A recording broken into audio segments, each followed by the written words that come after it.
Chapter 321. Saroma put on a contemplative look. The old count leaned back gently and subconsciously looked at the stone carving of the cloud dragon spear above his head. Everyone. Nazir spoke loudly, attracting the attention of the vassals in the hall. He did not sound like an old man at all. It's been 6 years. When the born king's might was no longer there, due to all sorts of stupid reasons, the so-called balance of power, peace, and tacit understanding in Dragoncloud City were long broken. Nazir looked exhausted, as if he was talking to himself. The hall fell silent. His words made many people sink into contemplation.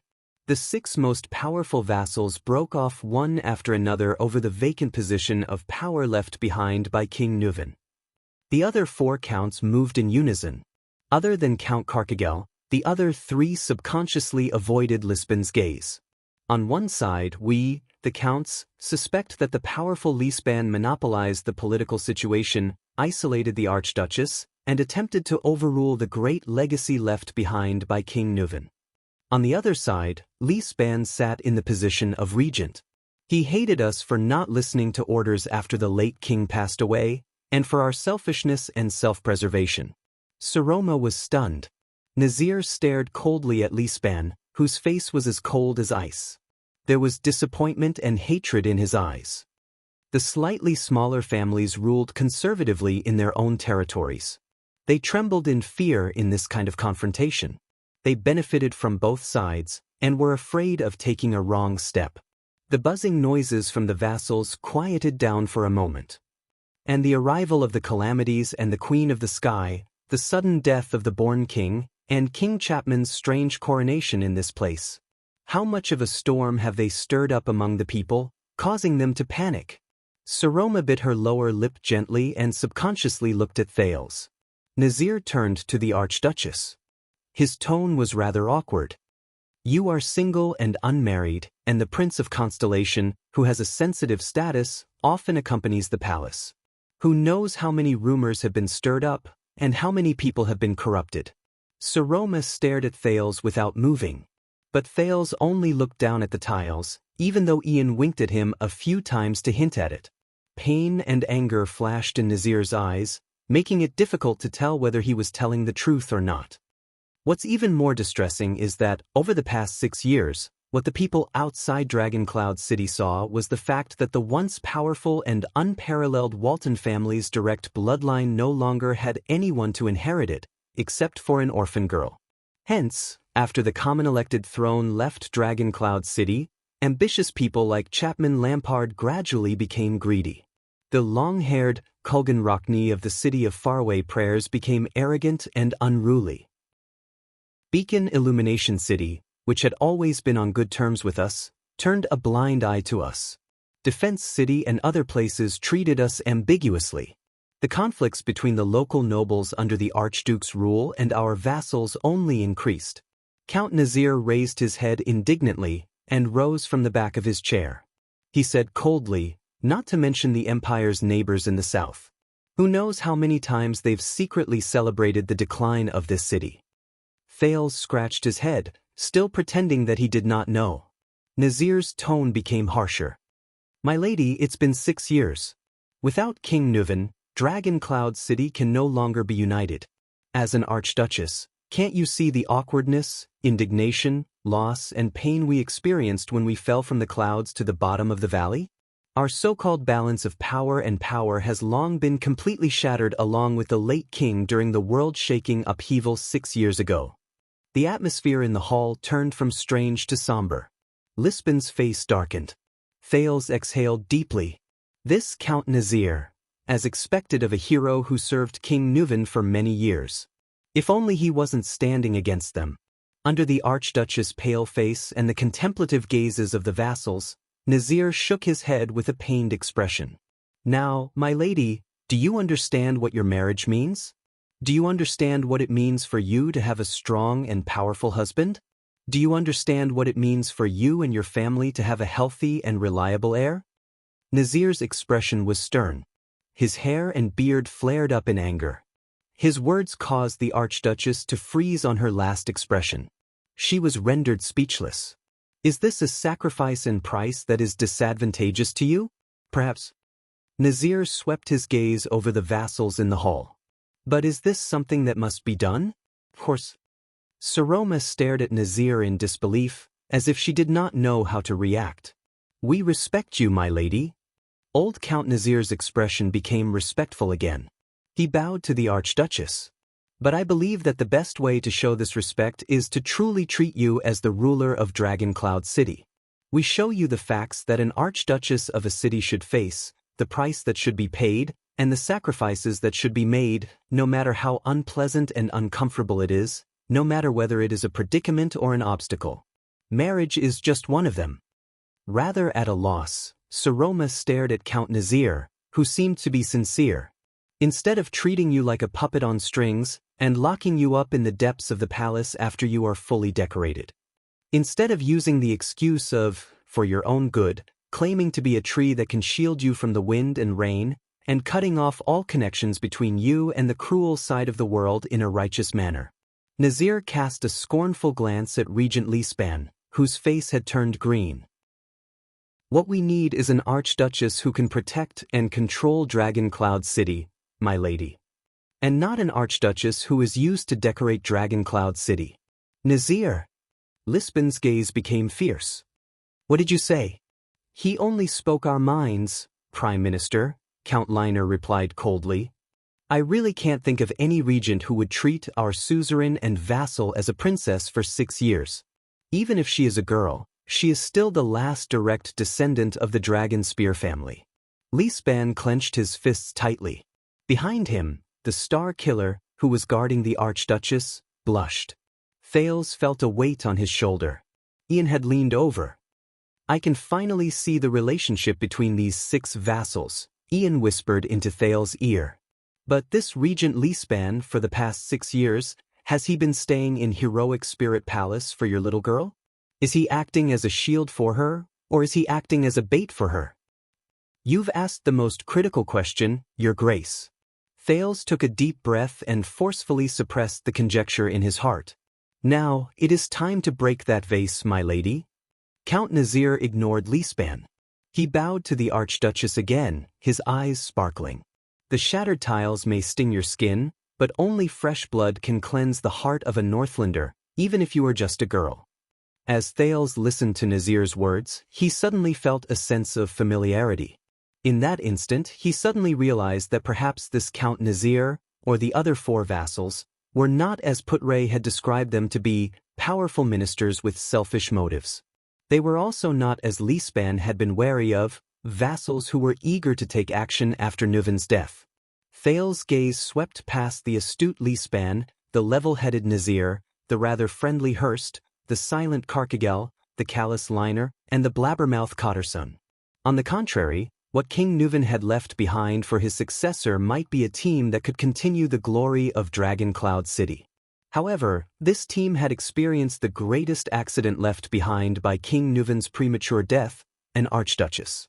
Thales looked at Saroma worriedly. The Archduchess only stared at the Count in a daze. She did not seem to have reacted, nor did she seem to have anything to say. There is a saying in the Nazir family, the noble bear responsibility, and the ruler must sacrifice, Nazir said coldly. You want to protect your family's honor and Dragon Cloud City's prestige? Of course, but at the same time, the price must be paid. This is you and your fate. Lady Saroma. No one knew that at that moment, Prince Thales, who was fully focused, gently closed his eyes. He vaguely remembered that day many years ago. He remembered the grave and awe-inspiring voice in that dark tomb. Are you ready? From the moment you are crowned with the name of Jade Star, to fight for Constellation, to die for Constellation, and Thales opened his eyes abruptly. Just as everyone in the hall fell silent because of Count Nazir's words, a familiar cry of pain broke the silence again. Ouch, ouch, ouch, ouch. The gazes in the hall were conflicted and dissatisfied as they looked in the same direction again. The heir of the city of faraway prayers, Viscount Ian Rockney, was yelling in an exaggerated manner. He rubbed his calf and looked indignantly at Thales beside him. Thales quietly retracted his leg as if nothing had happened, as if he had never kicked Ian's leg. Well now, Count Cotterson's anger was almost overflowing. Lord Clown? The Archduchess and the vassals also looked at him. Ian sighed and ignored the secret signals the City of Faraway Prayers diplomat group sent him. He shrugged helplessly and put on a relaxed smile. I'm sorry to interrupt. The young Rockney stood up and gestured for them to stop. He smiled apologetically, as if he was really embarrassed. All of you are having a heated discussion, but does anyone still remember the original topic? Remember the Alliance of Freedom? Remember that we are the important parties involved? The 6 counts were slightly stunned. Ian was beaming with joy. He looked at the people in the hall and gestured with his hands and feet, as if he was teaching children words. City of Faraway Prayers. On the other side, the members of the diplomat group from the City of Faraway Prayers sighed and lowered their heads. They no longer held any hope. Thales shook his head. It's here. He raised his head and met Saroma's gaze on the stairs. He even gave her a reassuring smile. It's okay. Just like many years ago. No. Count Cotterson did not fall for Ian's self-proclaimed humor at all. I only know that a conceited clown insulted all of Dragon Cloud City yesterday, and today he came to us with a grin on his face to ask for our help, asking us to send troops to save them. The vassals looked at Ian coldly as he stood in the middle of the square. Ask for help? Save them? Ian raised his eyebrows, as if he was a little surprised. But in the next second he revealed a look of realization, as if he understood what was going on. Then he grinned. Ha ha. Laughing, Ian shook his head and waved his hand, as if he had heard the most unbelievable rumor. No. I think everyone, including the Archduchess, may have misunderstood what I meant. The Archduchess and the 6 counts revealed strange expressions. The other dozen vassals also frowned. In fact, from the beginning to the end, I never said anything about dispatching troops. Ian shrugged innocently and winked at Thales in a barely noticeable manner. And I'm not here to ask for help from Dragon Cloud City on behalf of the City of Faraway Prayers.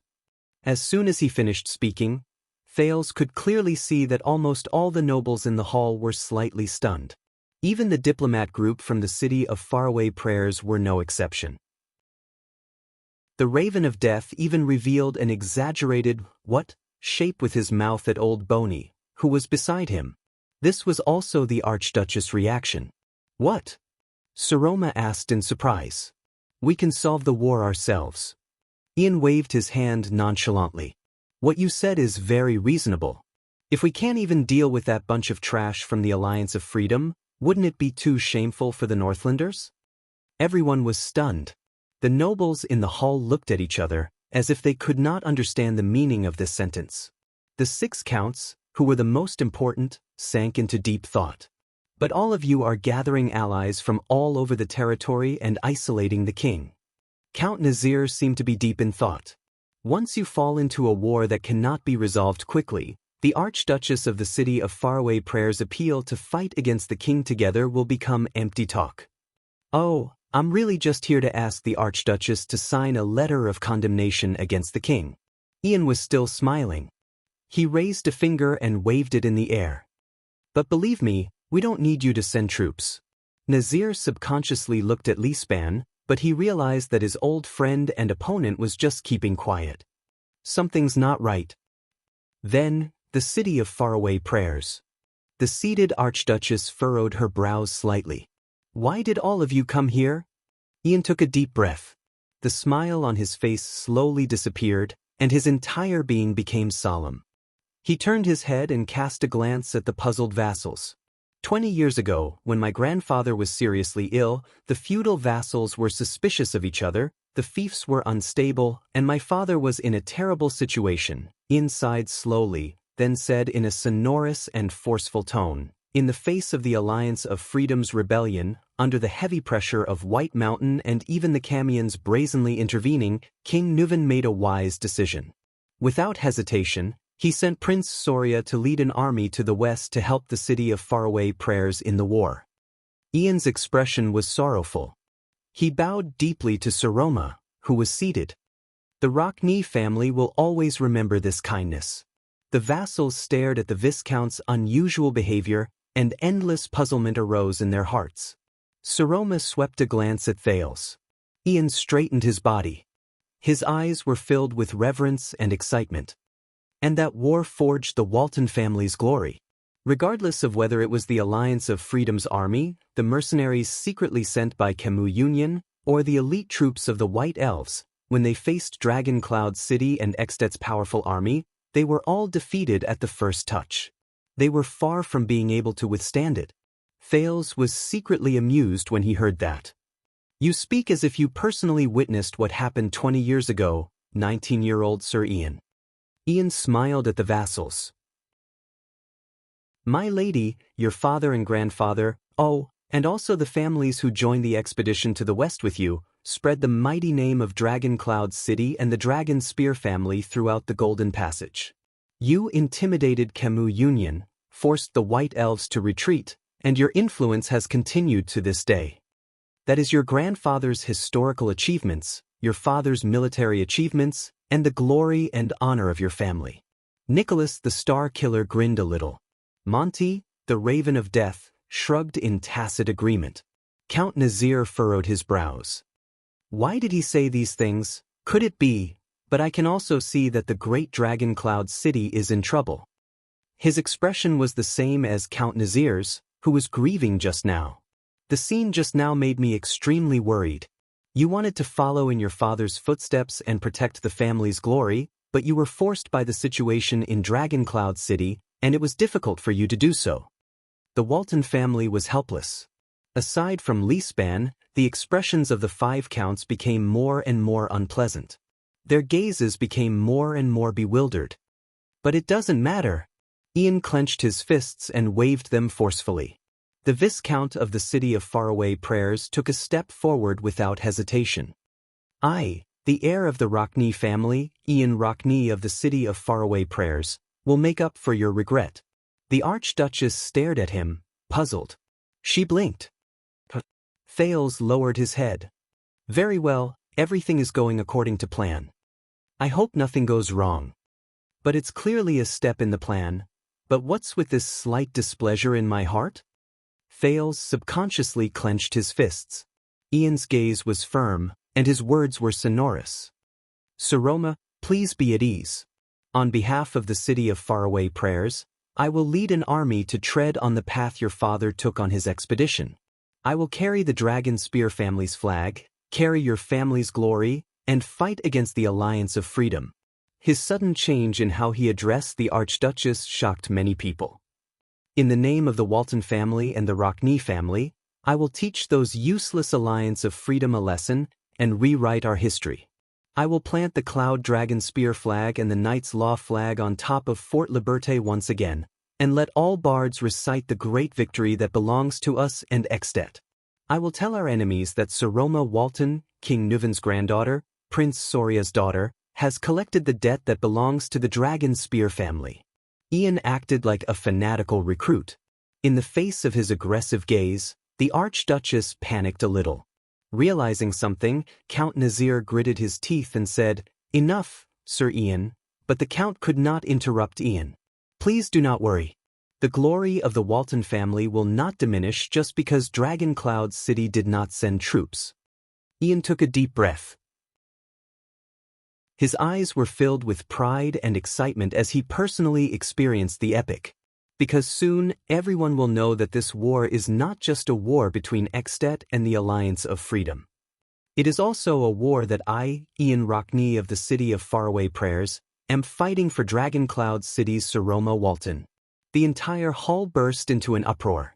Nicholas had no choice but to maintain order again and suppress the vassals' clamor, which was filled with dissatisfaction and puzzlement. Even though his expression was terrible as well. Wait a minute. The Archduchess seemed to have finally sensed that something was wrong. She stuttered and said, Sir Ian, you are, and after the glorious victory, I will return with the glory of recreating the achievements of your father and grandfather. Ian did not pay any attention to the stunned Saroma. He only immersed himself in his own world. He exhaled, and in an instant, he turned from a fanatical fighter to a gentle poet. Of course, when the time comes, please kindly agree to a request of mine. A request that makes me feel humble and unbearable. Pure request. Saroma's face turned pale. For the first time, she exchanged glances with the 6 counts who also had unpleasant expressions on their faces. It was as if they were only standing together at this moment. Ian extended his hands and gestured gently at the seated Archduchess. This is the repayment of the city of faraway prayers, and also my sincerity, Saroma. I will use this great war to win the right to approach you. At this moment, when the vassals are at odds with each other and the territory is filled with internal strife, I am the only one who can protect your family's glory, and also the only one who can protect your prestige as an archduchess. Saroma exchanged countless glances with the counts, who were also caught off guard. She raised her head with great difficulty and awkwardly said, "You mean," beside Ian, Prince Thales's expression was stiff. He clenched his fists tighter. "This is just a plan." "Nothing. This is just a plan." Calm down, he said to himself. Ian took another step forward and stared at Saroma from afar. A dreamy longing appeared on his face. It was as if that was his only pursuit. "Let me continue to protect you from now on with glory, good lady." The young Rockney stated his intentions in a gentle and tactful manner. "Let the city of faraway prayers become your strongest and most powerful backing and trump card." At this moment, the hall truly sank into a dead silence. The Count's faces were ashen. Please let the Rockney family and the Walton family truly stand together and restore their glory. With the most longing and gentle gaze, Ian's words trembled with excitement. "From now on, we will protect you and your family's glory together." The beautiful and noble Lady Saroma Walton. The young Ian tried his best to suppress his passion, but it was difficult for him to conceal it. He stroked his heart and said softly, "Marry me." At this moment, in the great hall of heroes, from the Archduchess and the 6 counts to the rest of the vassals and even the guards, everyone was dumbfounded. They were inexplicably shocked, as if they had seen the most unbelievable scene in the world. Except for Thales. The Prince of Constellation stared at Ian's legs with a cold expression and clenched his fists. He almost clenched his palms. "Forget it, I'll just send it out."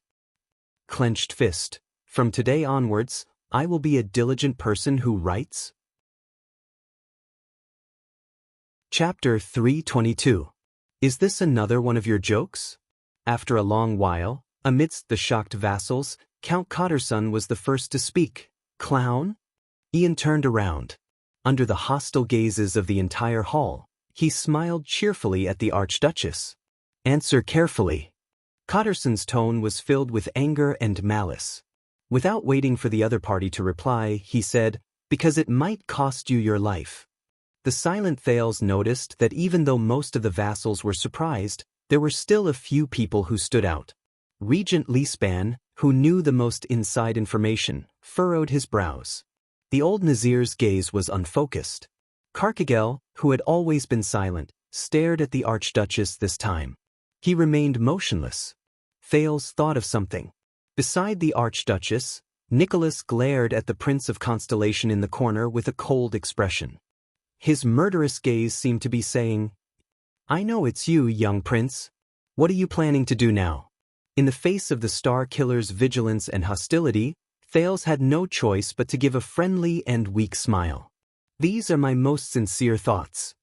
Ian's words interrupted his thoughts. "I came here to—" Ian did not finish his arrogant words. "How dare you?" This time, the one who spoke was the golden-bearded Earl Hurst. In his 30s, he was clearly not as composed as his colleagues. He leaned forward, clenched his knees tightly, and gritted his teeth. His gaze kept moving back and forth between the Archduchess, who was at a loss, and the smug Ian. "In Dragoncloud City? Insulting our king in front of us vassals? I don't see how it's an insult." Ian rolled his eyes at the ceiling and spread his hands helplessly and casually. 600 years ago, the truth-seeker, Kulgan, was King Raikuru's most capable and trusted knight. That's why he was sent to conquer the most remote and untamable West. Is it strange that their descendants, The Rockne family and the Walton family are married? Quite a number of nobles snorted disdainfully and hatefully. Thales could even hear the sound of their knuckles cracking. Thales swept his gaze over the vassals in the hall and came to a conclusion. Ian has probably incurred public wrath. Count Nazir, who had been leading the conversation, coughed loudly, and the ministers fell silent. I believe that Archduke Rockne did not give us any relevant reminders, the old count said slowly. So, this is just your personal impulse? When he faced Nazir, Ian put away his disrespectful expression, which was a rare sight. He nodded gently. Oh, about my father. I think he won't object. Count Nazir's gaze shifted, and he glanced at the Archduchess, intentionally or unintentionally. Saroma only stared blankly at the conversation on the field. She seemed to be lost in her thoughts. Madam, I think we should call it a day. The regent of Dragoncloud City's voice traveled steadily into her ears.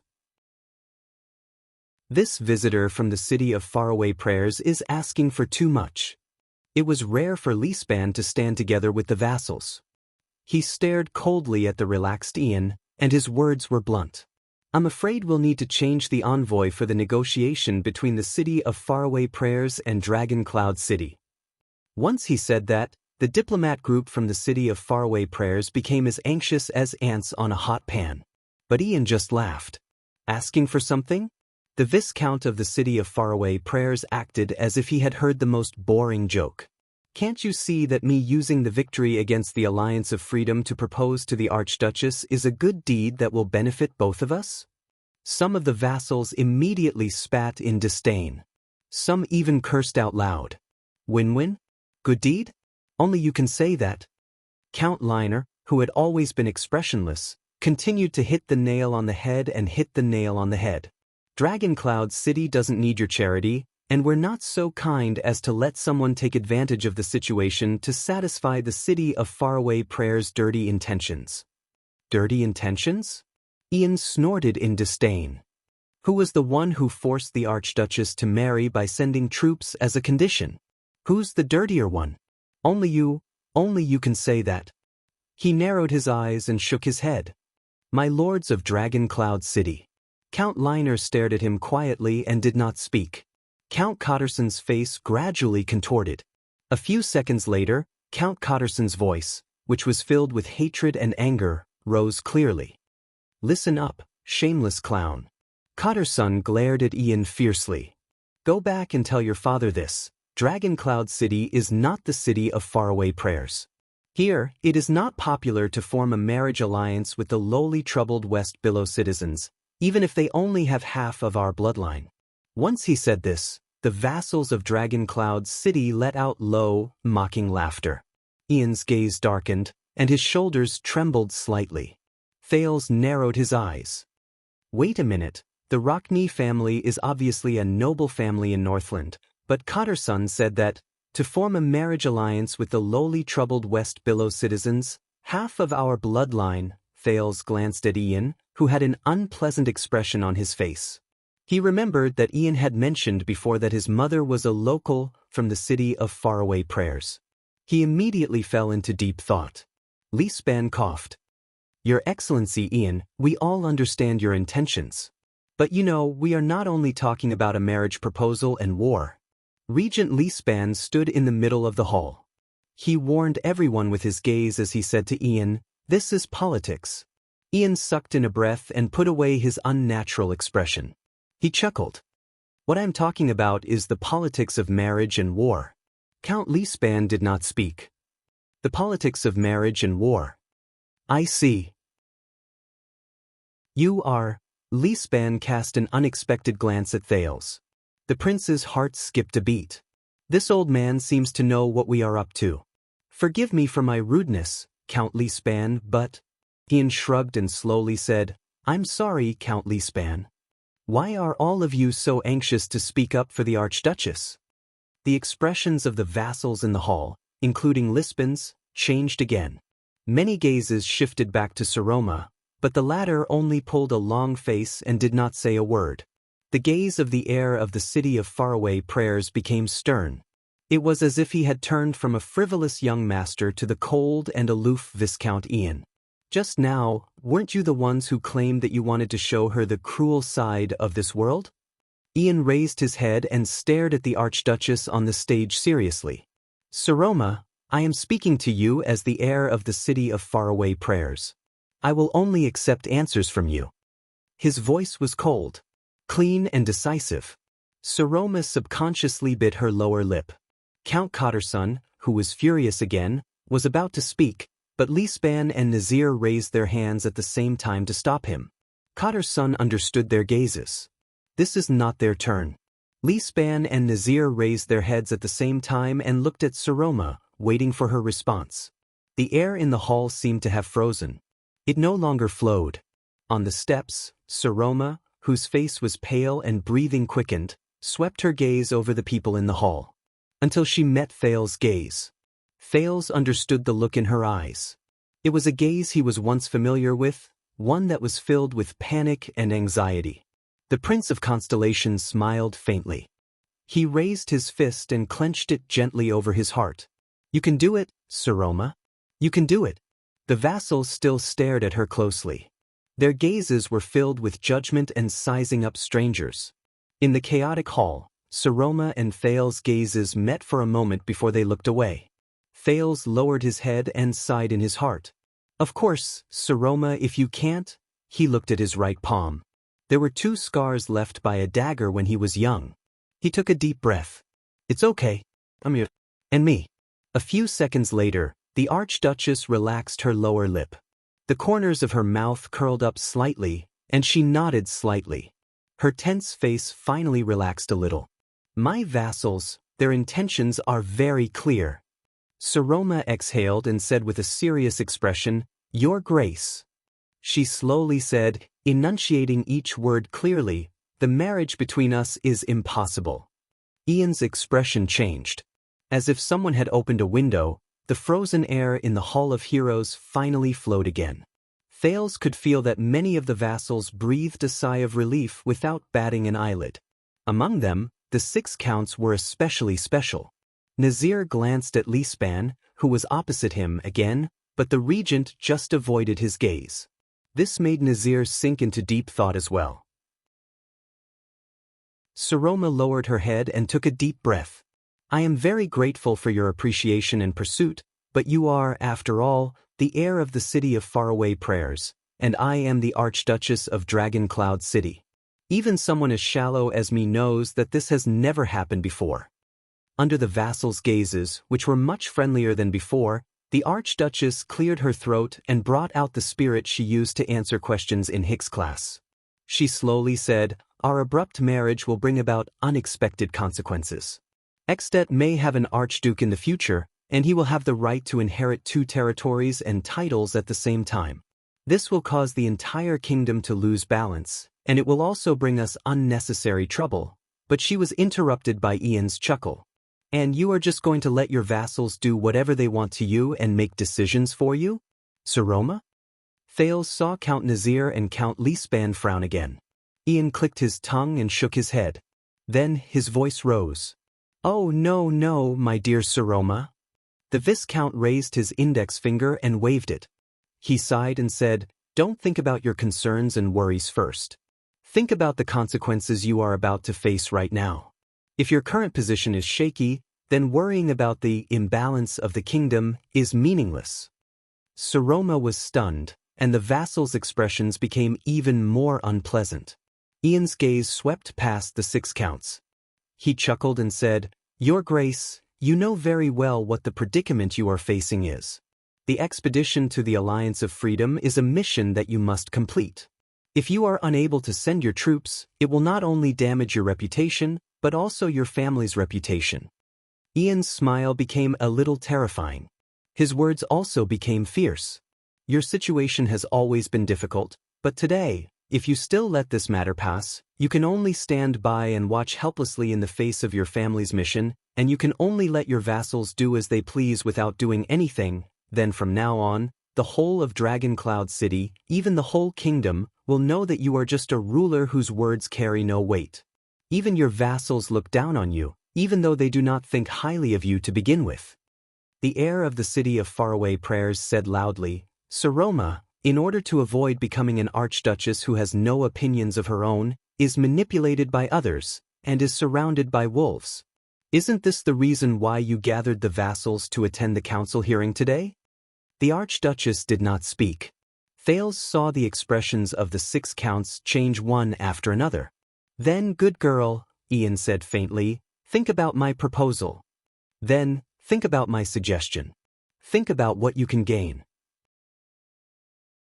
As long as we, the city of faraway prayers, fight for you in this war, then the indifference of the Archduchess of Dragoncloud City will turn into a romantic and bashful reserve. You will be freed from the weak accusation of humiliating your family, and the Walton family's reputation will not be damaged in the slightest.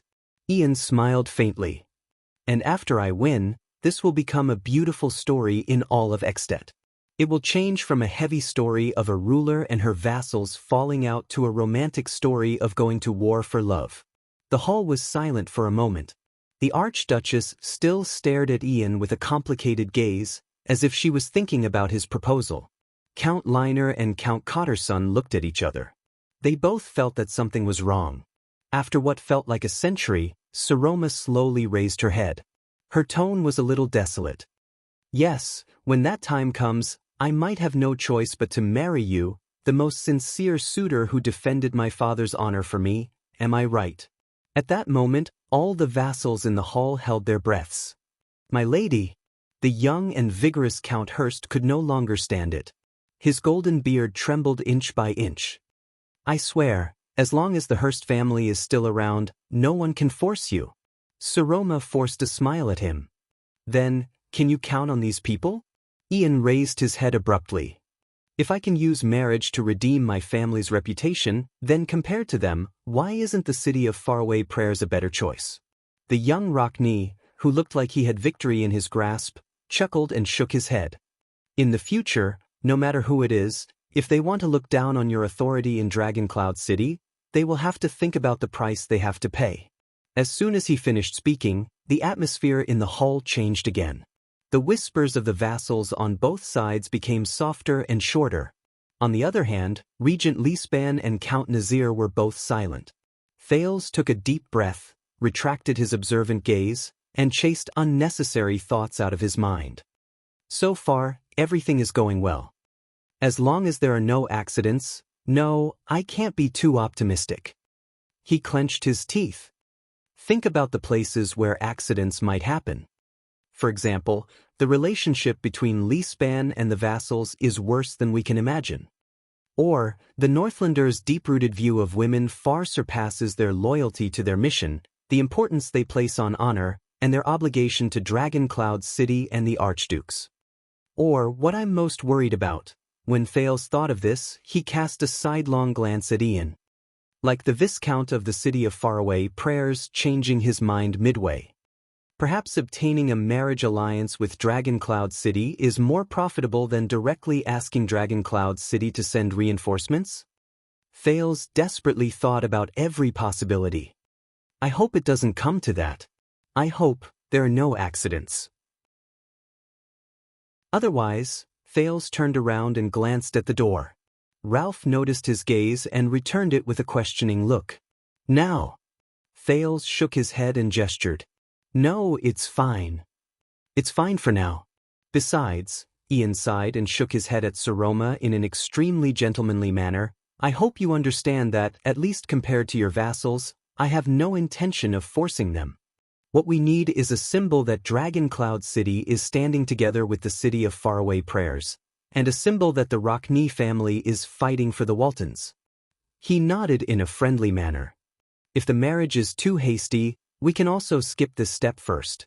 With this step, I will first obtain your permission to bring the Walton Dragon Spear flag. I'm not in a hurry. When I return victorious from the war, I will deliver that romantic request. When Saroma, who looked extremely solemn, heard this, she could not help but be slightly stunned. She hesitantly said, Your Grace, you are very confident. Ian laughed. because I believe that no suitor is more qualified to stand by your side than a person who has personally defended your family's honor. He looked around the hall and laughed under the vigilant gazes of Dragon Cloud City's vassals. And which suitor is more trustworthy than the person who, in times of crisis, stands in front of you without hesitation, withstands all harm for you, and fights endlessly for your safety and honor? Who is more trustworthy? In times of crisis, stands up, withstands harm, fights endlessly. Saroma's mind wandered for a moment. She subconsciously raised her head and looked in Ian's direction. Ian furrowed his brows. No, the Viscount narrowed his eyes and observed the Archduchess' gaze. She's not looking at me. She's looking at the person beside me. Ian was deep in thought. Thales lowered his head and uncomfortably avoided a certain someone's subconscious gaze. He opened his clenched fists and tried his best to get rid of all unnecessary thoughts and suppress the unnatural feeling. But the moment he lowered his head, he saw Ian's boots again. They were not quite the same style as the Northlander's usual noble boots. But at that moment, Thales only felt that the boots were very ugly. Wearing such ugly boots, to propose? Damn it. I really want to step on them. That's an easy choice. Ian straightened his collar and said in a calm and unruffled manner. In the hall, the vassals saw the Archduchess staring at the guests from the city of faraway prayers with a complicated gaze. Their expressions changed. The disgust in Count Cotterson's eyes had escalated to hatred. Count Hurst gritted his teeth so hard that they made cracking sounds. He desperately suppressed his anger. No, my lady. Count Hurst's panting grew louder. Please consider carefully, but the Archduchess only extended her hand and shook her head to interrupt Hurst. Count, I'm sorry. She put away her contemplative expression, cleared her throat, and turned to Ian again. Saroma said, So, you will fight this battle in the name of proposing to me, protect my reputation and authority, and then we will be connected by marriage? Ian's eyes lit up and he nodded. With this reason, I will bring the Cloud Dragon Spear flag to Fort Liberté. Not only will you not need a single soldier to spread your prestige in Extet and restore your family's reputation, Ian continued to speak slowly. You can even obtain the most powerful support. The vast and magnificent territory of the city of faraway prayers will be your backing. You do not need to be controlled by, if you know what I mean. He shrugged. At that moment, the entire hall was like eternal oil flowing in a world of ice and snow. At the moment it was ignited, the flames of anger and the chill of hatred rose at the same time. The expressions of the vassals of Dragon Cloud's city dropped to the freezing point. Thales could even hear the cracking of some people's fists. The envoys of the city of faraway prayers had been confused by their young master, who did not play by the rules, since the beginning of the journey. This time, they all sank into deep thought. Thales furrowed his eyebrows. He suddenly knew why Ian had purposely sat near him. To protect the Prince of Constellation, Lord Justin had arranged sufficient manpower in this corner to block off most of the vassals. Otherwise, the tragedy of a noble from the Rockney family dying a violent death in Dragoncloud City would probably spread throughout Extet tomorrow. Thales exhaled. At this moment, the Prince of Constellation was probably no longer the most unpopular person in Dragoncloud City. But, will they succeed? Nazir, who had not spoken for a long time, cast a profound glance at the Archduchess, then turned to Ian. Kulgan Rockney actually has a son like you. The old Count coughed. Marrying a local as a wife, he really profited. Ian's expression froze, but he then forced a smile. Enough, Count Liner said coldly.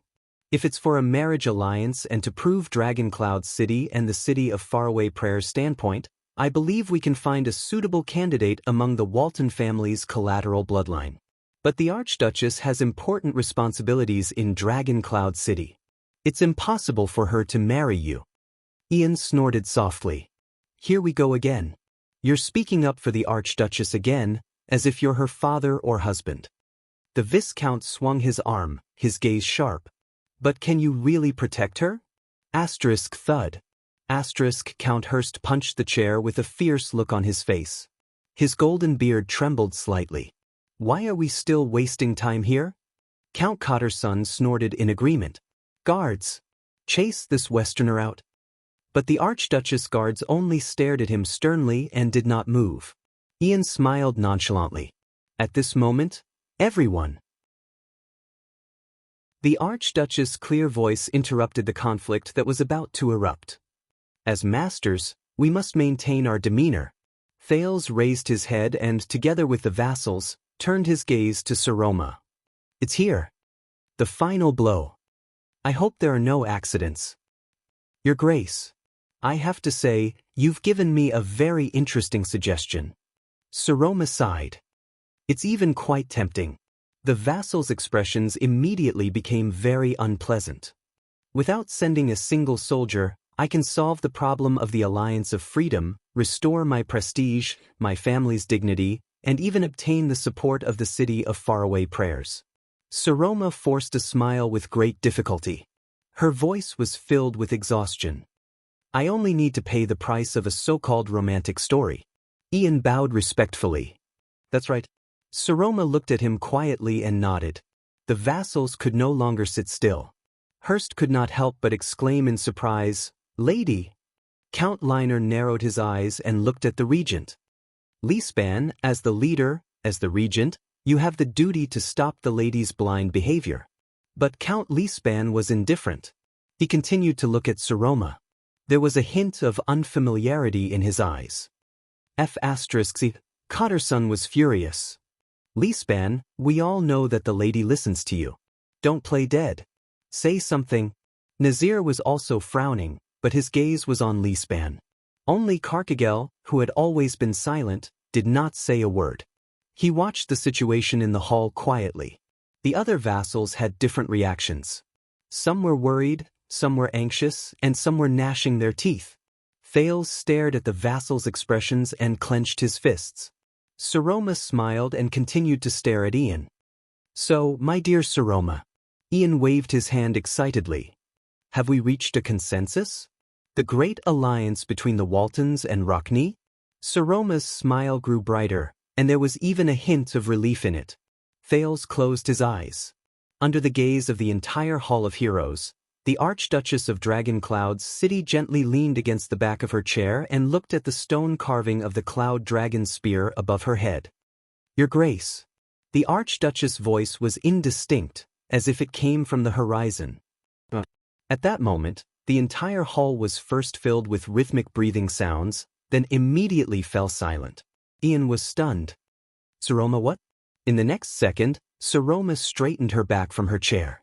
She sat upright and still, and her expression became stern again. Count Nazir narrowed his eyes, while Count Leespan furrowed his brows. I said, Your Grace, no. The Archduchess stared coldly at the air of the city of faraway prayers and enunciated each word clearly. As the Archduchess of Dragoncloud City, I reject your suggestion, and I don't need the city of faraway prayers to stand up for us. I will also not form a marriage alliance with you. Ian furrowed his brows. Also, please address me as Archduchess or Lady, Saroma said indifferently. Chapter 323. The hall was so quiet that one could hear a pin drop. The nobles watched the confrontation between the Archduchess and the envoy from the city of faraway prayers with different expressions. Ian widened his eyes in surprise, as if he could not understand the Archduchess' words. Almost everyone in the hall stared at him with hostile expressions. Ian took a deep breath and raised his head with a puzzled expression. But the war with the Alliance of Freedom is right before our eyes. In her seat, Saroma's lips twitched slightly. She nodded slowly. Yes. Ian raised his hand in puzzlement and contradiction, as if he wanted to express something, but he put it down halfway. The air of the city of faraway prayers gritted his teeth and frowned deeply. You know, right? This is a war that means a lot to you and your family, especially after Dragoncloud City lost its king. His tone was slightly anxious. Do you also know that the person sitting at the other end of the chessboard is King Chapman, who hates all of you to the core? The vassal's expressions became even more tense. Saroma lowered her head weakly and sighed as she said, Yes, I know. Her voice was weak, like a whimper. Ian seemed to have received encouragement. His gaze became lively, as if he was looking for support. He smiled in a rather relaxed manner. Very good. Then you should know your current situation. You know that your prestige is far from enough to support you, especially. Ian paused for a moment. He looked around and sighed in a seemingly regretful manner. Especially since you are a woman, a female archduchess. At that moment, the prince felt the nobles in the hall adjust their expressions unnaturally. In the seats of the 6 counts, Liner tilted his head and ground his teeth gently. Carkigel stared at the archduchess without blinking. Hurst's eyes looked as if they were about to spit fire. Count Cotterson's eyebrows were almost knitted together. Leespan and Count Nazir looked at the archduchess with complicated expressions. The meaning in their gazes was difficult to decipher. The archduchess raised her head. Thal's heart tensed. The girl exhaled and put on a relieved expression. Her eyes were very calm. Yes, I also know this. Her tone was normal. It was as if the other party had only said trivial things like, the weather is good today, this bowl of soup is not bad, read the book patiently, and don't rush me to update. Ian frowned. Then you, the archduchess interrupted him. Still, I'm a Walton. Her voice was still very soft, but there was a kind of unquestionable firmness. The eyes of her 6 vassals moved in unison. Ian was slightly taken aback. Walton. King Raikuru's heir, Walton, Cloud Dragonspear's Walton, Dragon Cloud City's Walton. Saroma stared at Ian indifferently. Do you know the meaning of this surname? Ian first narrowed his eyes, then a look of disbelief appeared on his face. Walton. He exhaled impatiently. Saroma, wake up.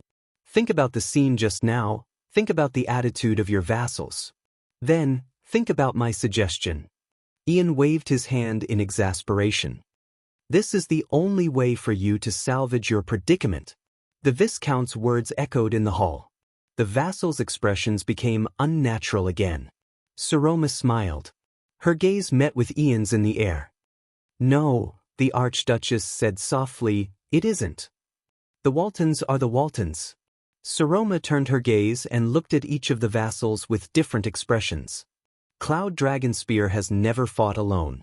700 years ago, Raikuru stood in the sky with his spear, and the young Waltons followed closely behind him, and under the clouds parted by the dragon's wings, behind the 8 knights on the ground, Leespan, Nazir, Carkigel, Hurst.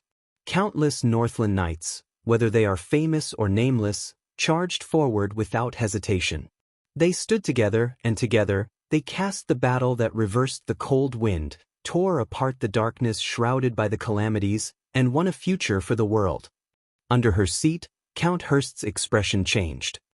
My lady, the other vassals' expressions became increasingly solemn. 700 years ago. Thales sighed. He could not help but think of the portrait of Tormund in Mindy's hall.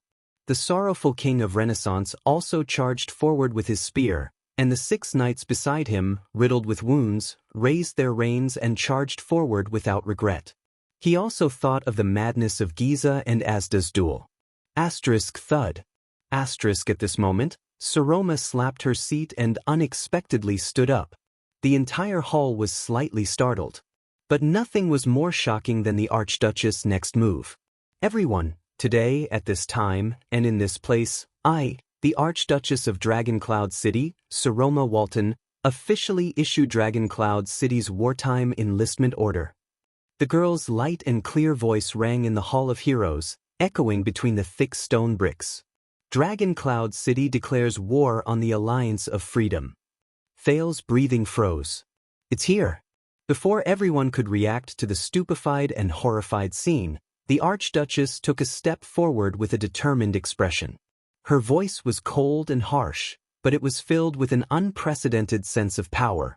In a few days, the Walton family will take the initiative to send troops to the west to assist the city of faraway prayers and fight against the Alliance of Freedom. With the blood of those who repeatedly betray their faith, with the heads of those treacherous villains, we will once again prove Dragoncloud City's honor. The hall instantly fell silent. Ian stared at Saroma in a daze, his mouth wide open, as if he could not close it. The vassals were not much better. Their eyes were filled with shock as they stared at the Archduchess. The 6 counts were much more composed, but their body movements were enough to show that they were abnormal. Hurst almost broke his seat, Cotterson clenched his fists tightly, and Carcagel's broken arm was firmly pressed against the armrest of the chair. Regent Lispan and Count Nazir, the most senior among them, stared at each other without saying a word. No one seemed to be able to give an appropriate response to the Archduchess' words. Then, Ian suddenly gasped, like a drowning man who had finally surfaced from the water. He rubbed his chin and said anxiously, "Don't worry. Madame Saroma, as I said, we don't need you to send troops to aid us. What we value is only a stance and stance." What greeted him was Saroma's stern reply. "This has nothing to do with you, Your Grace." Ian's words were cut off at the tip of his tongue. He spread his arms in disbelief and stared at the Archduchess in a daze. "This is just my determination," the Archduchess said coldly. "It is also something that Dragon Cloud City must do." Everyone was stunned by the young lady's sudden, unyielding stance. Only Thales, who was in the corner, curled up the corners of his lips slightly as he stared at his partner of 6 years. He was also the only one who noticed out of habit that the outline of the girl's fist, hidden under her left sleeve, was trembling slightly. "Good job, Saroma. Continue," he said in his heart. "And I need everyone," the response of the 23 noble families seated here. The Archduchess slowly turned her gaze around and swept her gaze over everyone in the hall. "Just like 20 years ago, and just like 600 years ago, you and your ancestors stood by the 2 King Nuven's side with unwavering loyalty and without complaint." Her voice was still clear, and there was a hint of reckless determination in it. But there was no response as expected. No one spoke. All the vassals stared at her quietly. After the initial shock, suspicion and caution gradually appeared on their faces, and as they stared at each other, it slowly deepened. The hall was still quiet. Even Lispan was silent. Saroma's face turned pale. Thales shut his eyes in his seat. "Not enough. Saroma. This is not enough." The Archduchess swept her gaze across the hall with an unpleasant expression. Every vassal whom she swept her gaze upon turned their gazes away unnaturally. "Everyone." Saroma gritted her teeth and said, "The war horn has sounded. Dragon Cloud City needs you." But still, no one responded. Thales extended the tip of his foot and poked Ian without anyone noticing. The Viscount of the city of Faraway Prayers moved a little. Ian turned around nervously. When he saw that no one in the hall spoke, he heaved a sigh of relief and put on a calm smile. "Lady Saroma, I hate interrupting you." Ian clicked his tongue, turned around and shrugged. "But your vassals have already made it very clear just now. You want their response? Then give up your right to marry." The Viscount nodded slightly, his eyes sparkling. "You can't ask for a deal without something in return." Many of the vassals' expressions darkened. Some of them stared coldly at the Viscount. "And since it's a deal, why don't you choose the most practical?" Saroma gritted her teeth and raised her head indignantly. The young lady spoke again and interrupted Ian. "Everyone. This is not a deal, nor a compromise, and it has nothing to do with my marriage. It's just my will." But in the large hall of heroes, on both sides of the oval stone hall, no one answered. It was as if someone had isolated the sound. The observant Ian furrowed his eyebrows.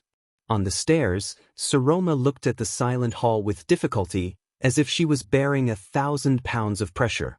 Pairs of confused, suspicious, scheming, and dissatisfied gazes were directed at her. But there was no response. It was as if this was just her one-woman show. Saroma immediately felt her legs tremble slightly. "No," she clenched her teeth subconsciously, and her heart raced. "No," panic surged in her heart. What should I do?" At this moment, Saroma suddenly noticed that among those gazes, only a pair of eyes remained unperturbed and as calm as ever.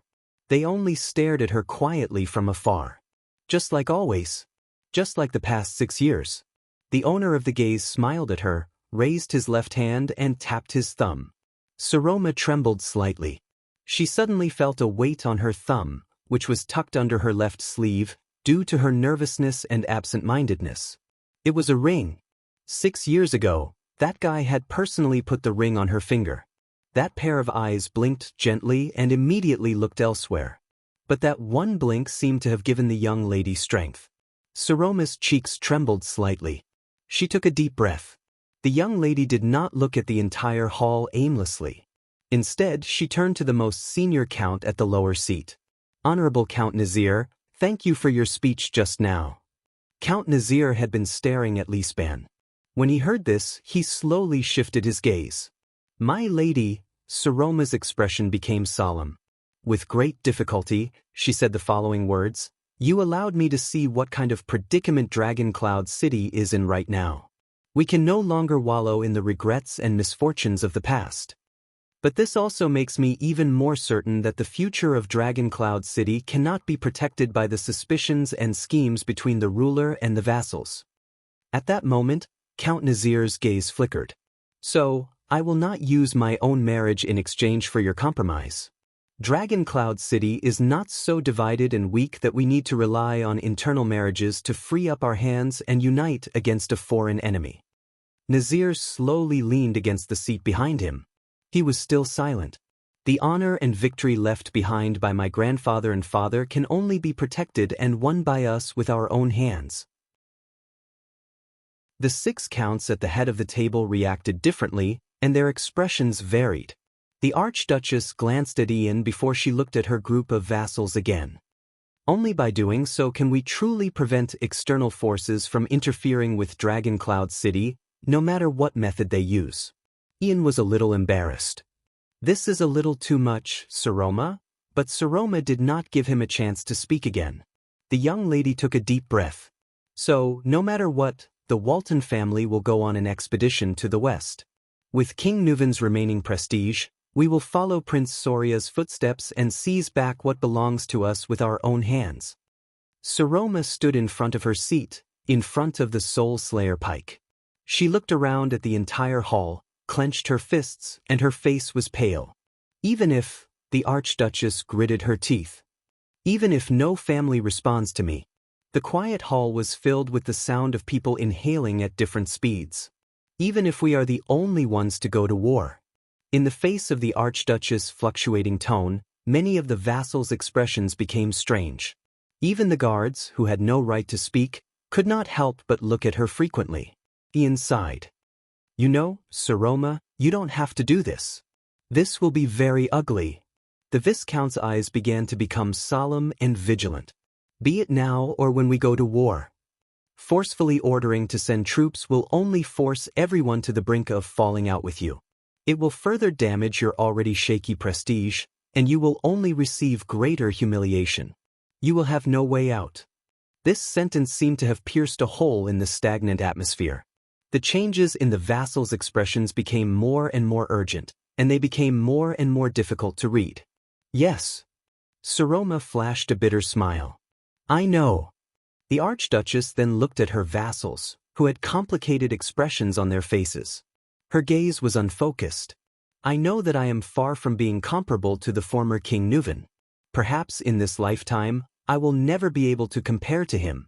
Everyone, perhaps you don't think highly of me or this little girl on the Archduchess seat. Perhaps you resent me, perhaps you have your own plans." Count Cotterson tilted his mouth, as if he was deep in thought. The Archduchess sighed and said, "But I still hope that at this moment, all of you can bring your warriors and glory and stand with me and Dragon Cloud City." Count Hurst's beard trembled slightly.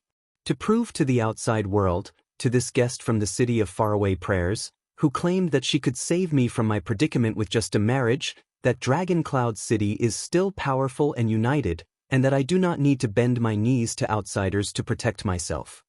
Count Liner clenched his fists in an unnatural manner, twisting his knuckles back and forth.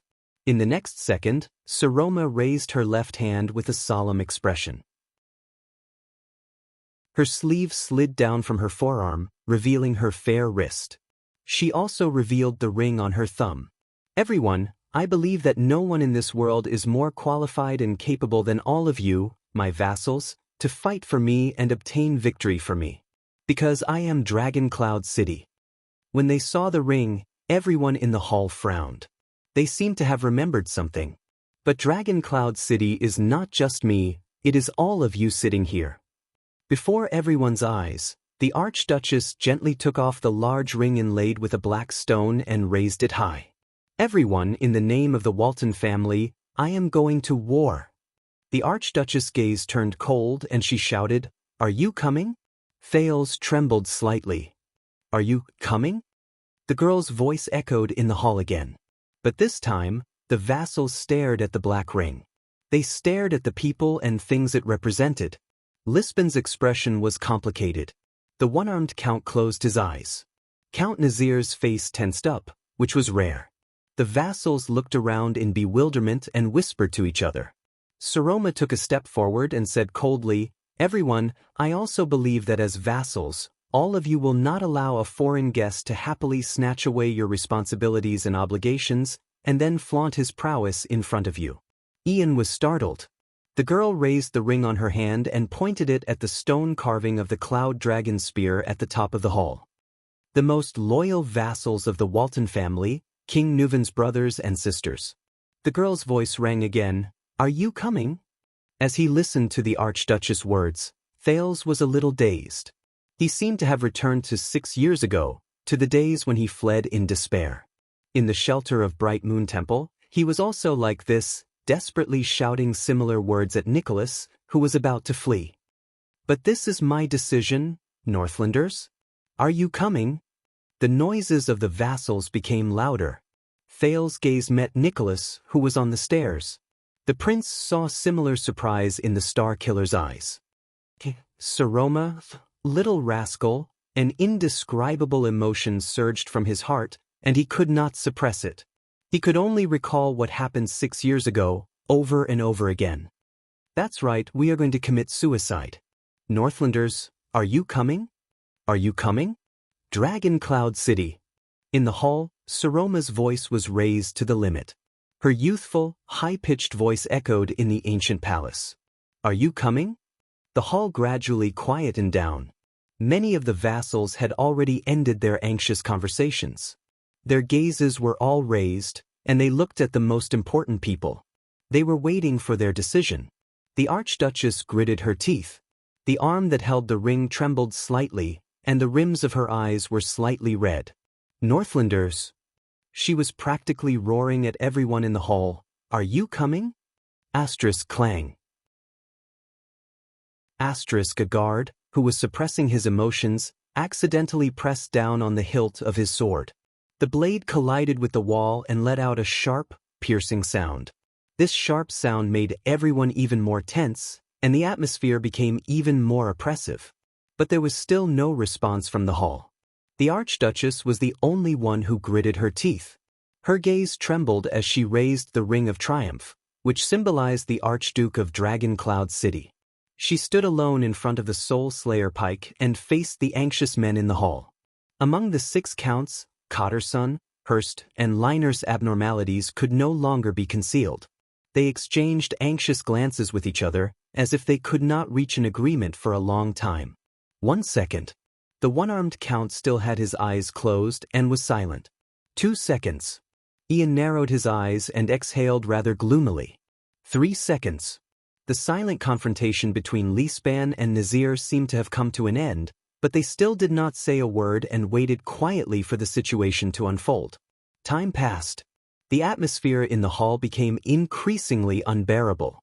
Until a suppressed laughter rose from the crowd. It was low and piercing to the ears, and it spread to the entire hall. Chapter 324. That laughter sounded like a person covering his mouth and trying his best to hold back his laughter in the crowd. The embarrassed Archduchess was instantly stunned. Who is it?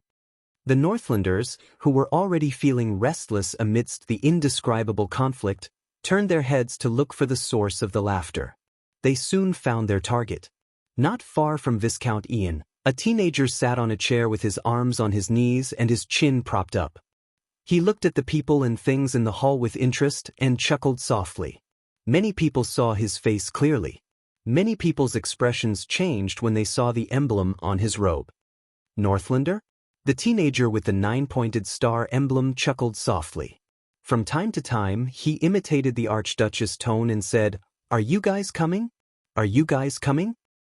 Ha! With a mocking gaze, he looked at the Northland men in the hall from afar. He looked back with an indifferent expression. "Are you guys coming? Pa?" The teenager's delighted laughter continued to spread. It made many people's faces turn extremely livid, and he also attracted many hostile gazes. Even the Archduchess guards beside him looked at him indignantly. *CK. Damn it. Some of the vassals cursed in low voices from the corners of the hall. Ian widened his eyes and stared at the teenager with the 9-pointed star emblem. He watched as he rocked back and forth with laughter, and saw the undisguised contempt on his face. It was as if he could not react to it. The Archduchess also stared blankly at the teenager who was laughing at her. She subconsciously retracted her arm that was holding the ring, and subconsciously pressed it against her chest. Her expression was blank, as if she was a helpless and lost person. Finally, a heavy, muffled sound rose with a loud bang. *thud. Like a heavy hammer, it shattered the oppressive atmosphere. A majestic roar exploded on the ground. Enough. Thales's laughter died down. The hall suddenly fell silent. Everyone turned their gazes in the direction of the Archduchess, and they were all stunned. "It's him." Thales calmed his muscles, which were stiff from laughing, and thought of something. The one who interrupted him was one of the 6 counts, the usually taciturn one-armed count. "I think his name is—" The one-armed count raised his head. His eyes were cold, and his body exuded the bravery of a veteran. He turned to the Archduchess on the steps. "My lady, I don't know you," the one-armed count said softly. His tone was cold. "Pardon me, but I don't expect much from you when I met you 6 years ago or when I came to attend the hearing today." His words echoed on both sides of the hall, containing a kind of majesty that made people involuntarily turn to look at him. "King Nuvan is dead, and we have to rely on a little girl from now on?" Saroma's expression froze. The one-armed count's eyes were fixed on the Archduchess, completely ignoring the gaze of Earl Hurst, who was beside him. But a few seconds later, he spoke again. "But I still remember the day we ascended Fort Liberté. I led the vanguard and rushed to the front line against the pouring kerosene. I lost an arm because of it." The one-armed count raised his left upper arm, which was only left with half. With a profound gaze, he said in a deep voice, "But in return, the warriors of the Carcagel family were one step ahead of Prince Soria's White Blade Guards. They were the first to plant the Black Dragon flag on top of Fort Liberté's city wall." Saroma was slightly stunned. "Fort Liberté? It's been 20 years. My broken arm still hurts." The one-armed count turned his head abruptly and looked at the vassals in the hall. "But I have never regretted it." Beside him, Earl Hurst opened his mouth in surprise. "It's been 6 years." The one-armed count's voice made many people straighten their backs. Perhaps many of us have forgotten that we are nobles and vassals, but we are also Northlanders. We are still far from degenerating to the state we once hated the most. The other 5 earls frowned one after another. Thales looked at the count, listened to his words, and smiled. "With the honor of the Carcagel family as my witness." The one-armed count turned to the Archduchess coldly. His steely voice struck everyone's heart like a heavy hammer. "Since you have given the order, my lady, we will respond." Saroma trembled violently. Count Carcagel's expression was cold, but he raised his remaining right arm without hesitation. "I promise that every man of age in Hunt County and Origami County will pick up a weapon. For the honor of your family, for the dignity of Dragon Cloud City, for your late grandfather, and for the Archduchess of Dragon Cloud City, we will send troops to the west." Only the sound of the vassals inhaling could be heard in the hall. *thud. The count's right arm struck his chest fiercely. "Northlander Khan Carcagel, the one-armed count's resolute voice exploded in the air. I fight for you. His voice reverberated between the stone walls and shook the hall. The other 5 counts did not seem to have reacted to the situation. The other vassals were also discussing among themselves. But Saroma stared at the one-armed count in a daze. Her gaze gradually became lively again. He, Count Carcagel. Saroma could not hide the excitement in her eyes. She stuttered, but she was quickly interrupted. I'm sorry, ma'am. Before the shock from Carcagel faded away, another hesitant male voice spoke. The golden-bearded Count Hurst sighed and said, Please understand, the counts. They hope that you can lower yourself to marry into a local family like us. That's because we are the ones who truly stand on the same side as you. Hurst, who was in his 30s, was the youngest among the counts. He raised his eyes and stared at Saroma with sincerity and slight pain. He stared at the Archduchess, who pressed the ring tightly against her chest. The people of Dragoncloud City are the ones who truly care about you. Saroma moved slightly. My lady, I also want you to know. Hurst stared at his lady with a complicated expression.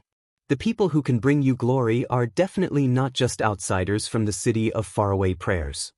Saroma could not get over her shock. She stuttered, Hurst, thud. Without waiting for her to speak, Hurst thumped his chest with a resolute expression. The entire Flatiron County will respond to your call, Count Hurst said loudly with a solemn expression. Your Grace, the Hurst family will fight for you. Saroma stared blankly at the second count who spoke. A few seconds later, she snapped out of her daze. Thank you, Count Hurst. Saroma tried hard to hide her excited expression. I will remember this. Hurst did not speak. He only bowed deeply with a resolute expression. Beside him, Count Cotterson coughed softly. What you said was very reasonable, my lady. Dragoncloud City's glory and victory can only be defended and won by us. Count Cotterson stared at Ian in disdain. So, let this conceited clown from the city of faraway prayers go to hell. He sneered and said, Prepare the place and supplies. We, Dragoncloud City, are going to save you, whether you King want to or not. Ian blinked and revealed a helpless, embarrassed expression. Cotterson turned his head and looked at Saroma expressionlessly. Count Cotterson's voice was flat, but there was no hesitation. So, Phelan Castle will follow your orders and go to war. We will fight for you, my lady. Saroma calmed down. She smiled and nodded slightly. Count Cotterson. Thales looked at Saroma from afar and exhaled. If that's the case. Accident. I've pretty much ruled it out. Count Liner cut in. His words were as unpleasant and harsh as ever. You know, my lady, there's no need to make the atmosphere so solemn and tragic. It feels like we're going to hold your funeral in the next second. Ian snickered without any sense of propriety. It's the same for Wild Woodland. The Liner family will fight for you. Count Liner's eyes flashed. He glanced at the insensible air of the city of faraway prayers and said coldly, That's all. Saroma smiled awkwardly. Thank you, Count Liner. After the 4 counts, the vassals turned their gazes to the last 2 people, who were also the most important ones. As usual, the Leespan family will stand beside the Walton family. Regent Leespan was as gentle and polite as ever. Wherever you look, we will follow. Saroma put on her usual trusting expression. Seal, at this moment, ha!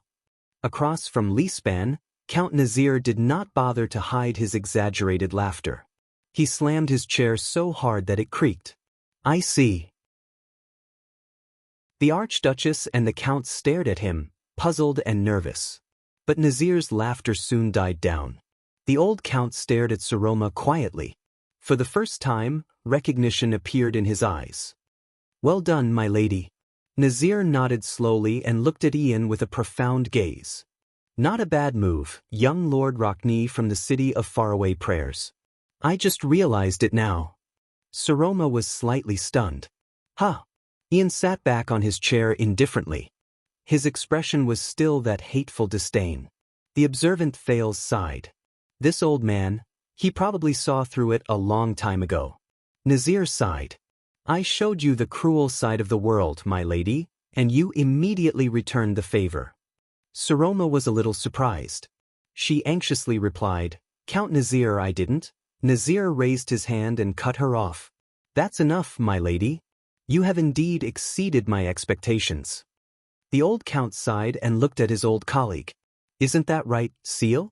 I guess you didn't expect it either? Li Span only cast a cold glance at his old acquaintance. Old man full of nonsense. The regent displayed a rare indifference. Just shut up and send your troops. Nazir opened his mouth and laughed loudly again. Haha. The old count spread his hands and looked at the Archduchess with a rather sentimental expression. Then, the Nazir family of Rubble Hill and Harding County will also respond to your summons and follow your flag to the west. Halt, Nazir, he said with a smile, fight for you. As he said this, the Archduchess suppressed the last bit of nervousness in her heart. Thank you, Count Nazir. Be careful, Saroma. Nazir put away his smile and sighed. The road ahead of you is full of traps, and we, Dragon Cloud City, are your best weapon and final reliance. Saroma stared at the old count in a daze. She pursed her lips, as if she had understood something. Thank you for your reminder, Count Nazir. Nazir fixed his gaze on Saroma. But I will still pay attention to your marriage. The old count curled up the corners of his lips. Don't think of me as a good person so quickly, my lady. Saroma snickered. But what made Thales shudder was that when no one was paying attention, Count Nazir actually glanced at him, intentionally or otherwise. It made the prince anxious. Soon, as the 6 counts expressed their stance one by one, the other 17 vassals also reacted. Their expressions gradually changed from puzzlement to determination. As they whispered to each other, their opinions slowly came to a consensus. Finally, the vassals raised their heads in unison and thumped their chests. The Banner family will respond to your summons and head to the Alliance of Freedom, my lady. The Hudson family of Sunset Snow River will fight for Dragon Cloud City. The declaration of the 6 vassals was like the first wave. What followed was another wave. The vassals on both sides of the hall expressed their stance one by one. They would respond to the summons and head to the Alliance of Freedom. The Still family will immediately start mobilizing. 1,000 soldiers of the Dillion family will be on standby. The Hudson family of Spear City will be loyal to you. Saroma sat back in her seat. After her nervousness and excitement, her small face was flushed red. Thales looked at her quietly. He let go of the stone in his heart and smiled. Very good. Saroma. You succeeded. We succeeded. The voices rose and fell in the hall. Thales and Ian looked at each other and sighed in relief. All right, Dragon Cloud City will send troops to the City of Faraway Prayers, Thales said in a low voice. With this powerful reinforcement, you can end the war against the Alliance of Freedom in a short time. And at least before the war ends and we decide who is stronger in our fight against the king, your little girlfriend won't have to worry about being forced into marriage or being kicked off the throne halfway. Ian patted his chest. He looked like he had just seen a ghost after a big battle. How about it? My plan is not bad, right? A part of it is due to the Northlander's sense of honor. Thales released his palm, which had fingernail marks on it. But a bigger part of it is probably due to their disgust towards you, suitor from outside. Of course, there was also a part of it. It stemmed from the fear that Dragon Cloud City might be controlled by an outsider and the power in their hands might be interfered with by outsiders. Thank you for the compliment. Ian smiled smugly. It's actually not that complicated. Thales sighed. It was just like the so-called self-defeating lesson they had in the Old Crow a few weeks ago. At the beginning of the kingdom's establishment, Constellation's northern invasion brought the divided and warring Extet together, which facilitated the unification of the strongest country in the Western Peninsula. During the Bloody Year, Extet's large-scale invasion to the south caused the tottering Constellation to fight desperately. Amid suspicion and blood, they re-established their royal family and continued the kingdom. Thales looked at the vassals in the hall and said quietly, One of the ways to bring divided groups and forces of power together is to stimulate them strongly from the outside. For example, when he thought of this, Thales glanced at Ian Rockney, the heir of the city of faraway prayers. Anyway, I'm here to be a bad guy. I don't expect to get a wife. The Viscount flashed a mischievous smile, which immediately turned into a sympathetic one. He patted Thales' shoulder. You, on the other hand, tskd. So pitiful.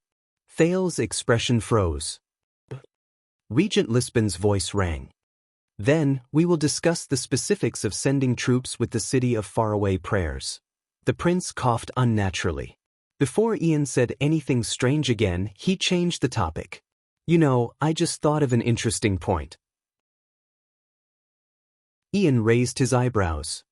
Once the vassals are stubborn and refuse to send troops, Thales sighed. Maybe you can really get a fiancé from Dragon Cloud City? The prince's gaze was a little solemn. Then, won't you be happier? At that moment, it was as if someone had snapped a string between the two teenagers. The atmosphere between them became tense. The Viscount was silent for a second before he revealed his usual smile. Ah! Although Ian was smiling, his eyes were slowly focusing. Oh, then you misunderstood my sincerity. Thales narrowed his eyes. That's good. She's not a bargaining chip that you can easily use. Ian clicked his tongue. But I'm also very curious. If the plan doesn't succeed, and the conflict between the Archduchess and the vassals can't be resolved, what will you do? Elope with her? This time, it was Thales who raised his eyebrows. Hey, about that? The prince shrugged. You know, a long time ago, a friend from Camus Union told me that even if it's a business deal that's in the bag, you must leave a backup plan. Ian furrowed his brows. Thales exhaled. Extet, or rather, Dragon Cloud City's politics are really straightforward. At least, Northlanders are Northlanders after all. Thales glanced at the seats of the 6 counts. Everyone put their bargaining chips and attitudes on the table, which made things much simpler. At this moment, the side door of the Hall of Heroes suddenly opened. A noble dressed in the city of faraway prayers walked in with an anxious expression. Many of the vassals, who were quietly listening to Regent Lisbon's arrangements, noticed this. The noble walked to the seats of the diplomat group from the city of faraway prayers, took out a letter, and handed it to the knight sitting at the first seat, the Raven of Death, Nate Monty. Monty immediately attracted a lot of people's attention. He tore open the letter, and his expression changed drastically. Hey! Thales frowned. He nudged Ian. What's going on? That's the messenger in charge of transmitting military intelligence. Ian also watched the scene over there with a solemn expression. Judging by his expression, there's been a change in the war. War? Thales was shocked. The Alliance of Freedom? Ian nodded uneasily. Where else could it be? More and more people in the hall noticed the newcomer. In the next second, Monty's expression changed drastically, and he stood up abruptly. This made everyone in the hall, who was discussing whether to send troops, pause. Sorry for the interruption. The Raven of Death waved his hand at the astonished Regent Lisban in a rather rude manner. He then looked at Ian with a solemn expression and strode forward. Nicholas, who was on the stairs, watched his old friend's actions. His pupils shrank. Monty was a scout, and he carried out the most dangerous missions during wartime. Something that can make him lose his composure like this? Not much. Under the puzzled gazes of the Archduchess and the many vassals, Monty strode over to Ian, who did not know what was going on. He handed over the letter and said coldly and loudly, "You need to read this immediately and explain to Dragon Cloud City."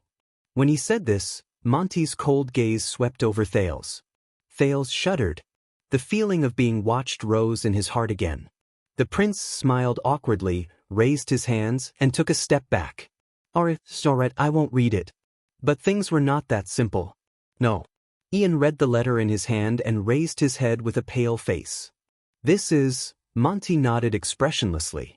His gaze, like that of a hunter, never left Thales. It was as if he wanted to skin him alive. Ralph sensed that the situation was not right. He took a step closer to the prince. The other vassals in the hall exchanged puzzled glances. Li Span coughed. Ian put down the letter with trembling hands. Thales only then noticed that he was already drenched in cold sweat. Ian raised his eyes and looked at the seated Archduchess. Then, he turned to Thales in panic. You know? His gaze was very complicated.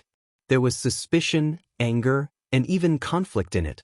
The puzzled Thales raised his eyebrows. Know what? Ian took a deep breath and shook his head, as if he wanted to wake himself up. If you don't know.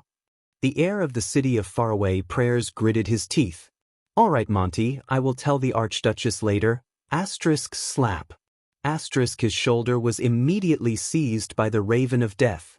Ian shuddered and looked up at Monty in shock. Now is not the time for you to be willful, Ian. Monty's voice was very gloomy, and there was a sternness that allowed no refusal. Dragon Cloud City has just promised to send troops, so they must know. This is not something that can be hidden from the public. Ian hesitated. But Monty did not waste any more words. He snatched the letter from Ian's hand without any hesitation. All right, then I'll do it. Wait. Without waiting for Ian to speak, Monty pushed the bewildered Ian down from his seat. The latter's struggle was completely futile against the knight. From the beginning to the end, Thales watched the scene in the city of faraway prayers in shock and bewilderment. Monty's gaze still made him feel fearful. What's wrong? That letter, what exactly is? At this moment, Regent Lisbon's voice traveled into their ears from afar. Lord Monty, we have heard of your reputation for a long time. However, this is Heroic Spirit Palace's Hall of Heroes. The regent attracted everyone's attention. He asked faintly, is there anything we need to know? Monty glanced at Thales again, then turned around abruptly to face the hall. Yes. The brunette knight raised the letter in his hand and said coldly, an urgent military intelligence just came from the city of faraway prayers. Count Nazir's gaze froze. Military intelligence?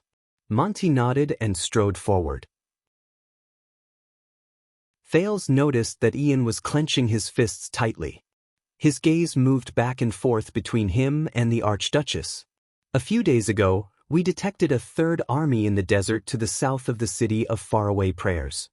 The Raven of Death's expression was horrified, as if he saw the day before the bitter cold winter coming. 4,000 to 5,000 light cavaliers, maybe more. We are certain that they are our enemies, and they are here for the Alliance of Freedom. The hall instantly fell silent. Thales also frowned. For the Alliance of Freedom? Wait, 20 years ago, Camus Union and White Mountain supported the Alliance of Freedom, which means, but the suzerains who were familiar with military affairs immediately grasped the main point. Cavaliers in the desert? 5,000? Count Carcagel was shocked. He slammed his remaining right arm on the chair. How is this possible? Monty snorted coldly. Not only that, they are all elites. They are skilled in galloping and they come and go like the wind. They are eyeing us covetously between the city of faraway prayers and Fort Liberté. Almost all the vassals furrowed their brows. The Archduchess looked at her regent with a bewildered expression. It is impossible for the desert bandits, Baron Bone Tribe, and orcs to have cavaliers of this scale. The direction from Camus Union is not right. The Golden Passage does not have such a force. Li Span, who was familiar with the geography, looked at Monty with a solemn expression. Where did these cavaliers come from? The Raven of Death exhaled and clenched his teeth. His expression was ferocious. This is what I want to say. Monty raised the letter and said through gritted teeth, they should have come from the southeast and crossed a part of the desert. The vassals were all shocked. Thales frowned and quickly recalled the geography of the continent. To the west of the city of faraway prayers is the Alliance of Freedom, and to the south is the Great Desert. If the cavaliers who appeared in the desert came from the southeast, wait, southeast? Crossed a part of the desert? Isn't that? But before he could straighten out his thoughts, Monty snorted angrily with a fierce expression, the flags of those cavaliers are blue with white edges, silver cross double stars. At that moment, Thales clearly felt his heart tremble. Asterisk thud. Asterisk the hall fell silent for a moment. In the next second, Regent Li Span, who had always been steady, could no longer maintain his image. He shuddered and cried out to Monty, "What?" In a split second, the gazes of the Archduchess and the vassals in the hall, the gazes of the City of Faraway Prayers diplomat group and the guards of Heroic Spirit Palace instinctively turned to Monty. They turned to the only guest who did not fit in with the hall. Monty's next words sounded faintly in Thale's ears, as if they came from the horizon. "That's right, things are already very clear." The powerful support behind the Alliance of Freedom, including the mastermind behind their rebellion against Extet, the Raven of Death said faintly, "Constellation." At that moment he faced countless shocked, puzzled and hostile gazes. The dumbfounded, absent-minded, and stiff Prince of Constellation could only hear his own heart beating. Chapter 325. After a brief silence, the Hall of Heroes burst into an uproar. "What?" "That means," "But that boy clearly," but no one's emotions could compare to what Thale's Jade Star felt at that moment. At that moment, the prince almost lost control of his body. Then, the sin of Hell's river surged into his body uninvited. To him, the whole world seemed to have stopped at that moment. Only his thoughts spun quickly. Constellation, the Alliance of Freedom's supporter? With the help of the mysterious power of eradication, Thales, who was drenched in cold sweat, tried his best to control his breathing to make sure that he did not lose his composure. Countless questions rose in his mind. What's going on? What's going on? In other words, at the head of the hall, the golden-bearded Count Hurst furrowed his eyebrows and looked angrily at Monty, who brought the news. The cowards of the Alliance of Freedom? The reason why they have the confidence to tear up the agreement is because they have the support of the Empire? The Raven of Death shrugged and said in a gloomy tone, "It's obvious." The indignant discussions in the hall rose to another level. What's going on? F***CK the Empire? Are they crazy? Their only heir is still. Is it an all-out war? Then what's our next step? Are we still going to the City of Faraway Prayers? Thales took a deep breath with a dazed expression. Constellation, the Alliance of Freedom, Extet, regardless of whether it was the information he obtained under Heroic Spirit Palace's strict surveillance, the news Putray, whom he had not seen for years, or the news he obtained from Dragoncloud City, there was not a single clue that pointed to this answer. He did not receive any hints. Just like the dragon's blood 6 years ago. To him, this was truly an accident. How interesting. Count Liner, who had always been expressionless, did not hide his terrible emotions this time. His face was contorted as he stared at Thales. On the surface, you sent your son to Dragoncloud City, but behind the scenes, you are still tirelessly making moves? Liner sneered maliciously and said, as expected of the heir of the Empire. As for us, we thought that we had the safest bargaining chip. We thought that the Constellations would behave themselves, but in the end, we were played like fools. Just like the previous war. Isn't that so, little prince? The atmosphere in the hall became more and more solemn. With a stiff expression, Thales raised his head with great difficulty and responded to the various surprised or angry expressions in the hall. Lisbon's doubts, Nicholas' gritted teeth, Nazir's contemplative look, and even Monty's unsettling hunter's gaze seemed to be much gentler compared to them, and the Archduchess' disbelieving and helpless gaze. Thelma. Hey, you Jade Star. Count Cotterson stood up abruptly and glared angrily at the stiffened prince in the corner. What the F***CK do you know about the Alliance of Freedom and your crazy father's army? Did you guys plan this?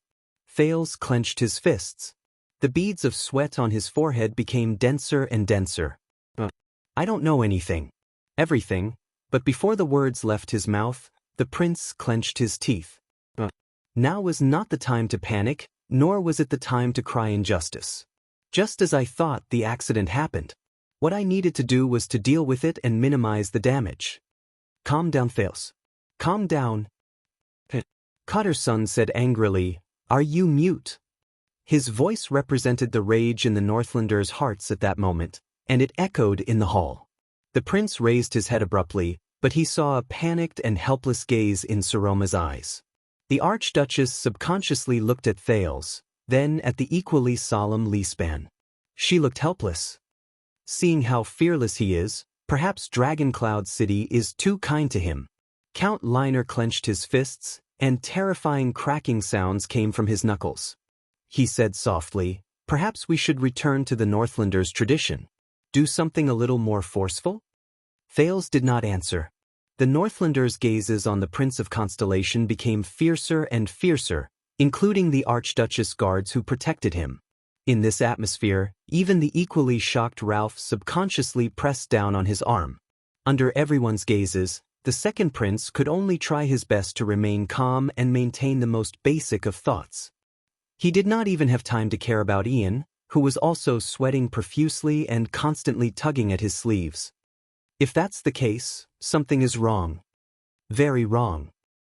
The Alliance of Freedom's rebellion, the City of Faraway Prayer's war problem, Dragoncloud City's power storm, Black Sand Region's respite, all of them actually originate from these different targets, different motives, different actions, but they all converged in the same place. Where is the connection? Where is the truth that the clues point to? Where is the key to the matter? In the face of the prince's silence, Count Cotterson seemed to become more and more impatient. He suddenly took a step forward. Not cooperating? Cotterson revealed a ferocious expression that had never been seen before. He gestured at Thales with his lips, gritted his teeth, and said word by word, "Very well, then tear him apart, until he opens his mouth." This sentence seemed to ignite the already explosive atmosphere. That's right. Many of the vassals of Dragoncloud City also gritted their teeth in anger. One after another, they stood up and let out a tidal wave of agreement. If seek him, how dare he toy with us, then he will pay the price. Show the Northlanders' attitude. Nicholas wanted to maintain order, but he was powerless. Ralph stood nervously behind Thales. In the face of the Northlanders' anger, he seemed ready to stake everything on one throw at any moment. What should we do? This was his sign language. But the main character of the matter, Thales, did not move. He seemed to have restrained all his emotions and held back all his reactions. Like a stone statue, he sat stiffly on the spot, ignoring the curses and insults that came like a raging wave. Like a stone statue. Son of A.B. Tish from the Empire. Nail him to the city gate. Let the Constellations have a taste of torture, hypocritical cowards. The waves of voices continued. Like a never-ending torrent, they slammed against the reef again and again. They were merciless, cruel, shocking, and terrifying. Thales, who was at the center of the waves, only remained silent. It was as if the world had nothing to do with him. The chaotic hall was filled with anger and hatred. Then, a sharp and out-of-control female voice tore through the noisy curses and malicious words like a rainbow that cut through the dark clouds. It resounded fiercely in the Hall of Heroes. Enough, Thales shuddered. Everyone was shocked. They subconsciously turned their heads to look at the highest seat. There, the young Archduchess had left her seat at some point in time. She clenched her fists and waved them by her side. She gritted her teeth, and her face was contorted. At that moment, Saroma Walton was like a desperate lioness guarding a pride of lions. She roared rather hysterically, "This is the Hall of Heroes. All of you, shut the *CK up. Shut up." The Archduchess' voice echoed among the pillars. The vassals' curses instantly subsided. The hall returned to silence. Only the young lady's rapid and trembling breathing could be heard in front of the highest seat. Everyone stared blankly at the Archduchess, who had lost control of her emotions. They watched as she clenched her fists tightly, her eyes red, and her gaze swept across the hall angrily. It was as if they had gotten to know their suzerain again. Tsk. Monty, the Raven of Death, stared at Saroma, whose mouth opened and closed, unable to calm down for a long time. He sighed with emotion in a soft voice. Even if she's a lady, she's still a Walton. Thales, on the other hand, had his mouth slightly agape. He stared at the agitated young lady from afar. His emotions were complicated. Saroma. No, at this moment, you should be, what the F***ck is this? Ian whispered in exasperation behind Thales. About the Alliance of Freedom, you said, didn't you hear what the Archduchess said? However, this time, Thales only shook his head coldly. Shut up. Ian was stunned. Finally, a steady cough broke the silence. Sit back down, Cotterson and everyone else. The regent's stern voice rang out. Whether it is temperamental or bullying the weak, they are all acts of cowards. The Northlanders are not despicable to that extent. Count Leespan stood in front of Cotterson and said flatly, we will decide how to deal with this matter after discussing it with the lady. Since it has already happened, no matter how we punish him, it will be useless. Before that, Prince Thales is still our guest. The regent's words made Cotterson frown. He's right, the old Count Nazir agreed coldly. It's just a piece of military intelligence. Look at how anxious all of you are. If King Nuvan was still here, the words of the two powerful vassals calmed the irritation and anger in the hall. The vassals returned to their seats one after another, but the gazes directed at Thales did not decrease in the slightest. Thales closed his eyes, but his brain spun faster and faster. Unexpected. If it comes to that, my lady, Leespan turned around and gently hinted at Saroma. Saroma took a deep breath and restrained herself from losing her composure just now. With an unpleasant expression, she sat down with Nicholas' help. She glanced at Thales. The expression in her eyes was hard to read. Lord Monty. After Count Leespan restored order in the hall, he turned to the indifferent Raven of Death. Are you sure that the city of faraway prayers is Constellation's army? The regent asked steadily, is there a possibility that someone else is in disguise? Like Camus Union? You know what I used to do, right? Monty scratched the back of his head and gestured at Nicholas, who was on the stairs. What do you think is the possibility that we got the wrong target? The vassals frowned together. 5,000 light cavaliers. It's impossible for them to be local nobles. It can only be. Count Liner looked at Monty with scrutiny and suspicion. Did you fight? Monty shook his head. Over the past few days, that group of Constellations did not even get close to Fort Liberté. They only watched from afar and continuously sent out roaming cavaliers to investigate. The Raven of Death looked at the letter in his hand and clicked his tongue. The distance between Bladefang's camp and Fort Liberté. God knows how they replenished their supplies in the desert. When they heard this, many of the nobles were slightly stunned. Roaming, patrolling, avoiding battle, and stabbing the enemy in the back at the critical moment. The one who spoke was Count Nazir. The old man rubbed his chin and his gaze moved slightly. Doesn't this tactic sound familiar? For example, 18 years ago? The hall was silent again. Many people lowered their heads. Count Cotterson closed his eyes and sighed. Thales thought of something. Are Sonia Cecere and her guards still in Broken Dragon Fortress? Where did they get 5,000 cavaliers, even if they're all light cavaliers, to stuff them into the desert? The youngest Count Hurst furrowed his brows and subconsciously turned his head to look for that figure. It's impossible for there to be no news of such a large-scale mobilization of soldiers. What about the secret room? Madame Calchon, Hurst realized that he had said the wrong thing, and he stopped himself in time. A few seconds later, Monty snorted softly. Whether it's the fortress or the secret room, you should ask the king. Black Sand region knows best. The vassals in the hall fell silent again. That's right.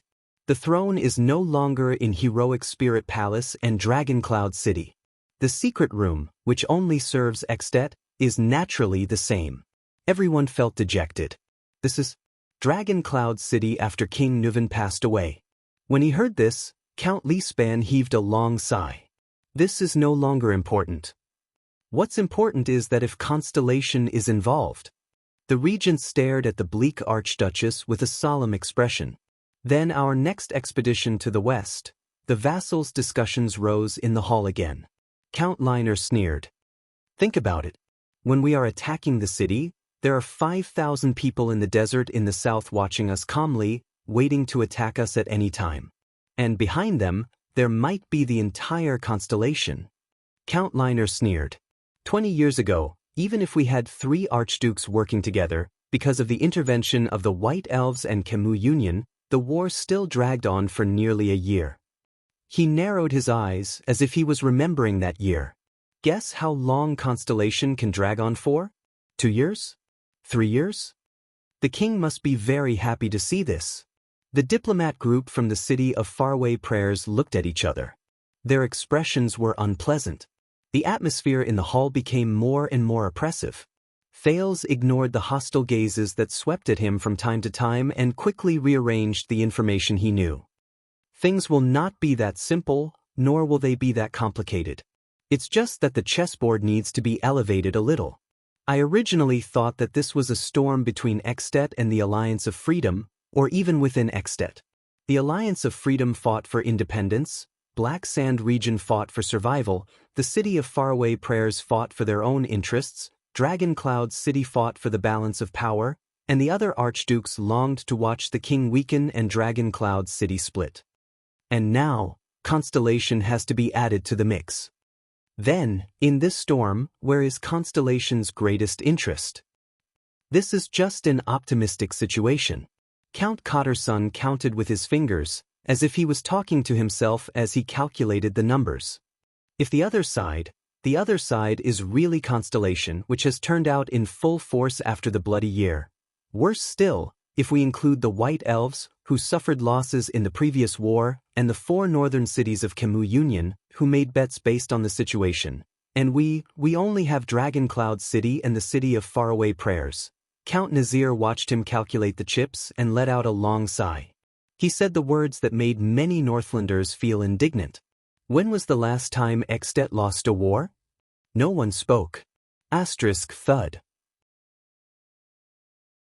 The one-armed Count Karkagel punched the arm of his chair, causing a dull thud. His ghastly pale face told of his current mood. The vassals clenched their fists. The situation has become complicated. Count Lisbon's expression did not change as he said flatly. Nazir nodded. It was rare for 2 old friends and old rivals to agree on the same thing. Thales was still thinking quickly.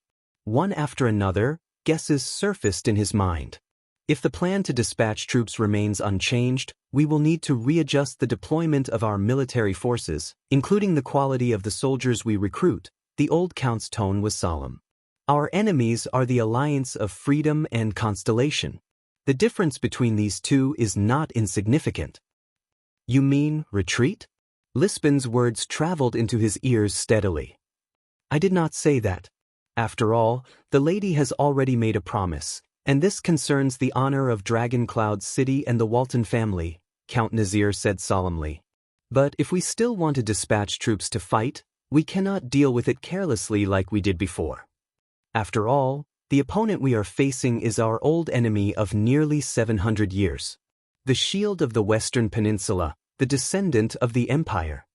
No one spoke again. Only the Raven of Death shook his head and exhaled. The heir of the city of faraway prayers, Ian Rockney, widened his eyes in disbelief.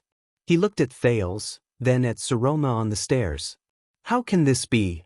On the Archduchess' seat, Saroma looked stunned. At this moment, no. Count Liner raised his head and attracted the attention of the entire hall. The problem is actually very simple. The Count, whose expression was cold and whose words were as sharp as knives, looked at Thales again and said profoundly, "We do not need to send more troops, nor do we need to hesitate." Thales' scalp tensed. It's here. This is what I'm most worried about after everything happened. Many people moved slightly. Constellation has an army that is here to stir up trouble. And we have their heir. Count Liner said coldly, Prince Thales Jadestar, right? A name that has never appeared in the Jadestar family tree. At that moment, Thales felt the gazes on him become even colder. Count Hurst was stunned. You mean, Count Liner sighed. Chop off one of his hands and send it to Eternal Star City. Tell his crazy father to retreat immediately. Problem solved.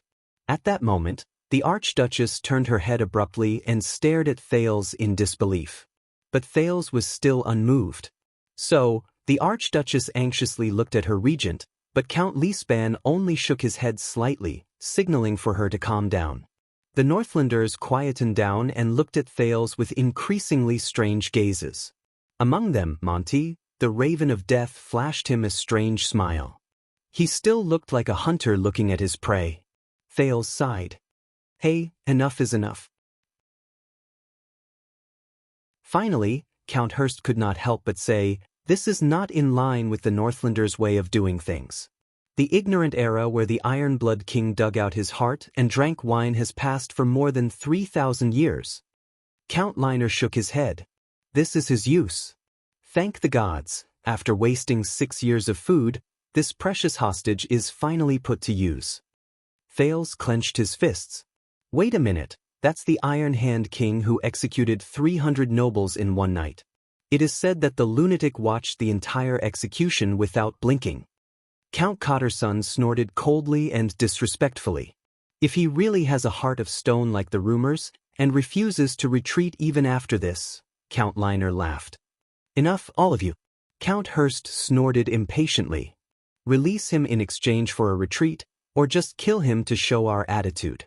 We are dissatisfied with the constellations, so we torture a child to vent our anger? What is this all about? Count Liner sneered. This is not venting our anger. Besides, we are releasing him. There was a cold glare in his eyes. It's just that we are releasing him in installments. Count Hurst furrowed his brows. Installments? If one letter is not convincing enough, then 2, 3, 4. Anyway, aside from his palms, he also has arms, legs, feet, eyes, nose, ears. Count Liner's cold words echoed in Thales' ears. Every time he writes a letter, we will release a part of the prince in installments. Until King Kessel retreats. Or he dies.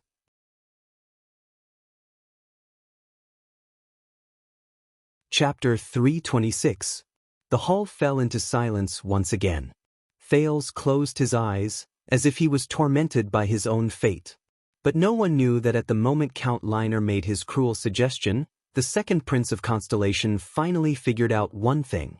Connect. He said in his heart. The fight in Black Sand region, Constellation's interference, the alliance of Freedom's rebellion, the war in the city of faraway prayers, the storm in Dragon Cloud City, most of the things were connected. They all pointed to a key point. That was, Thales clenched his fists. Is it really as I thought? But if that's the case, at this moment, a clear female voice rang in his ears. No! This made the nervous Thales open his eyes and snap out of his daze. He raised his head in shock and looked at the Archduchess thrown at the highest point. Many other vassals did the same. No! A clear and decisive voice echoed in the hall. It was Saroma. At this moment, she gritted her teeth and looked conflicted. Her gaze kept moving between the vassals. Count Liner, who had threatened to release Thales in installments, was slightly stunned. My lady? Saroma stared at Thales in a daze. But after a few breaths, she seemed to have made up her mind. She turned her head and took a deep breath. Everyone, 6 years ago, before the king and the 4 archdukes, I made a promise in the name of the Archduchess. The Archduchess seemed to be a little stuttering and nervous, a stark contrast to her previous unyielding attitude. But she still tried hard to suppress her trembling and said anxiously, I promised, Thales. Thales will be Dragon Cloud City's guest. I will be responsible for his safety. In Dragon Cloud City, before my eyes. The young girl's face was taut, and she shouted with all her might. He won't and he shouldn't be hurt. Once she said this, the vassals had different reactions. Among them, the 6 counts had the most complicated expressions. Promise? The Archduchess. Thales stared at Saroma, who was forcing herself to remain calm. He felt anxious and fearful. Saroma. Be responsible for his safety? Count Liner seemed to be very dissatisfied with this sentence. His eyebrows were almost raised. Forgive me for being blunt, my lady, but what about our safety? What about the safety of those warriors who risked their lives to fight for your honor? The vassals seemed to resonate with Count Liner's words. They all nodded and grunted in response. Count Nazir looked at the Archduchess with a strange expression. He seemed to be hesitating about something. Count Liner said in an overbearing manner, "That's right. And where do you put these?" Saroma's face turned pale. "Don't tell me that in your heart, this Prince of Constellation is more." Li Span saw that the situation was not right and decisively reprimanded. Liner snorted angrily. He turned his head around and looked at Thales with hostility again. The atmosphere in the hall suddenly became very awkward. No one wanted to speak. Beside Thales, Ian looked at the situation in the hall and exhaled heavily. The Viscount knocked on the seat of his chair in dissatisfaction, venting his dissatisfaction with the unexpected situation. Damn it. This was probably the only time he looked like a Northlander. Thales only lowered his head and listened quietly. He did not pay attention to the argument in the hall. After a few seconds, the embarrassed Archduchess seemed to have adjusted her emotions. "I will negotiate with Constellation," she said softly. "But before that, my guests will not be harmed in any way. The Archduchess raised her head and gritted her teeth. "This is our bottom line." The vassals frowned. Thales sighed. "This is bad. Saroma, if you insist on this, negotiate." This time, the person who spoke was Monty from the City of Faraway Prayers. "It will take about a month to travel from Dragon Cloud City to Eternal Star City." Monty crossed his arms and stood in the middle of the hall. He ignored the strange expressions of the nobles on both sides and said coldly, "And the military situation is urgent. You can wait, but my subordinates and comrades can't. Moreover, we cannot turn this war that we must win into a permanent burden and let the real enemy succeed." He did not clearly state who the real enemy was. Saroma was instantly speechless. The vassals began to discuss among themselves again. Ian frowned and wanted to say something, but under Monty's fierce gaze, he did not speak in the end. The pressure was back on Thales. The mean Count Cotterson snorted softly and sneered. "Very reasonable. So?" He shrugged and turned to Liner. "The simplest way is to send our attitude along with the letter. Are you sure that chopping off only one hand will work?" Count Liner smiled back at him. Thales sighed. "We're back to this topic again. Someone must let them know that Northlanders do what they say," but they were interrupted by the Archduchess once again. "No!" Saroma clenched her teeth. Beads of sweat could be seen on her forehead, as if she was going through a very intense struggle. "It's not that simple." The vassals showed puzzled gazes again. The young lady glanced at Thales. The anxiety and nervousness in her eyes did not decrease in the slightest. The Archduchess panted and tried hard to convince the men in the hall. "I remember that King Kessel once promised that anyone who endangers Prince Thales' safety will become Constellation's eternal enemy. His head will be the condition for the next king of Constellation to be crowned. We must be cautious." This sentence seemed to have quite an effect. At least, the vassals who had been glaring at Thales and speaking rudely stopped talking and began to think about more problems. Thales was the only one who looked at the Archduchess with a complicated expression. He felt rather upset. "She's protecting me. Even if this will endanger the little bit of popularity she built up with great difficulty today. She's protecting me." "But, Saroma..." Finally, Count Li Span broke the awkward atmosphere. "My lady's considerations are reasonable." The former Prime Minister and current regent, who had worked diligently for Dragon Cloud City for decades, coughed. Li Span raised his gaze and swept his gaze across every vassal.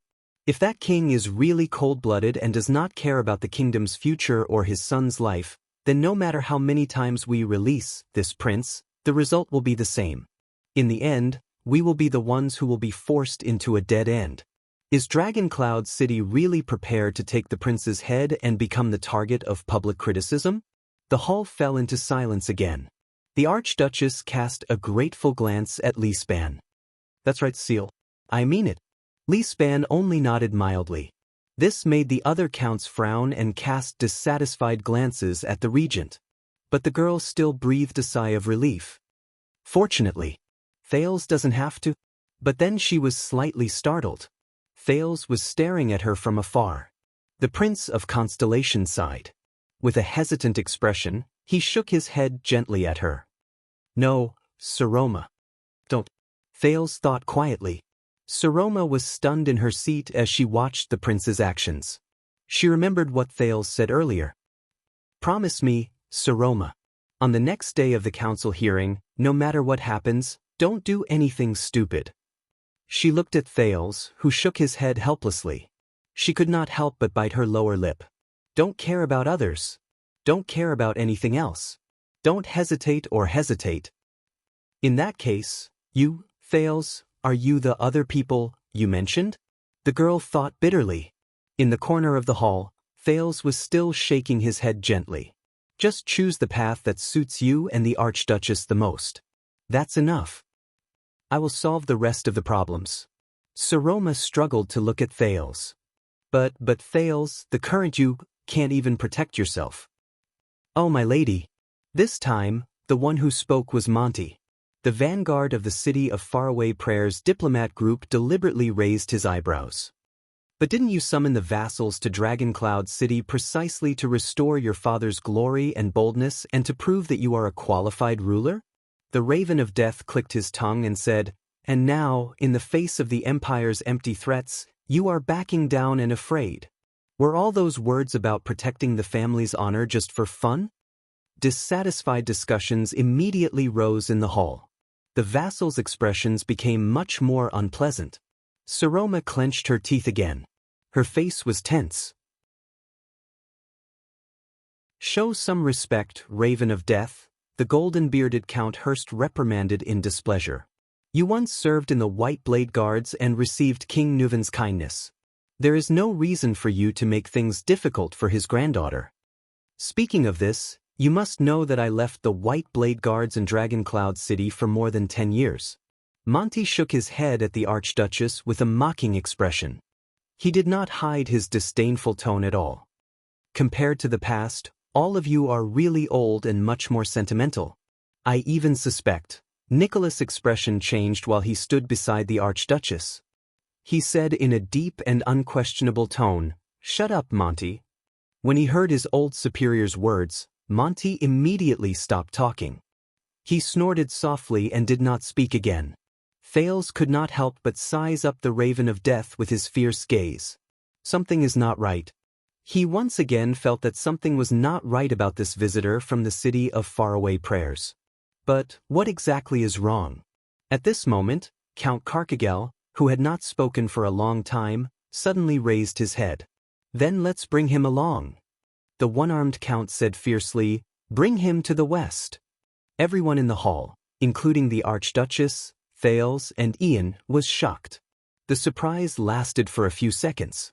Count Lispan frowned and said, bring him along? Do you mean? The one-armed count nodded and said coldly, we will march with this prince to solve the problem of the Alliance of Freedom. We will bring him along to attack the city, bring him along to fight, bring him along to kill the enemy. We will leave the problem to the Constellations opposite Fort Liberté, who are holding the double-cross-shaped star's flag. The Archduchess trembled and cried out involuntarily, what? The vassals' gazes were cast on Thales. Thales was shocked. His expression changed slightly. We will let the possible enemies on the battlefield know that their prince is in our hands, Carcagel said coldly.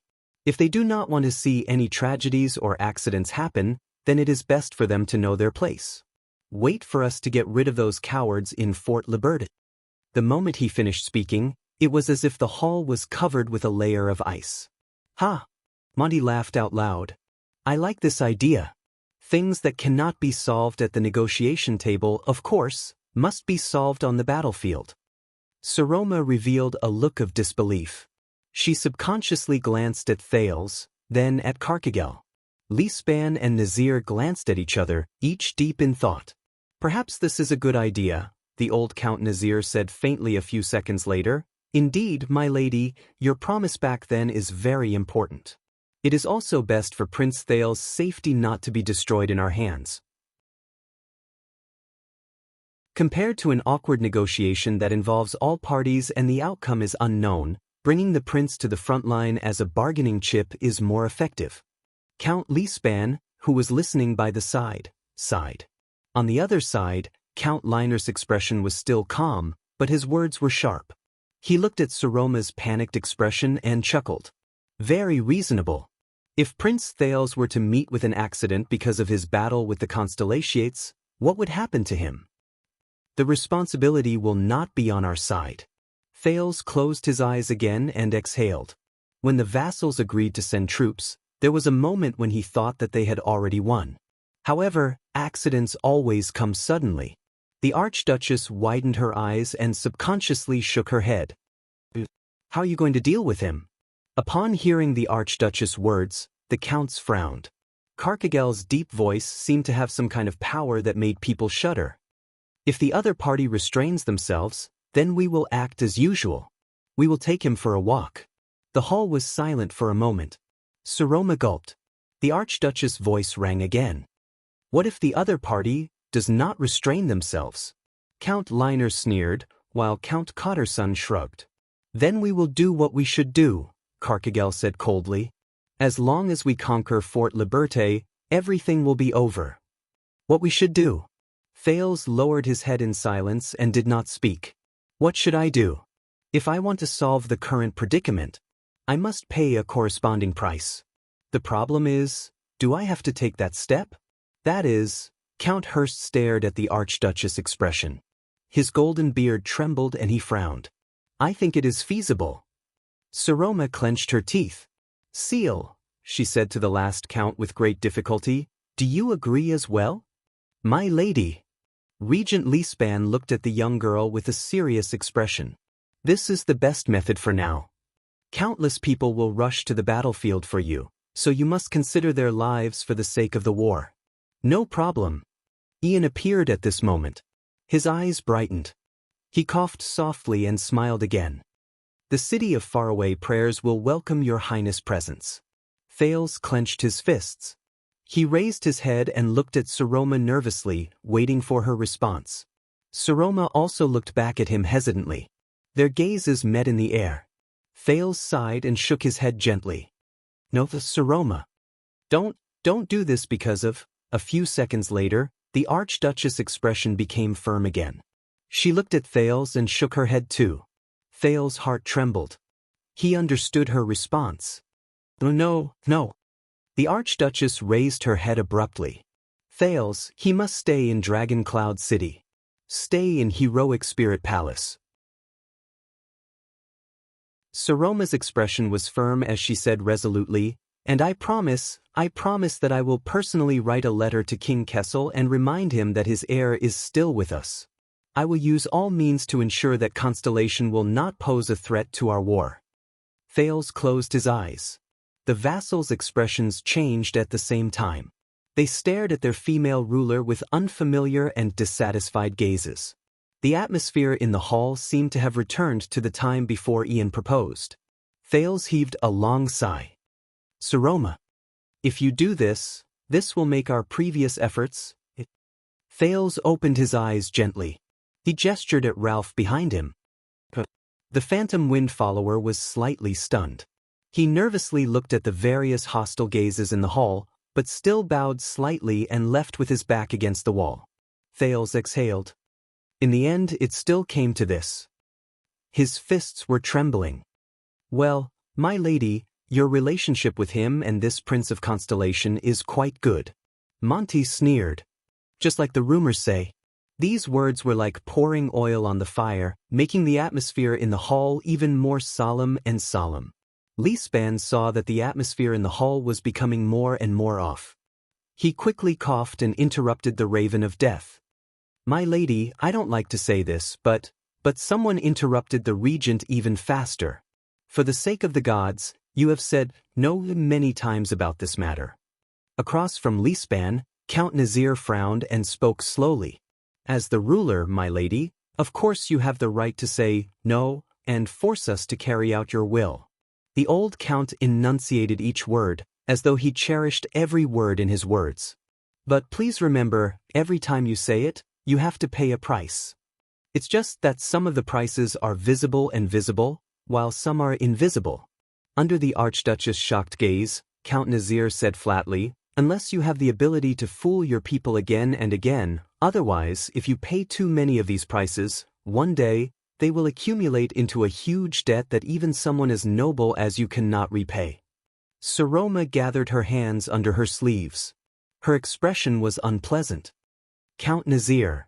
Nazir did not give the young girl a chance to speak. Instead, he spoke his words one by one. Among the 6 counts, Nazir's words were not as soothing as Lispin's, not as gentle and polite as Count Hurst's, not as ear-piercing as Count Liner's, not as harsh and unpleasant as Cotterson's, and not as shocking and powerful as Carcagel's, but they seemed to contain a special power that could not be rejected. They could not help but be moved. "And those we are talking about, my lady? Those are the soldiers of Dragon Cloud City," Nazir said softly. "The decision we make here concerns their lives. Do you really understand the price of saying no here?" Saroma was stunned.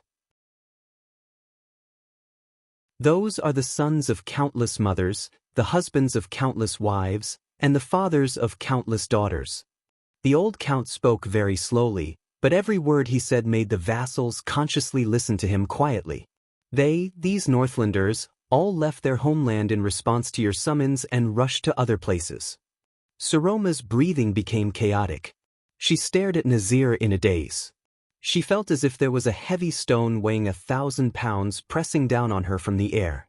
Nazir raised his head gently and said slowly, "And no matter what the reason is, you should not disregard your people who are loyal to you for an outsider, a hostage of an enemy country. And the price of doing so," he stared at the Archduchess with a piercing gaze. "Perhaps it will make your people and all those who are willing to fight for you bitterly disappointed. Then they will disregard you and their ruler." Once he said this, the gazes of the vassals on Saroma instantly changed. Saroma, on the other hand, stared at the count in a daze. She was drenched in cold sweat, and her lips trembled. Old Count Nazir sighed slowly. "Until one day, the accumulated debts of these prices exceed the grace you and your family have given us, and exceed our loyalty to you and your family. At that time, no one will be willing to fight for you anymore. Isn't that so?" The hall became quiet. No one spoke anymore. In the corner, Thales closed his eyes expressionlessly and shook his head slowly.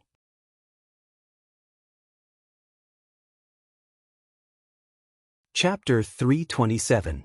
The young lady was obviously anxious. Saroma's breathing became faster and faster.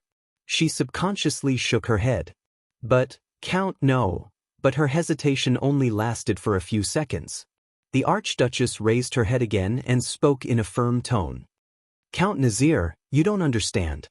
Her words were somewhat incoherent, but the unyielding attitude in them made Lispan frown. "If it weren't for Prince Thales's help, there would be no me, and there would be no Dragon Cloud City today." Thales was shocked. The moment she finished speaking, the entire hall seemed to have turned cold. Count Lispan heaved a heavy sigh, while Nazir's expression was extremely unpleasant. The other counts were not willing to give in. More and more Northlanders turned to Thales again. But the gazes that gathered on him became more and more ominous. "Silly girl." Ian put his hand on his forehead in annoyance. He nudged Thales and whispered, "Yes, perhaps she can protect you from war, but if she has to sacrifice her prestige and power for this, and lose the support of all of Dragon Cloud City, then what is the point of everything we do today?" Thales did not answer. He just chased all the unnecessary emotions out of his mind and quietly looked at the Archduchess, who refused to back down. "Lady Saroma Walton, you said..." Old Count Nazir called her by her full name and narrowed his eyes. "Without him, we wouldn't be here today?" Nazir softly repeated Saroma's words. Saroma took a deep breath. Her face was pale. "Yes, all of you may not know, but Seal knows very well." But the next moment, Count Nazir widened his eyes and suddenly raised his voice. "Indeed!"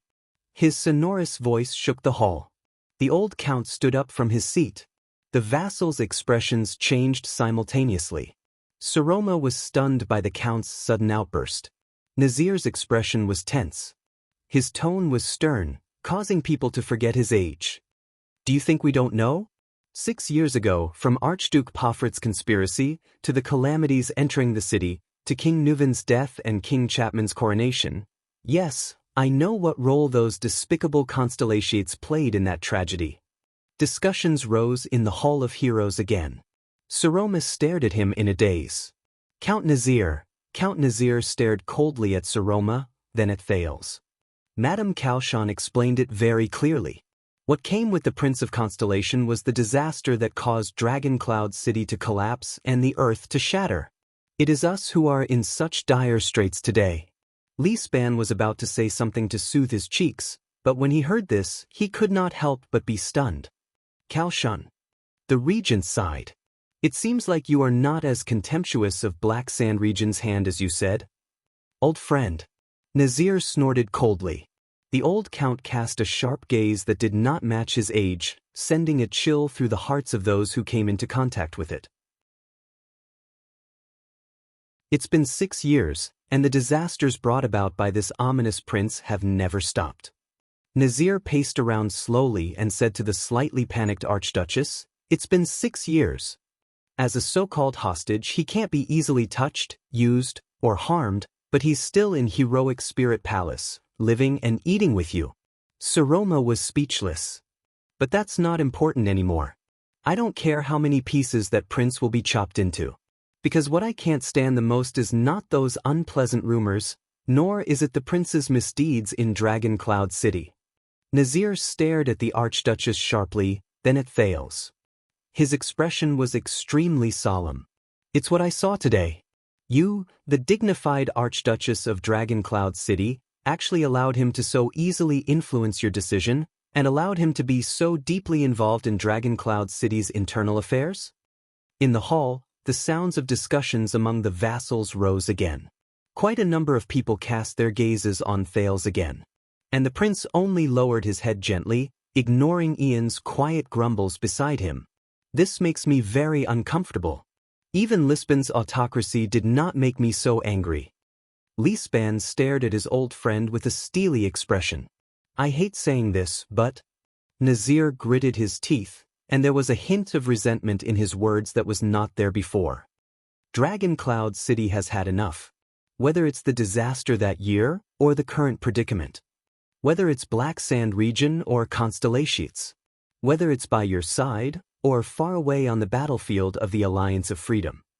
Saroma stared at him blankly, not knowing how to answer. Sounds of praise rose in the hall. Pairs of gazes were directed at Thales, and they were filled with hostility. Cotterson and Count Liner looked at each other. Hurst and Count Carcagel lowered their heads without saying a word, while Regent Leespan furrowed his brows. After a long silence, Nazir coughed loudly a few times. I'm sorry, I overstepped my authority. Nazir's voice became softer, as though he had returned to the appearance of an old and clumsy count. But if you are still so naive... He shook his head with a sorrowful look in his eyes. Especially when Constellation is involved, please forgive me for reconsidering my decision to send troops. Perhaps Dragon Cloud City should also stay away from these matters, even if it will damage your reputation. Please understand that we did not respond to the enlistment to satisfy the willfulness of a child who wants to protect his childhood playmate. These merciless words instantly plunged the entire hall into a cold winter. Count Leespan clenched his fists tightly and stared at the Archduchess hesitantly. Count Hurst wanted to say something, but in the end he did not say anything. Count Liner and Cotterson exchanged glances. Their meaning was unclear. The breathing of the vassals slowly became disordered. Please make a decision, the decision a wise archduke should make, Nazir said faintly and sat down again. No one spoke. Everyone was waiting for the girl who sat at the highest point in the Hall of Heroes, perhaps the highest point in Dragon Cloud City. Saroma trembled slightly and stared at Nazir in disbelief. No, she struggled internally, and her eyes slowly turned red. Naive? Willful? She muttered. Protecting my childhood playmate? She raised her arms as though she wanted to grab onto something, but in the end, she could only place them weakly on the chair. The girl stared at Thales with a sorrowful gaze. But Thales did not respond to her. A few seconds later, she turned her gaze back to Nazir and stared at the Count's pained and unhappy expression. The decision a wise archduke should make?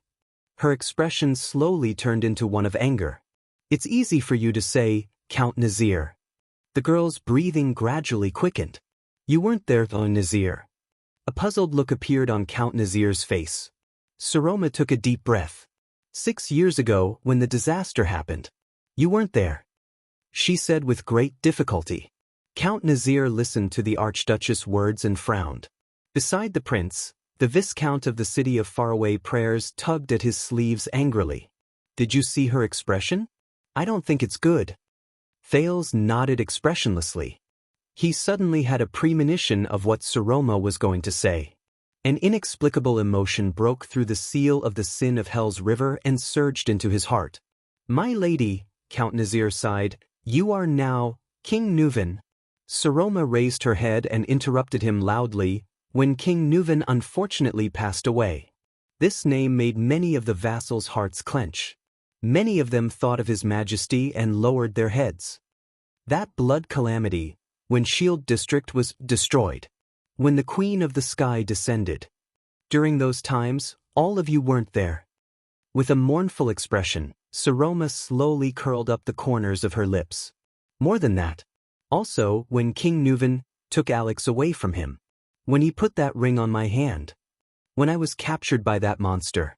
When Lupa appeared and surrounded us, it was as if he was a child. The vassals stared at the girl. Doubt and puzzlement slowly crept into their hearts. My lady, Lispan coughed and reminded her softly, perhaps you should reconsider, but Saroma ignored what he was saying. How do you know? How do you know? So, you don't know. The girl gritted her teeth fiercely. At that time, the one who was truly by my side, it's him who saved my life. And gave me a different life. At this moment, Thales, who was at the center of the storm, slowly curled up the corners of his lips. The words of the girl and Nazir made him recall what happened in the past. Those things he would never forget. He watched the Archduchess' struggling and hesitant expression from afar and sighed softly. Saroma puffed out her chest and held onto the arm of the chair. The anger in her eyes slowly turned into relief. The expression on her face also changed from indignation to indifference. Nazir, she said flatly, do you think that Dragon Cloud City lacks a true Archduchess? Nazir's gaze became solemn. He subconsciously felt that something was wrong. Do you think that with an Archduchess as your leader, it is inappropriate for us to send troops? Lispan's breathing became faster and faster. He stared at the Archduchess in surprise. Saroma exhaled and said coldly, all right, I can do as you say. Choose a husband from the vassal families and give birth to an heir. Even if you get married tomorrow, it will not be a problem, if this can be exchanged for your expedition and your cooperation. Then I will do it. The Archduchess flashed a forlorn smile. She heaved a sigh of relief, as if she had just let go of a burden. The Count's expressions changed one after another. Count Lispan's expression changed drastically. As if someone had poured boiling water into the hall, the vassals immediately cried out in surprise. What's going on? Ian did not seem to be able to react. He pulled Thales in a daze. However, in the midst of the surprise and shock, Thales' expression remained calm. He only stared at the girl in silence. That little rascal. It was as if nothing had happened. But Thales, he is a friend who has gone through trials and tribulations with me. Saroma's cold and arrogant voice was like a beacon in the night. It ignored all distractions and spread out clearly in the midst of the clamor. As long as he is in Dragon Cloud City, he will not be harmed.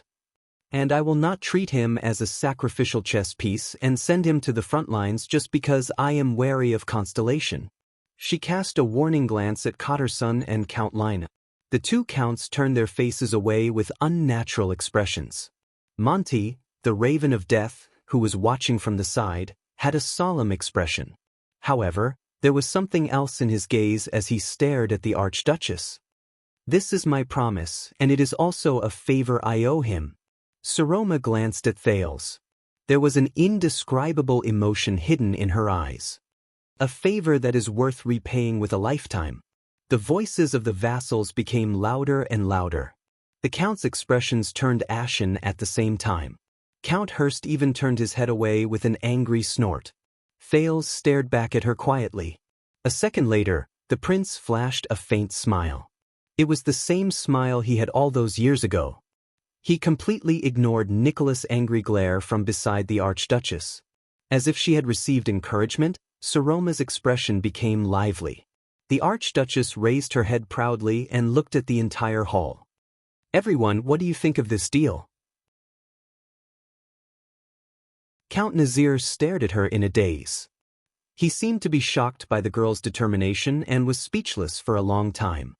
"My lady," Count Lisban could not take it anymore and shouted, "Enough of being willful. Do you know what you're saying?" Saroma slowly turned her head and looked at the regent who had accompanied and taken care of her for more than 6 years. She is losing this game, losing her bargaining chip as an archduchess. Below the hall, Ian stared at the prince with a complicated expression. There was no lack of resentment in his voice. "She is making all our efforts for her go to waste. Just to protect you? I really don't understand." Ian snorted coldly. Thales shuddered slightly. He slowly turned his head. "No," Thales said coldly and interrupted Ian, "she did not lose." In the face of Ian's puzzled gaze, Thales took a deep breath and tugged at his collar, brushing past the symbol of the 9-pointed star. "I can't lose either." At the same time, everyone was either shocked or furious as they waited for the Archduchess's response. It was an important decision that might decide the future politics of Dragoncloud City. The young Archduchess' hands trembled more and more violently, but her gaze became more and more resolute. "Of course I know what I'm talking about, Seal." "Thank you," Saroma said coldly, "but I am a Northlander, and Northlanders never forget favors. Even if it comes at the cost of my life."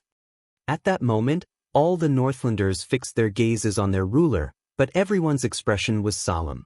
In the corner, Thales pressed his hand against the pocket on his abdomen. There was a pair of old black-rimmed glasses hidden there. The prince stared at the stone carving of the cloud dragon spear at the top of the hall with a determined expression.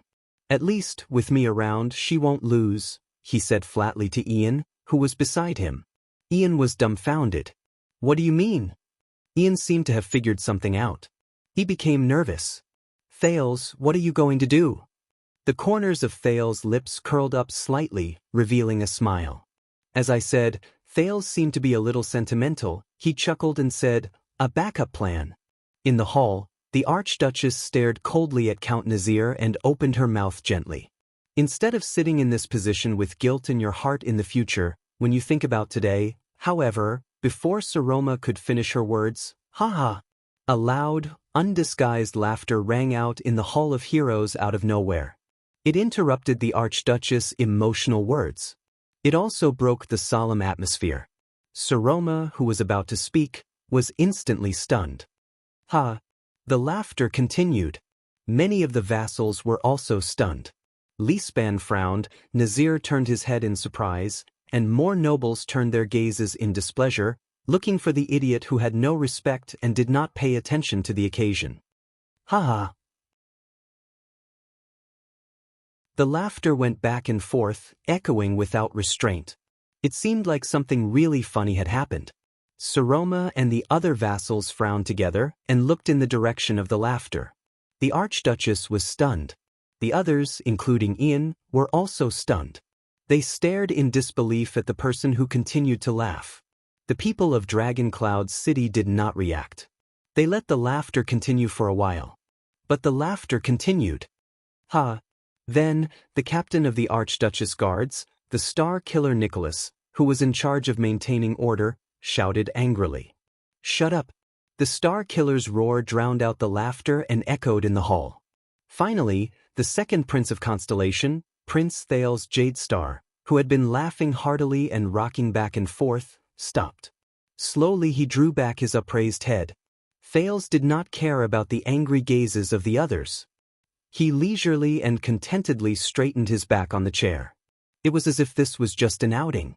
and in the eyes of the Northlanders in the hall, the teenager was narrowing his eyes. With the most disdainful expression, he glared coldly at everyone who stared at him. "Young prince," the Star Killer said angrily, "shut up, or I'll have someone invite you out now." "Save it, Star Killer. Can't you see?" Thales snorted coldly and glared at Ian, who was trying to pull him back.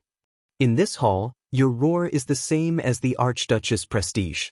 It's useless." Nicholas was stunned. Then he showed a resentful expression. Thales seemed to be amused by himself. He slowly stood up and laughed again. Ha! Although his shoulders kept trembling, there was no smile in his eyes. They were even cold. Saroma stared blankly at Thales, who was behaving abnormally. She did not know why. None of the Northlanders seemed to understand the prince's sense of humor.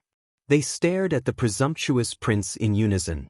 Their gazes were malicious, and the sound of their fists cracking and teeth gnashing could be heard incessantly. "We are discussing how to save or take away your life. And you think it's funny, don't you?" Count Cotterson looked sideways and stared at Thales coldly. "The Empire?" When he heard this, Thales did not stop laughing. Instead, he laughed even louder. Ha! Amidst the prince's laughter, the Northlanders' expressions became increasingly unpleasant. "Have you heard of that story?" Thales, who was laughing so hard that he could not straighten his back, waved his hand and finally managed to speak smoothly. "A fisherman and a woodcutter sat under a tree and had lunch. They were poor and had never tasted beef, so they thought of a way. They imagined the black bread in their hands as beef." Ha! Thales laughed so hard that his face was contorted. He clutched his abdomen and said while laughing, Then they discussed, "Hey, look at the piece of beef in my hands. Should I bite it horizontally or vertically?" His words echoed in the hall with his laughter, and it also made the Northlanders increasingly unable to suppress their anger. Ha! Count Lispan and Count Nazir looked at each other in surprise. They had a tacit understanding that this was not Thales' doing. Saroma stared blankly at Thales as he walked out of his seat. She was speechless. Count Cotterson could not take it anymore. He gritted his teeth and glared at Thales. "What the F***ck are you talking about?" Thales stopped laughing, exhaled, and shook his head. "Don't you understand?" The prince walked to the center of the hall. Under the watchful eyes of the crowd, he looked at the vassals around him contemptuously. Looking at a bunch of self-righteous fellows, self-righteously discussing a fantasy that they can't even achieve.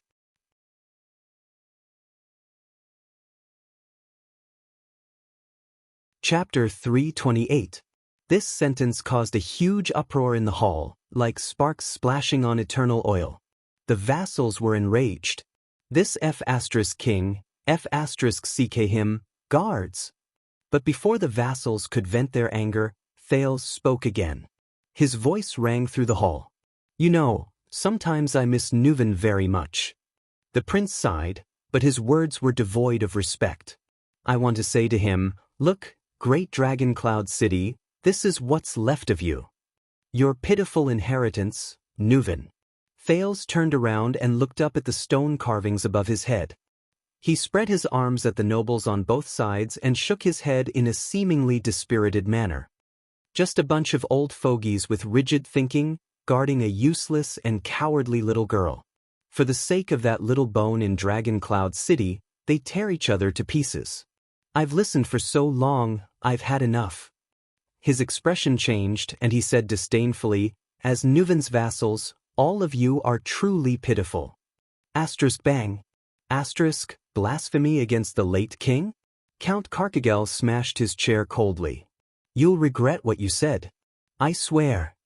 Thales shook his head in disdain. He did not respond at all. "Wow." Ian gaped at Thales from his seat. "I thought I was already going overboard." "If this is your plan, madam, then it's best to stop him before anything happens."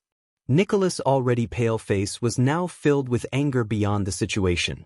He whispered beside the Archduchess, "This is too much. If this goes on, no one will be able to save him in front of the angry Northlanders. Even if he has his father and Constellation's protection." But Saroma only stared at the prince in a daze and did not reply. Thales? You? Thales took 2 more steps and brushed past Monty's shoulder. The Raven of Death gave him a faint, cold smile. His gaze was malicious. Enough, Prince Thales, Count Hurst shouted angrily. Madam tried to save your life, but you— Oh, speaking of this. Thales raised his voice, as if he had suddenly realized something. He calmly turned to the golden-bearded count. Saved my life? He shook his head with a ridiculous and disdainful expression, clicking his tongue at the seated Archduchess. I knew it. It's not safe to bet on the so-called Archduchess. He shook his head and sighed, seemingly annoyed. I advise you not to do that either. It's just as I thought. She's too weak and too stupid. Thales shrugged. She can't even be a good puppet, much less protect me. The prince snorted. Stupid little woman. Count Lispan looked at the prince in disbelief. He felt that he had never been so unfamiliar before. It was as if he was no longer the prince who had always been content with his duties. Saroma's expression changed. She stared at Thales in bewilderment, but she could not help but recall what the teenager had said before. Don't care about others, don't care about anything else.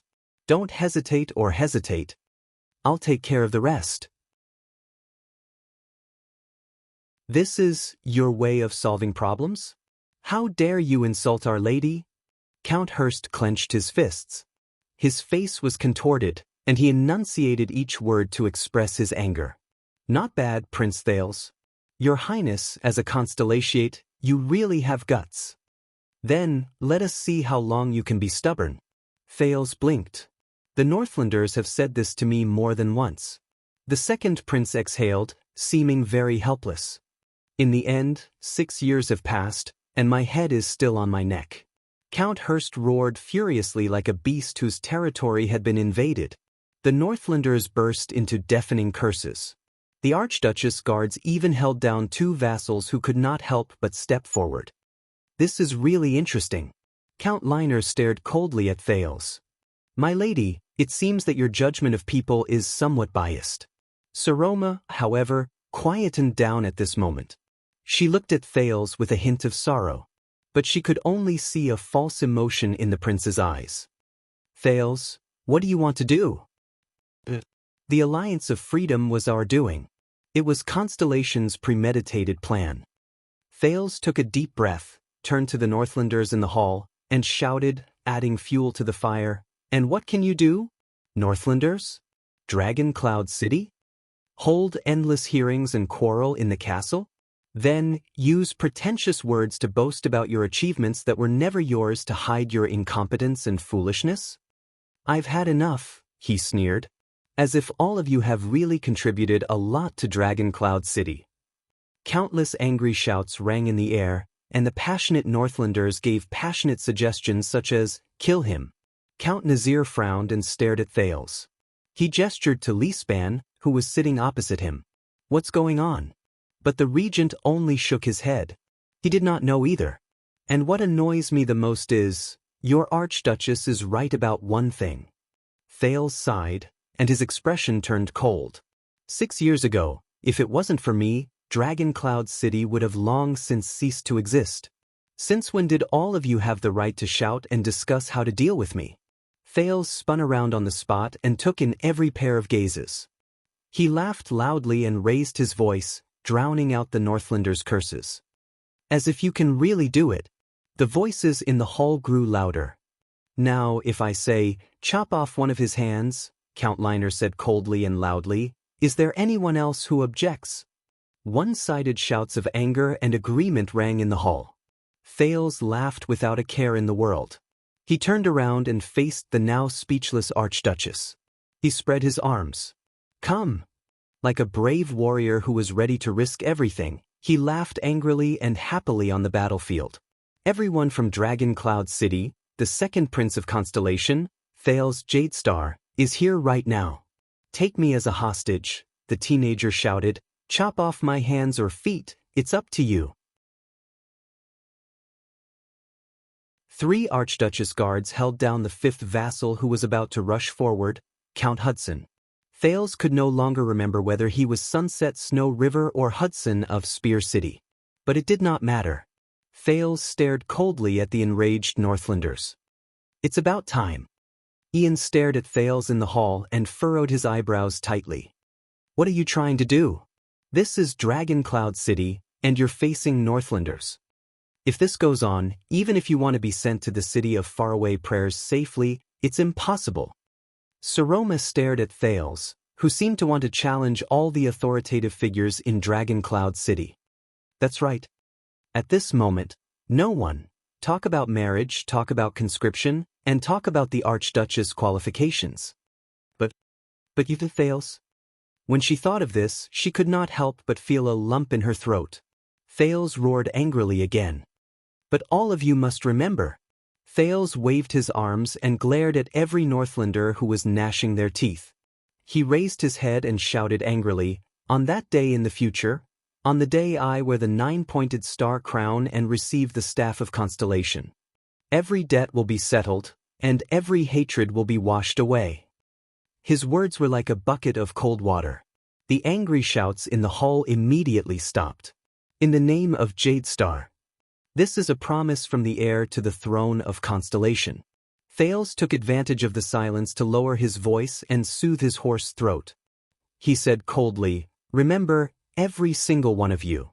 Remember, extensions." He glanced coldly at the vassals in the hall and found that the anger in their eyes had slowly faded away, turning into hatred that could not be erased for years. Brat. Count Cotterson gritted his teeth so hard that he looked as if he wanted to chew Thales to pieces. "Do you think the Northlanders will be afraid of your threat?" Thales turned his head around like a thorn and met his gaze. "Am I wrong? Look at how scared you were when you faced Constellation." The prince smiled and said with a sigh, "The once awe-inspiring and famous Dragon Cloud City has now, you can only rely on hostages to fight." The angry shouts in the hall, which had calmed down, rose and fell again. Aside from the bewildered Lispan and the frowning Nazir, even the other 4 counts showed their anger. Count Karkagel clenched his remaining fist and said with an expressionless face, "I doubt if you can live to be crowned. If it weren't for the Archduchess guards restraining you, you would have been torn to shreds by now. I doubt if you can live to see the day of your coronation." Thales laughed. "That's why I said that you are a bunch of idiots." The second prince of Constellation sighed as if there was no one else around him. "It doesn't matter whether I am crowned or not. Because someone will always be crowned." He narrowed his eyes and fearlessly met the count's gaze.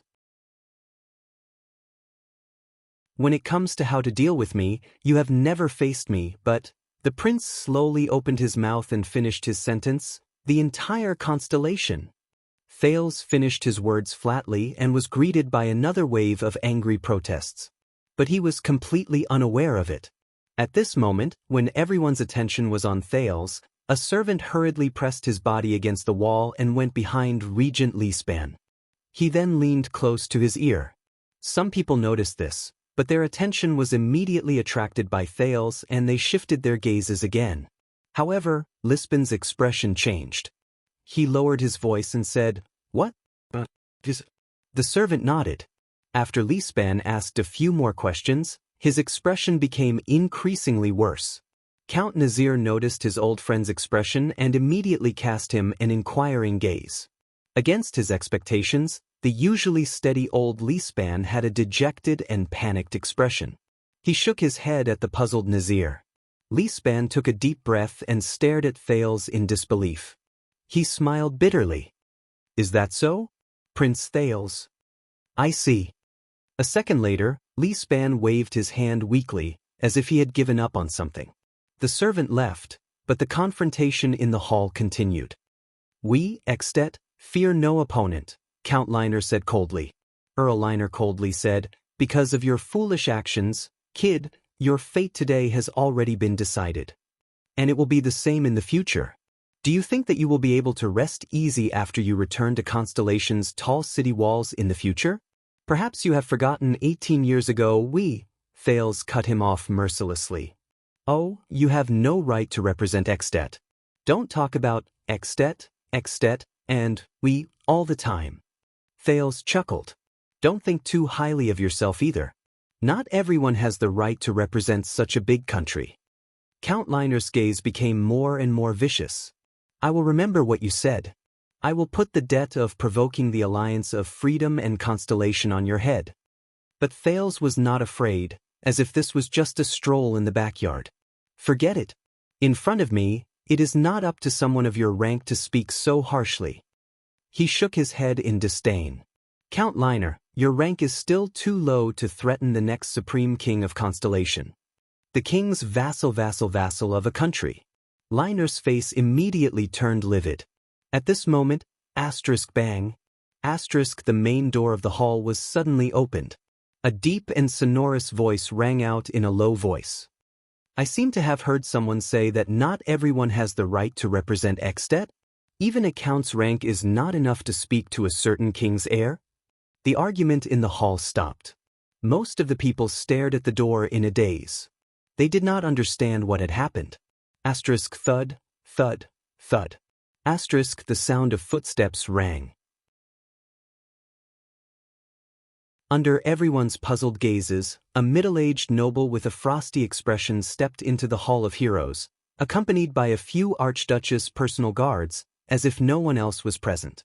The newcomer stopped and stood leisurely in the center of the hall. He calmly sized up his surroundings. He spoke softly, but his words seemed to contain a bone-chilling chill. What about me? What about a king? The hall instantly fell silent. Saroma, Lisban, Nazir, Nicholas, Carkagel, Hurst, Liner, Cotterson, Lord Justin, even Monty and quite a number of vassals, from the Archduchess to the vassals, and even the personal guards and envoys from the city of faraway prayers, all of them froze in an instant. Lisban even had a tired and sorrowful expression on his face. It was as if time in the hall had stopped at this moment and did not move forward. Their expressions were exactly the same as they stared blankly at the middle-aged noble who had just walked in. It was as if he was a dead man who had crawled out of his grave. Thales was the only one who looked at the middle-aged noble calmly. Under countless strange or shocked gazes, the middle-aged noble raised his head. The dark golden crown on his forehead shone, and a dark red gemstone was embedded in the middle. When they saw the gemstone clearly, many of them sucked in a sharp breath. In the next second, Chapman I, the 46th common elected king of Extet and the Archduke of Black Sand region, swept his gaze across everyone in the hall expressionlessly. He said softly, "Good morning."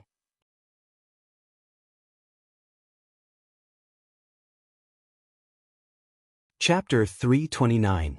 Thales never thought that when a king appeared before his vassals, he would receive such an interesting response. At that moment, all eyes were on the king. In the silent atmosphere, Chapman Lampard clasped his hands behind his back expressionlessly and paced at a moderate pace. But he seemed to exude the solemn pressure unique to a king. He furrowed his eyebrows slightly, as if he was deliberately sizing up the floor tiles of heroic Spirit Palace, as if there were some patterns on them that were worth paying attention to. Behind the king, Viscount Kentvita and Croce stood on his left and right with indifferent expressions. Not everyone recognized King Chapman, so aside from Thales, there were only two kinds of expressions left in the hall. Their faces were solemn, and they were confused. There were also those who were both, such as Lisban and Nazir, and the Archduchess. Extet. Viscount Kentvita stepped forward solemnly. With a sonorous voice and the short, powerful and gruff tone unique to Northlanders, he announced to the entire hall, "Salute your king." Kentvita's voice echoed in the hall. In the next second, as if a storm had suddenly descended, the originally puzzled nobles instantly erupted into an uncontrollable uproar. What's going on? The Kinslayer is actually in Dragon Cloud City? How did he get in? Could it have been arranged beforehand? No, look carefully at that prince. There were those who were doubtful, those who were shocked, those who were solemn, those who were terrified, and those who were gnashing their teeth in anger. But the Archduchess and the 6 counts sank into a strange silence. Saroma's face was pale. Lisban closed his eyes and said nothing. Nazir could not hide the strange look on his face as he looked at the king, then frowned and looked at the indifferent Thales. Carkagel's eyes burned, and his breathing quickened. Hearst seemed to be seeing King Chapman for the first time. His solemn and scrutinizing gaze was fixed on the king. Count Liner and Count Cotterson were so shocked that they did not even have the time to exchange glances. Ian from the city of faraway prayers was dumbfounded. He blinked rapidly and sized up the common-elected king in the center of the hall in disbelief. From time to time he cast a puzzled glance at Thales. "Is that the ambitious and terrifying Archduke of Black Sand region that my father mentioned? The culprit of the disaster in Dragon Cloud City 6 years ago? Thales? Doesn't that mean?" Ian's expression became more and more unsightly. At the center of the storm, King Chapman's expression was still calm, and his movements were casual. His left hand lightly rested on the sword at his waist, not caring about the atmosphere around him. The nobles' discussions grew louder and louder. At this moment, the king suddenly raised his head. The nobles, who were discussing among themselves, could not help but stop and hold their breaths. King Chapman's gaze was filled with coldness and deathly stillness. Wherever he looked, those who were swept by his gaze would shudder in fear. It was like falling into a bottomless glacier. A few seconds later, the king grinned and looked at the nobles of Dragon Cloud City. He chuckled in a mocking manner. "Humph." Thales took a deep breath and calmly looked at Waya and Ralph, who had worried expressions on their faces. Behind Kentvita and Croche, the two attendants of the Prince of Constellation lowered their heads. They stuck close to the wall and moved to the prince's side in a low-key manner. In the end, it still came to this. The prince thought gloomily, the worst of it. He nodded at the two who had returned. At that moment, Thales suddenly felt a chill run down his spine. Malicious gazes shot towards him. It was the Star Killer. Nicholas was glaring at Lampard as if he was staring at an unforgettable enemy. The pain and hatred in his eyes were practically about to turn into flames and spew out. He then looked at Thales, his gaze filled with anger and dissatisfaction. Perhaps the Star Killer himself could not tell whether he hated King Chapman or Thales more at that moment. Thales sighed softly. He turned his head away as if he did not see the Star Killer's terrifying expression. "Dragon Cloud City, are all of you deaf?" In the hall, Viscount Kentvita was very dissatisfied with the noble's behavior. He waved his arm and shouted angrily, "In the name of the joint ruling pledge, to the common ruler of the Northlanders of the Western Peninsula, the 46th common elected king of Extet and Glacial Queeker, King Chapman Lampard, salute." He swept his furious gaze across the hall. The hall quietened down again. The vassals frowned. Many of them cast their gazes at the Archduchess. Saroma took a deep breath. With great difficulty, she turned her head to look at King Chapman. Coincidentally, the king also turned his head around. His sharp gaze was directed at Saroma. The girl's face turned pale. Memories of the past surfaced in her mind. Count Leespan stared at the Archduchess with a solemn expression, then at King Chapman. Then he sighed and nodded. "He is the king. This is the obligation of the joint ruling pledge," the regent whispered to the girl. After receiving Lispan's hint, Saroma gulped hard. She took a few deep breaths before she lifted her skirt, left her seat, and slowly walked down the stairs. She walked towards the supreme ruler of Extet. "Your Majesty Chapman." She came before King Chapman, pressed her hand on her chest, bowed slightly, and said respectfully, "Welcome to Dragon Cloud City. I'm very surprised that you've come." As the Archduchess moved, countless sighs rose in the hall. King Chapman looked down at Saroma from above. He looked at the emblem of the cloud dragon spear on her clothes, and a barely noticeable hint of bewilderment flashed across his eyes. "Yes, I didn't expect it either. But life is always full of surprises." He snorted softly, seemingly with a profound meaning. The ruler of Dragon Cloud City. The king shifted his gaze and looked around him. In the next second, the hall was in complete silence. All the Extetians, whether they were nobles, vassals, soldiers, servants, counts with high positions of authority, or Viscount Ian of the city of faraway prayers, whether they were anxious or indignant, all rose from their seats. They knelt on one knee. They bowed to the king of Extet in the middle of the hall. Thales watched everything quietly. He felt as if he had returned to the day King Chapman was crowned 6 years ago. Seeing the vassals' actions, Kentvita and Croce exchanged glances before they nodded in satisfaction and knelt down as well. However, Kentvita immediately frowned. Not everyone has knelt down. Mute, stand back a little. Waya pulled Ralph back and whispered in dissatisfaction, "We're the only ones standing." "It's a little too eye-catching." Ralph shrugged and pointed at a person in the hall. He frowned and gestured, "We're not the only ones." Without waiting for Waya to react, Viscount Kentvita's displeased voice rose again. "Count Cotterson. You're still standing. You didn't bow?" Everyone's gaze turned to him at the same time.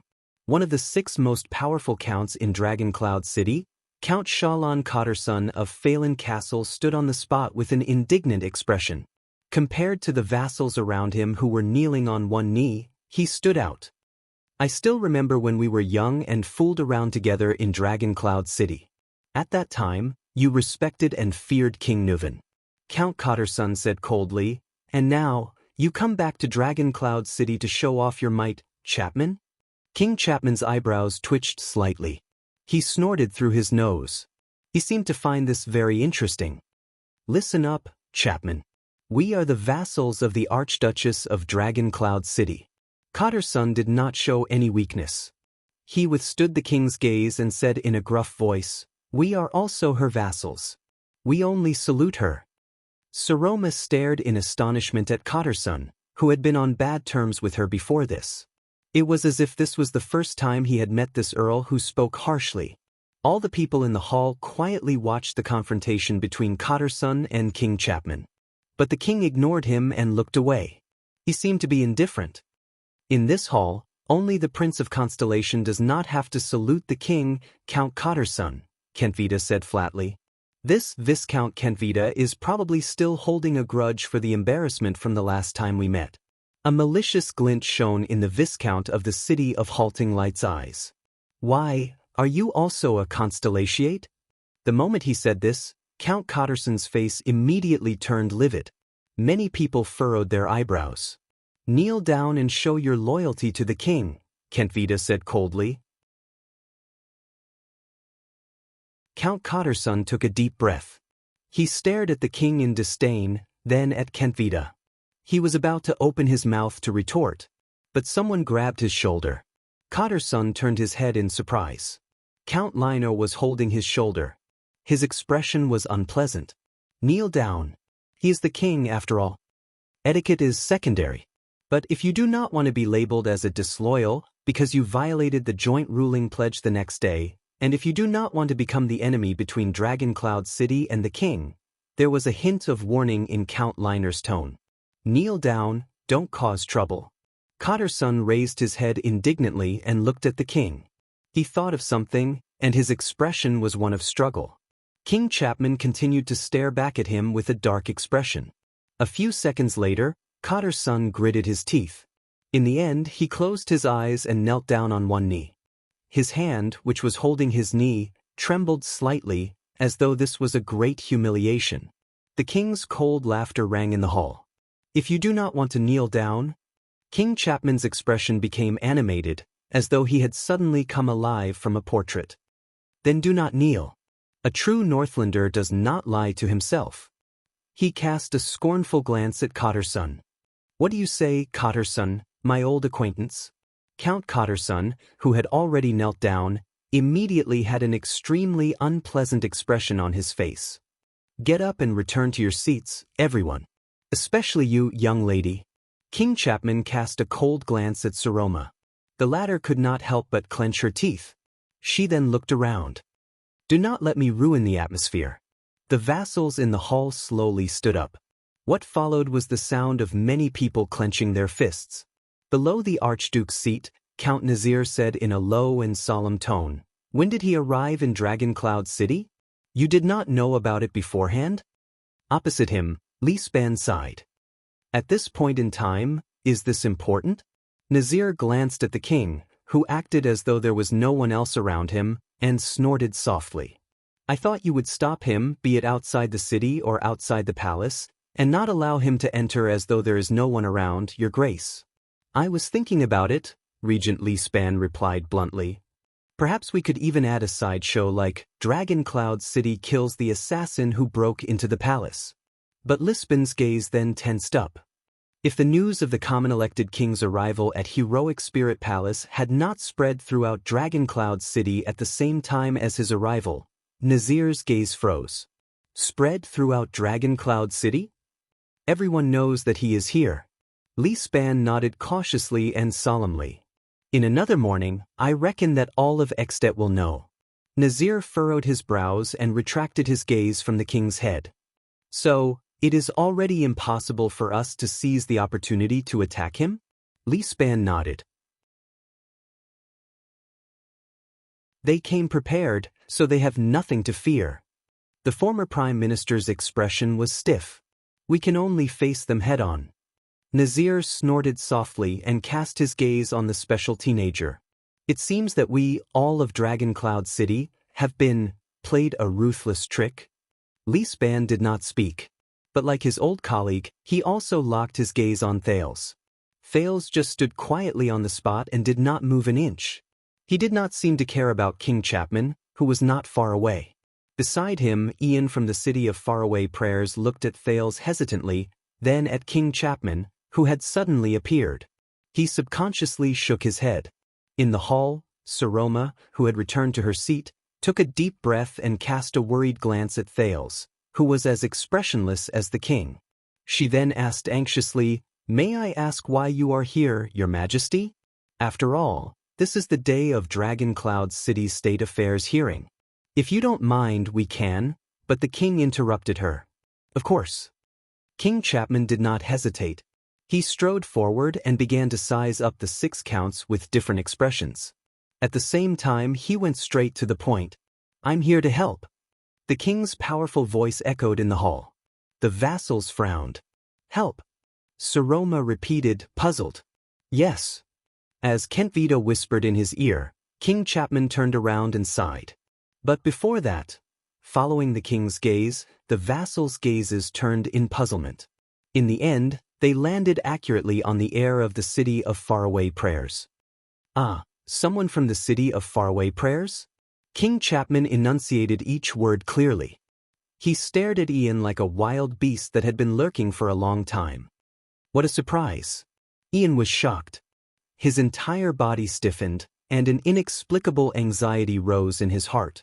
He never thought that he would have to face his worst opponent so early, so soon, and in such an embarrassing manner during his trip to Dragon Cloud City. In the face of the king's oppressive gaze, Ian instinctively said, "Your Majesty, this is the first time we meet. I've heard of you, Rocknee's son." The king waved his hand and did not let him continue. "Are you here to propose to the Archduchess of Dragon Cloud City?" Ian was instantly rendered speechless. He had thought about the possible ways the king would open the conversation. Greetings, accusations, condemnation, probing, but it's actually this? This is a bad idea. King Chapman snorted coldly.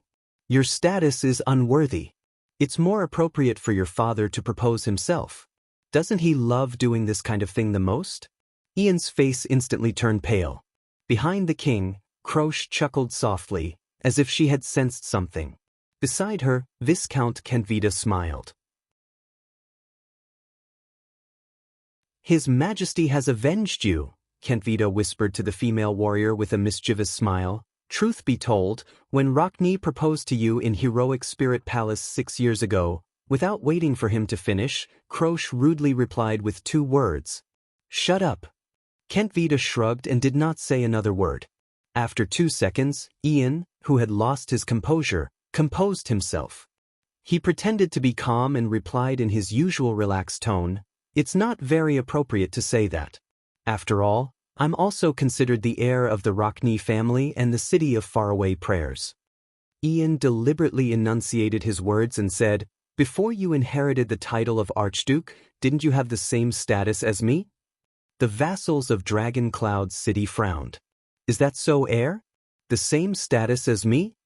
As he listened to Ian's sarcastic words, King Chapman snorted softly and said nonchalantly, "Then why didn't you kill your sister?" At that moment, the entire place fell silent. This time, Ian choked on his words. Thales looked at Ian and sighed. Yes, he knows this feeling. Everyone who crossed swords with Chapman Lampard would experience that kind of heavy pressure, the feeling of suffocation caused by his cold gaze and cold words corroding each other. And Lampard's attacks have always been about not moving, the king's voice rang again. If your sister is not dead yet? The king began to pace slowly and said flatly, then what kind of heir are you? In that second, Thales felt as if he could hear a heavy hammer pounding into Ian's heart along with King Chapman's words. On the other hand, it was as if a block of ice had cracked inch by inch in Ian's heart. The Viscount of Dual Wind City did not speak for a long time. The hall was silent as everyone listened to the king's words. Ian's previous actions had made him a lot of enemies in Dragon Cloud City, so no one wanted to help him. Well, there are. Your Majesty, Saroma said indignantly, perhaps you should return to the main topic. King Chapman raised his eyebrows.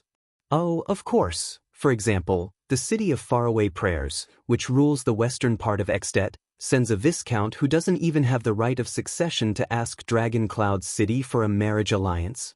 These words made many people's faces turn stern. Ian, Monty, the Raven of Death reminded the absent-minded Ian in a low voice, do something. Under the reminder, Ian shuddered violently. He suddenly realized that King Chapman came for the city of Faraway Prayers. He could not back down. The young heir of the city of Faraway Prayers forced a smile and said, you have misunderstood. In the city of Faraway Prayers, according to the Northlanders' tradition, my sister has no right of succession. When he heard this, Thales sighed and closed his eyes. He saw it very clearly. Chapman Lampard and Ian Rockney. Just like the contest between the Prince of Constellation and the Star Killer. Whether it was a contest of swordsmanship or a battle of words, both sides they were not on the same level. The king snorted coldly.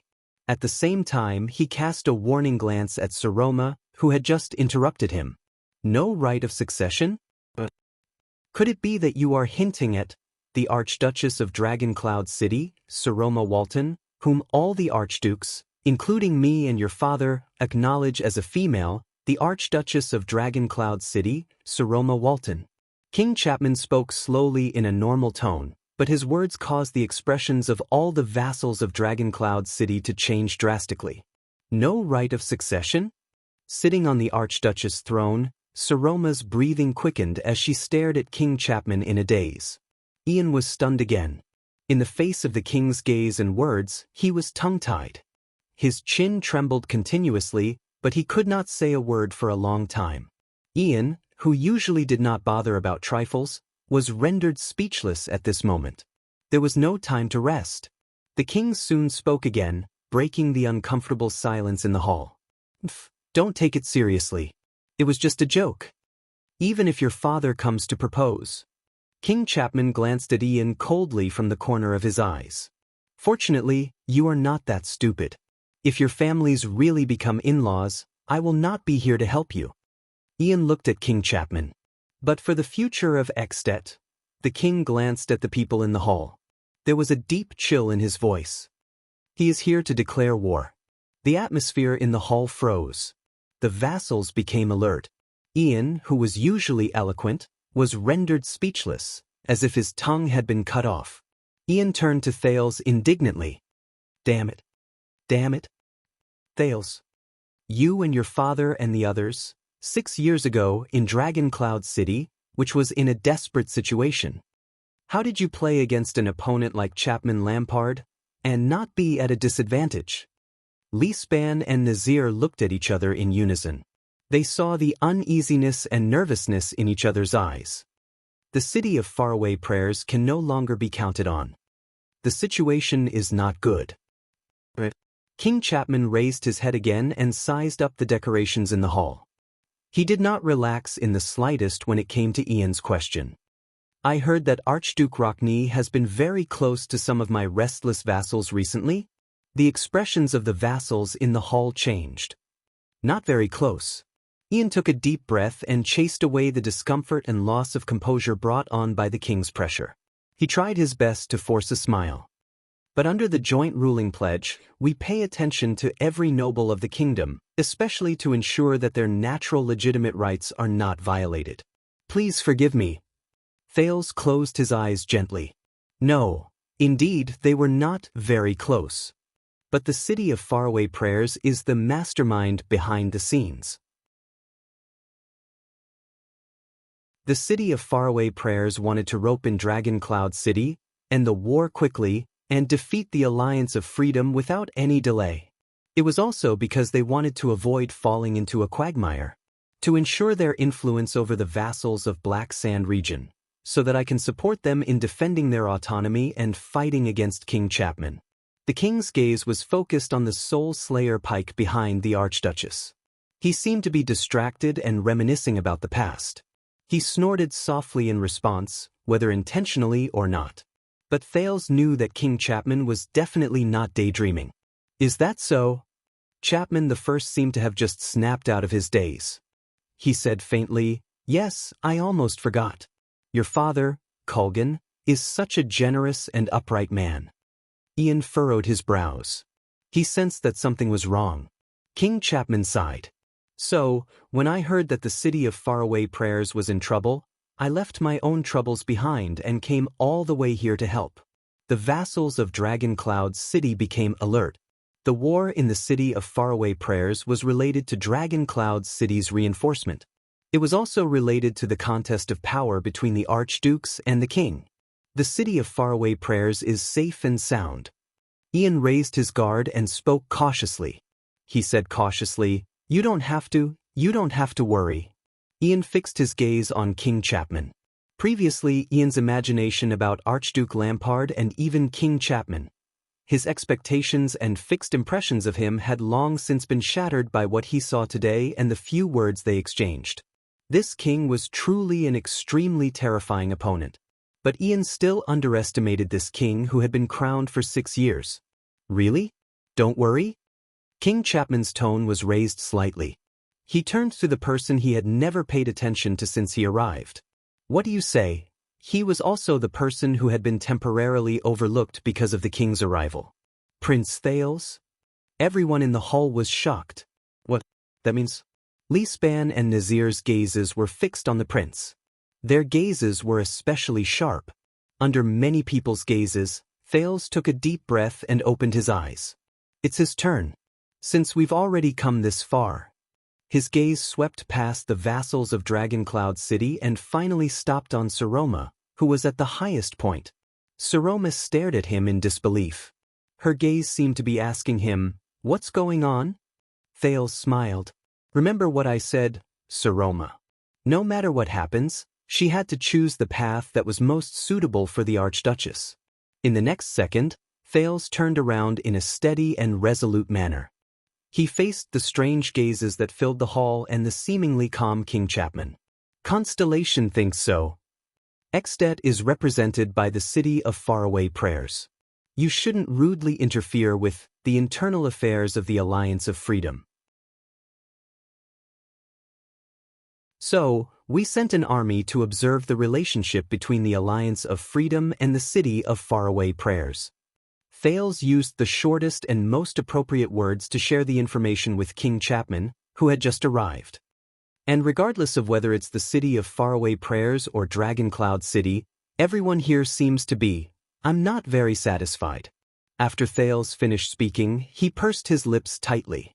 However, this sentence was like a powerful knock that echoed in the hearts of everyone who knew the truth. Saroma stared at Thales in a daze. The puzzlement in her eyes grew deeper. What was going on? Why does Thales want to stand against us? Why does he want to claim that his kingdom is against us? His situation was clearly already. In the face of Saroma's puzzlement, Thales' expression was as calm as still water. He did not respond.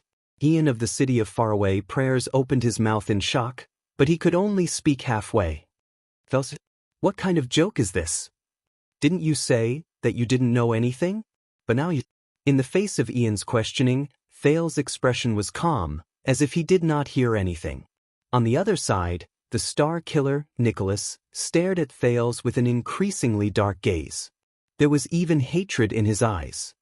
"Young prince, are you in cahoots with him?" In the face of the star killer's angry gaze, Thales' gaze froze. He did not move an inch. Regent Lispan stared at Thales in shock. He furrowed his eyebrows tightly as he recalled the prince's previous deeds. Could it be that this prince and King Chapman, Thales' words also stirred up the anger of the vassals of Dragon Cloud City again? Waves of condemnation surged forth and drowned him.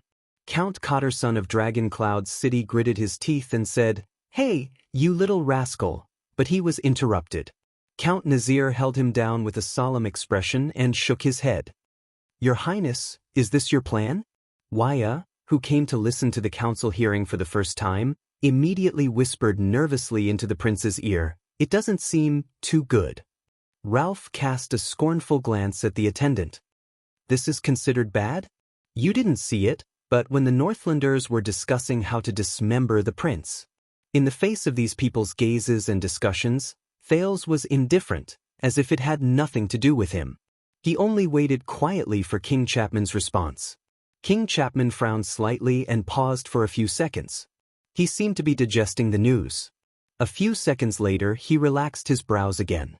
His sonorous voice rang in the hall, cutting off the vassal's condemnation. The king turned around calmly and faced the entire hall of heroes. "This is what I meant by trouble for the city of faraway prayers." In the face of the king's pressure, the hall instantly fell silent. King Chapman sighed as if he felt that it was a pity. If Constellation really interferes, it will not be so easy for the city of faraway prayers to get rid of the Alliance of Freedom. He pondered and said, "This is indeed a problem."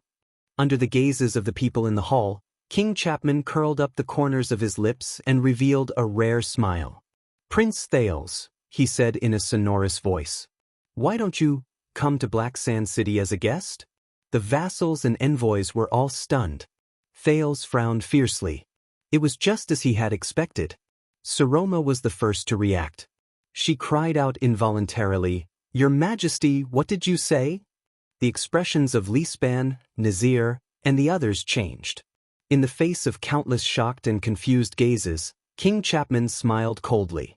"I said, for the sake of the city of faraway prayers' interests in the Alliance of Freedom." He glanced at Ian, who had yet to react, and curled the corners of his lips in disdain. "I will reluctantly entertain Prince Thales, and negotiate with King Kessel while I'm at it. After all, I am the closest to Constellation." Ian was stunned. "The prince is going to Black Sand region?" he murmured.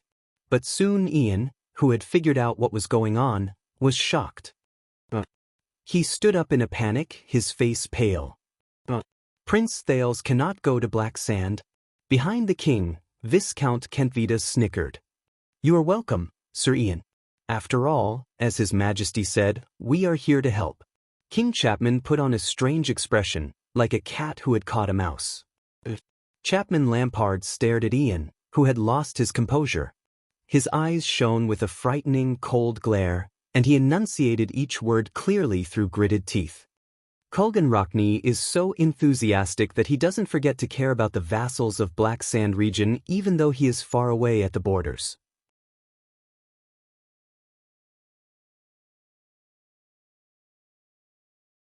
Chapter 330. "No, Your Majesty, you can't take him away." Ian lost his composure and took a step forward. He had even forgotten how terrifying Chapman Lampard was. He was completely unaware that the man before him was the supreme ruler of the entire kingdom. "You can't take Prince Thales away." Count Nazir frowned slightly and whispered to Lispan, who was beside him, "Strange." Regent Lispan also revealed a solemn and puzzled expression. "Once the hostage prince falls into the king's hands, the situation will be reversed, but Lampard is shrewd and ruthless. Why does he think that Dragon Cloud City will obediently bow to the king's might and obediently hand over the hostage? Unless..." Count Nazir narrowed his eyes. "He has something that he can use against us, forcing us to compromise?" No one noticed that Lispan's breathing froze for a moment. Or Nazir was still thinking and did not notice his old opponent's loss of composure. He thinks that Prince Thail's whereabouts are of no importance to the overall situation, and that's why he said it casually. This time, Li Span did not respond to him. In the hall, King Chapman cast a sideways glance at the anxious Ian, as though he was looking at a clown. Prince Thales is related to the future of the two great kingdoms in the Western Peninsula. King Chapman's eyes were like frozen snow that would not melt. If we want to use him as a bargaining chip to negotiate with Renaissance Palace directly, the king of the kingdom should step forward. The king turned around and faced the entire hall. His voice was loud and clear. Don't you think so? Ian took a deep breath and adjusted himself. No one made a sound. Everyone stared at King Chapman with solemn expressions. Thales' thoughts raced as he sorted out the clues in his mind. The prince knew that the storm he was facing, whether it was the envoy from the city of faraway prayers or the Archduchess marriage, seemed to be happening in Dragon Cloud City, but the actual key was actually focused on Black Sand region in the south, the fight between King Chapman and his vassals. Just as Put Ray said, everything started with King Chapman's new enfeoffment decree for the nobles. The Archduke of Black Sand region's ambition caused his vassals to retaliate. While King Chapman was in a terrible predicament, he also revealed his biggest weakness. The city of faraway prayers seized the opportunity to attack him while he was down. Both sides of the chessboard had entered the game and began to gradually increase their stakes. In the first round, the external forces led by the city of faraway prayers made the first move. With Rockney as an example, the Archduke supported and instigated the vassals under the Lampard family from behind the scenes, giving them the confidence to continue fighting against the king's decree. They attempted to send the already infamous king of kinslayers into the abyss of complete disgrace and desertion. The second round began with Black Sand region's counterattack. The Alliance of Freedom's strange accident had caused the Rockney family's backyard to be on fire, causing the families of Black Sand region, who had vowed to oppose tyranny, to lose their confidence. Who would dare to count on Archduke Rockney, who was trapped in a long-term war, to fulfill his promise and send troops to support them at the most crucial moment? In the third round of this game, the city of faraway prayers revealed its next card in response to King Chapman. Under Ian Rockney's mediation, Dragon Cloud City, which was the most important city in the kingdom but had been weakened for 6 years due to internal discord, finally reached an agreement. The vassals of Dragon Cloud City gathered under the Archduchess banner and promised to use their powerful military force to launch an expedition to the west to solve the city of faraway prayers' worries. They also used this as a gesture to join the list of those who would fight against the king, ensuring that the vassals of Black Sand region would continue fighting. After Dragon Cloud City expressed its stance, the balance returned to the side of the city of faraway prayers. Thales, Saroma, and Ian's plan was at this step. Thales silently looked at the king, who was facing the hall. He looked at the silent vassals in the hall and felt that the king's power was increasing day by day. Just like King Nuvan in the past. Your Majesty! Ian was, after all, a viscount of a city. He adjusted his emotions and spoke resolutely and firmly. We will complete the negotiations with Constellation ourselves. The annoying viscount, who had just arrived in Dragon Cloud City but was already famous outside, said coldly, the same goes for the war with the Alliance of Freedom. We don't need Black Sand region's help. We don't need the king's concern either. King Chapman did not answer. He did not even turn around to look at Ian. For the first time, Count Cotterson, who hated Ian the most, spoke rudely at this moment, as if he was echoing Ian's words. Cotterson mocked him fiercely, "You'd better mind your own backyard, Your Majesty of Black Sand region. I heard that Pine Sea Town's Count Mend is about to put up a notice denouncing the king in Sentry region." He snorted softly.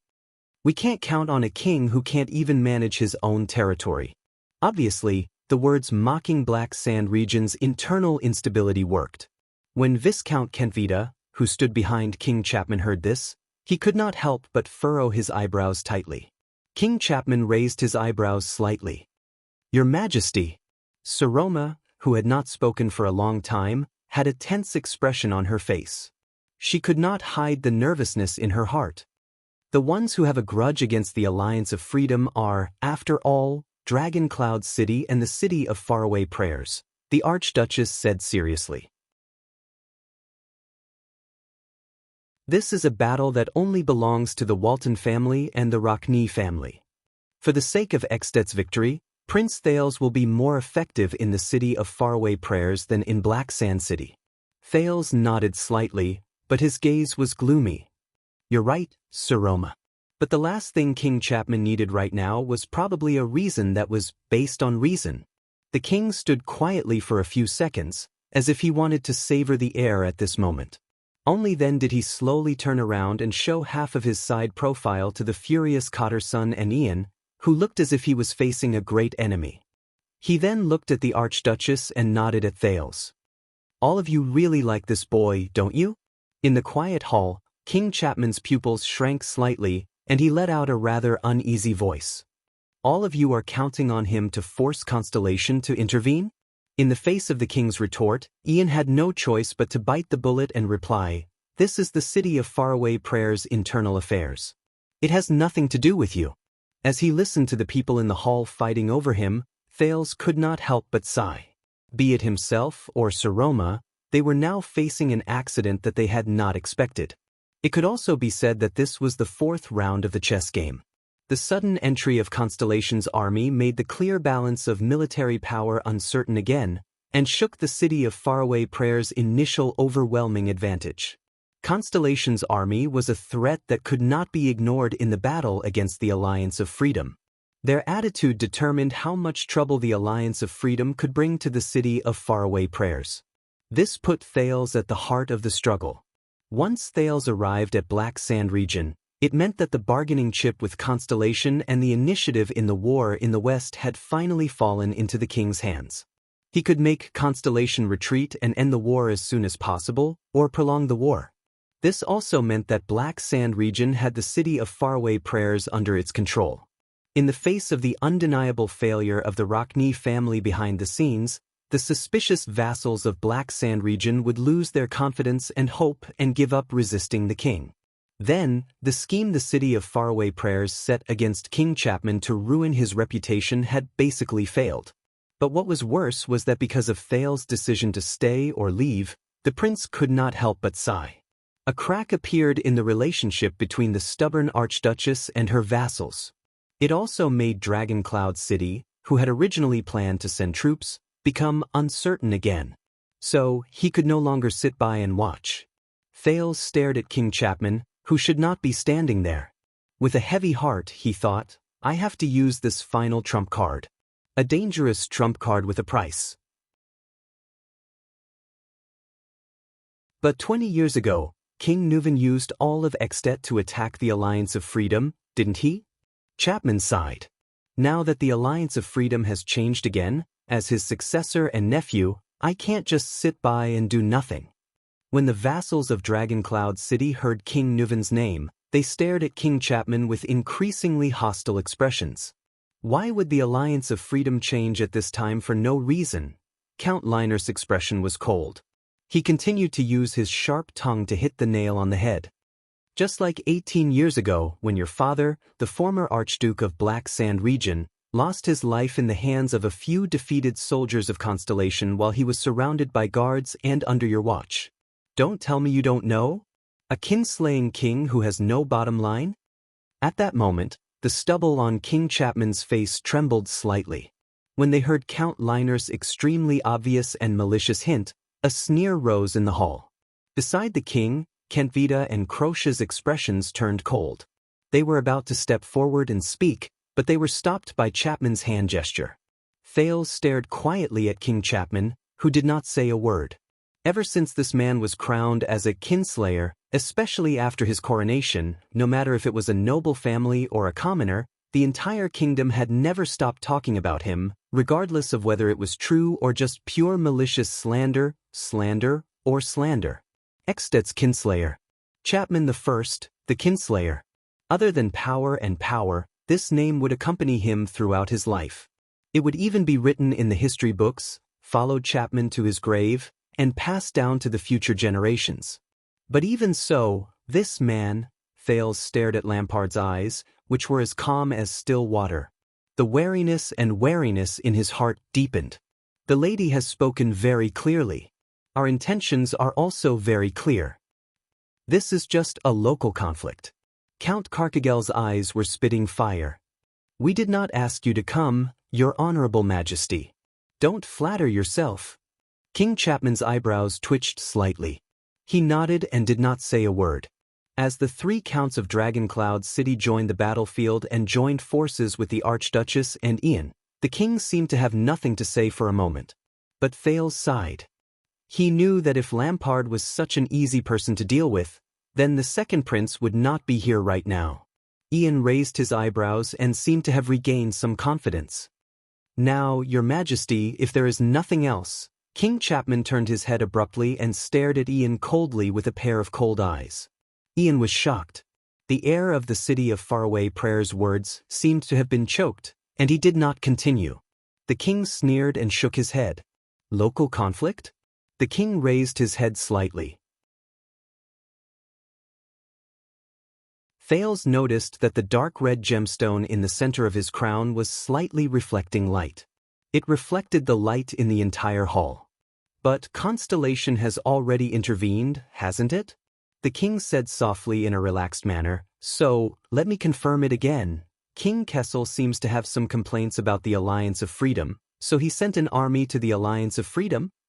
He turned his head slowly and looked at the Prince of Constellation again. Thales? Is that so? Everyone's expression changed.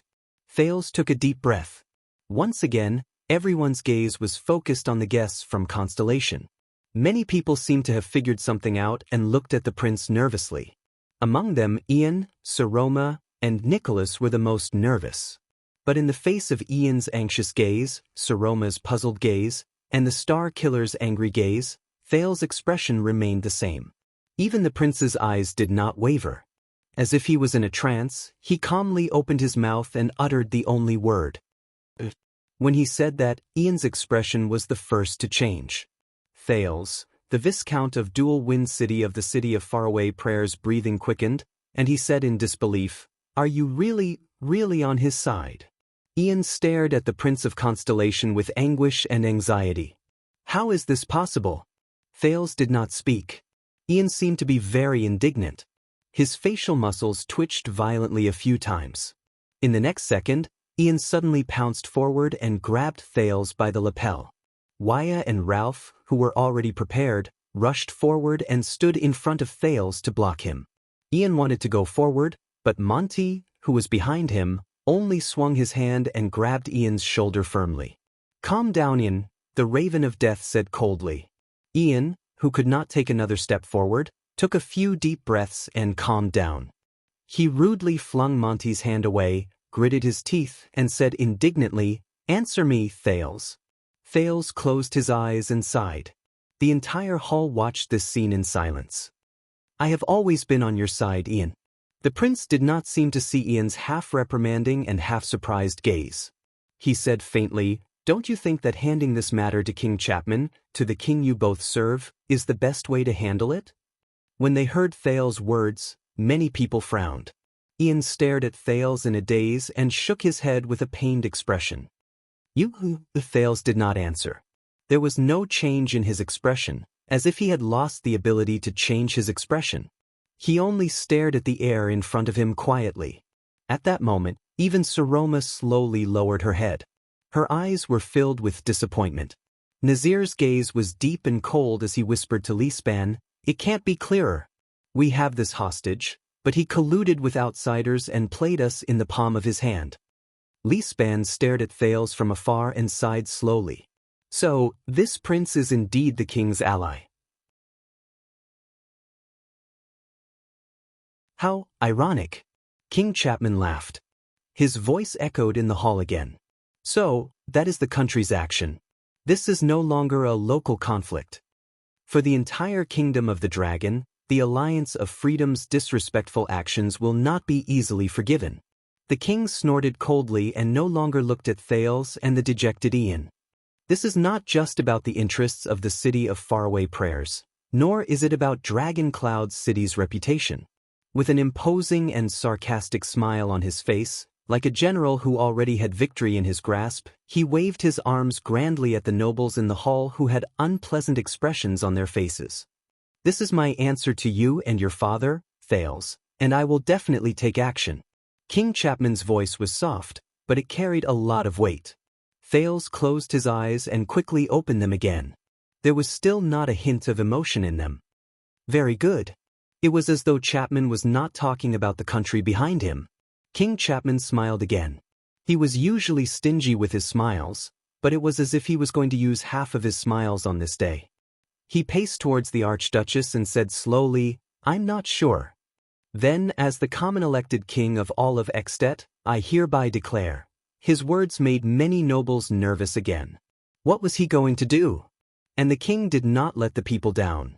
For the sake of stabilizing the situation in the Alliance of Freedom, intimidating our potential enemies, and for the sake of the everlasting friendship between the Lampard family and the Rockney family, King Chapman said loudly with delight and confidence. Black Sand Region will send reinforcements to the city of Faraway Prayers to deal with the Alliance of Freedom. As soon as he finished speaking, cries of surprise immediately rose in the hall. Saroma looked at her regent in confusion, but Li Span only had a bitter expression on his face and tightened his lips. Many of the vassals looked at each other in confusion. They discussed among themselves, but none of them understood King Chapman's actions. Reinforcements? From Black Sand Region to the city of Faraway Prayers? Ian muttered. Ian Rockney, who had already suffered quite a blow from Thales' unexpected betrayal, stared at King Chapman in a daze. His mind was a mess. What is he doing? Imitating Dragon Cloud City and righteously earning a reputation? No. What reputation can a kinslayer have? Harming oneself to benefit others and help us quell the Alliance of Freedom? Impossible. Or is he trying to conquer the city of Faraway Prayers with violence? That's even more impossible. Thales was also puzzled. Black Sand Region will send troops to the city of Faraway Prayers? At that moment, Thales frowned and thought hard. His mind spun madly. Wait, what does Lampard want the most right now? What's the most pressing problem? Corsets? In the next second, Thales, who had figured out the inside story, opened his mouth wide in shock. Very soon he would not be the only one. Because King Chapman's sonorous voice spoke again. As I said, we are here to help.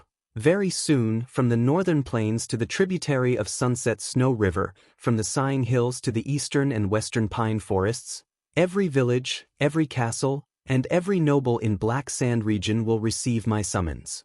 The king looked at every noble in the hall with a gloomy expression. He especially cast a special glance at Li Span and Ian. For Extet, my vassals will stake their reputations, offer their wealth, recruit warriors, and send their children to the west to witness the unbreakable friendship between Black Sand Region and the city of Faraway Prayers through the Alliance of Freedom's foolish actions and ultimate failure. They will also witness how we love this great kingdom together. When he said this, the shrewd and ruthless vassals, Li Span, Nazir, and the others were shocked. They looked at each other in shock. They already understood the king's plan. No way? The hall slowly quietened down. Ian took a few deep breaths before he frowned. Stake our reputations and offer our wealth? A surge of anger immediately rose in the Viscount's chest. Impossible! Ian's face contorted.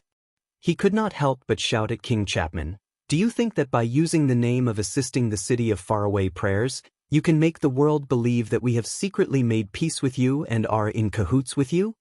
That you can make the vassals in Black Sand Region, who have been opposing you, waver? That will destroy their confidence in fighting against your tyranny? That's impossible."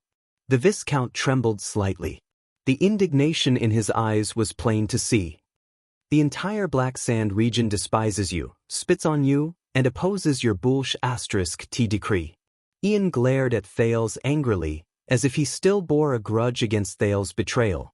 The Viscount of Dual Wind City turned to the king again and said rudely, "Assist us? At this moment, who can you order around? No one in Black Sand Region will care about your summons. Tyrant who doesn't respect tradition." Beside the king, Viscount Kentvita snorted coldly. He seemed to be very dissatisfied with the other's disrespectful tone. Thales frowned and stared at King Chapman. It's been 6 years. Your methods are still as terrifying as before. In fact, they're even more terrifying than before. Old friend. Regent Leespan coughed softly. Sir Ian, Count Leespan, who had seen through something, said solemnly, "Do you still not understand? This is exactly what he wants, disobedient vassals." Ian was slightly taken aback at first. But then he gradually came to a realization. Disobedient vassals? Ian looked as if he was struck by lightning. His indignant face first turned from red to white, then from white to green.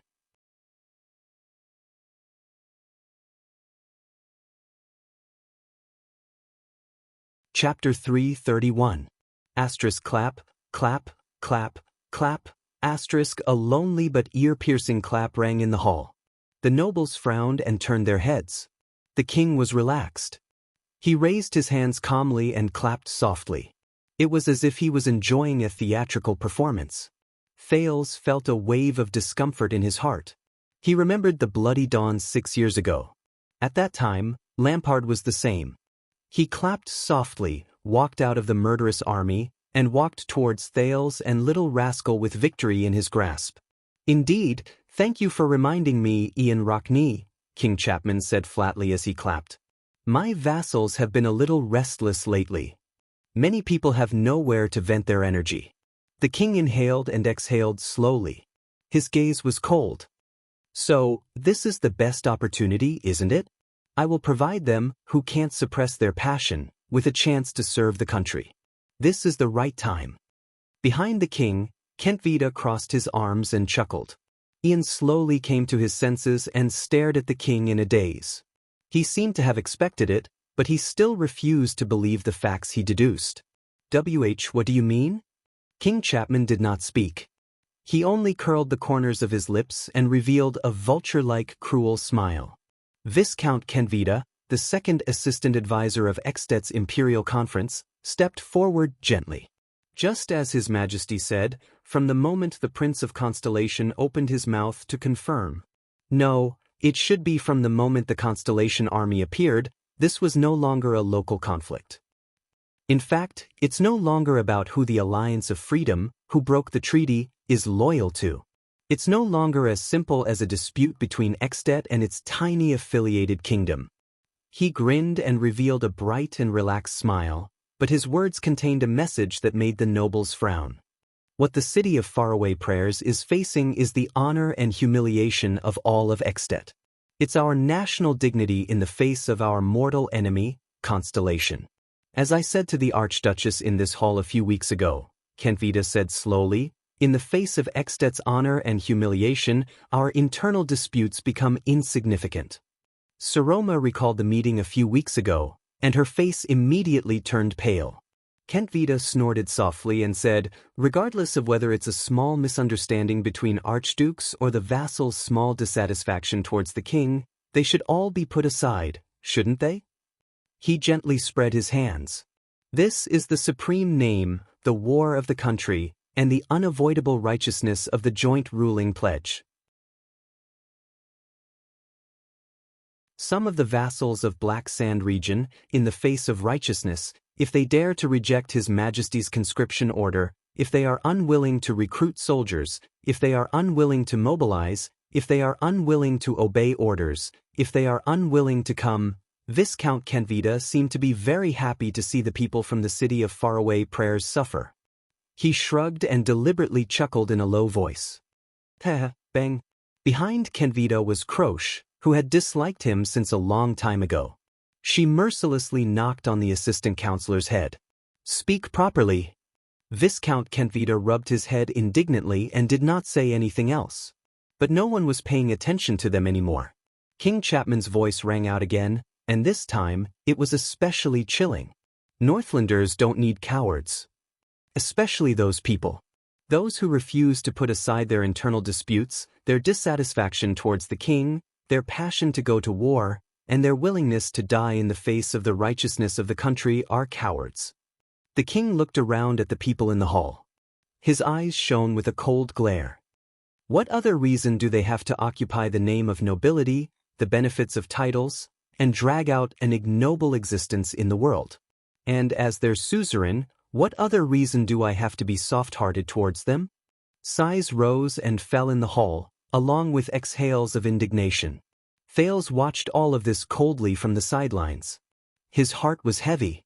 Using the name of defending against foreign enemies to eradicate dissidents? As a ruler, you're really straightforward, Lampard. At least the rulers of other places would put in effort to whitewash it a little. Saroma thought about her current situation, and then thought about the king's current situation. She could not help but be shocked when she understood something. Ian's expression froze for a moment. The next moment he swayed violently, as if he was hit head-on by a carriage weighing 1,000 pounds. The Raven of Death frowned and supported him. No, no. Ian's breathing quickened. He was drenched in cold sweat. Why you want to use this war against the Alliance of Freedom to purge your vassals? Is this the purpose of issuing the draft order because of Constellation's interference? No, Ian thought in despair. It can't be. How can it be like this? At the other end of the hall, the diplomat group from the city of faraway prayers was immersed in sorrow. The 6 counts of Dragon Cloud's city stared at King Chapman. The cautiousness and wariness in their eyes had never been seen before. But in the next second, Ian suddenly raised his head. His eyes were filled with anger. Do you think you will succeed, Lampard?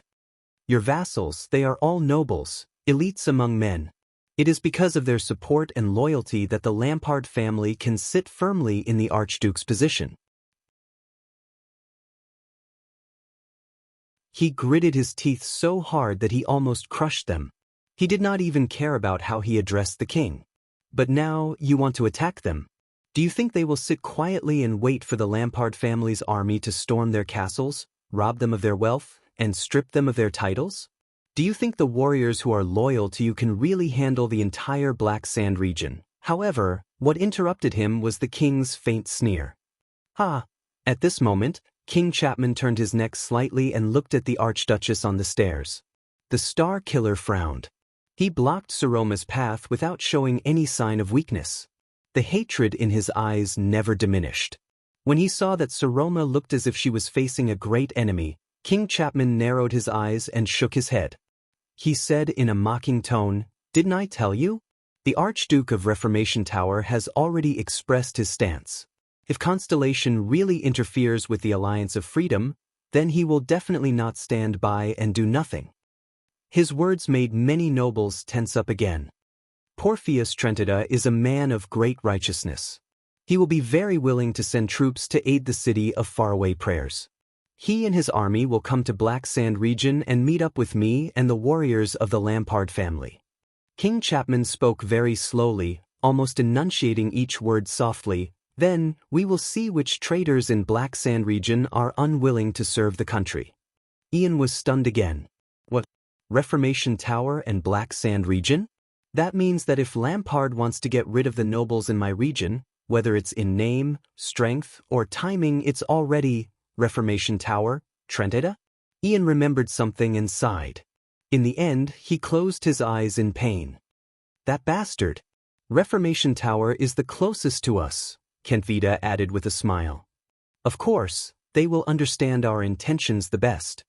He remembered the cunning noble with the bowl cut, the glint in his eyes, and the provocative words he used. The Archduke of Reformation Tower. Porphyus Trentida. Even during the most critical moment in Heroic Spirit Palace, when the battle between Rockney, Alcius, and Lampard was on the verge of breaking out, the Archduke only held a short knife and hid safely in the distance. Has he already sided with Lampard?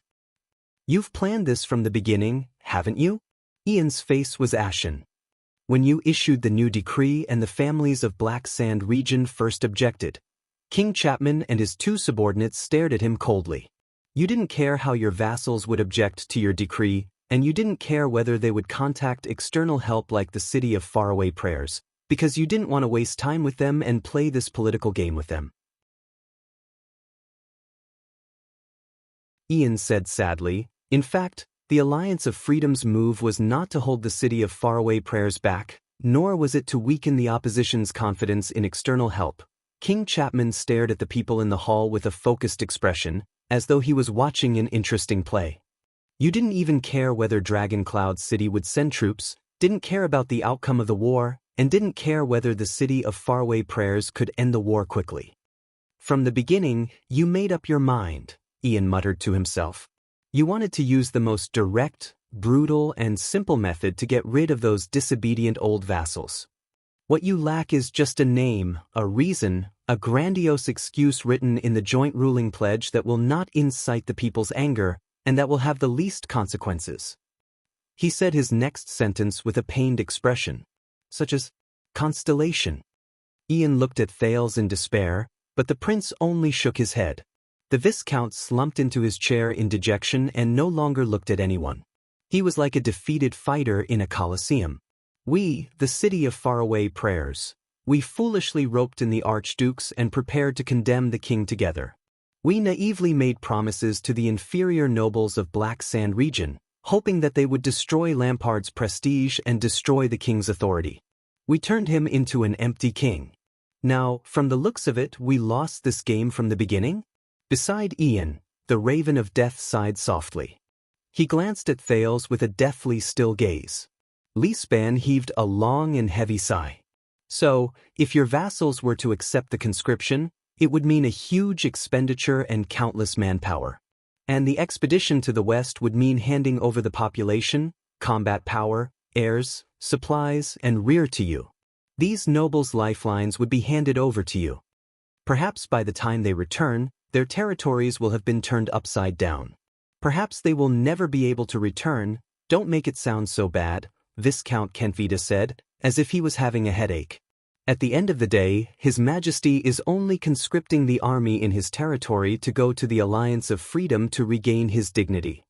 Lispan shook his head.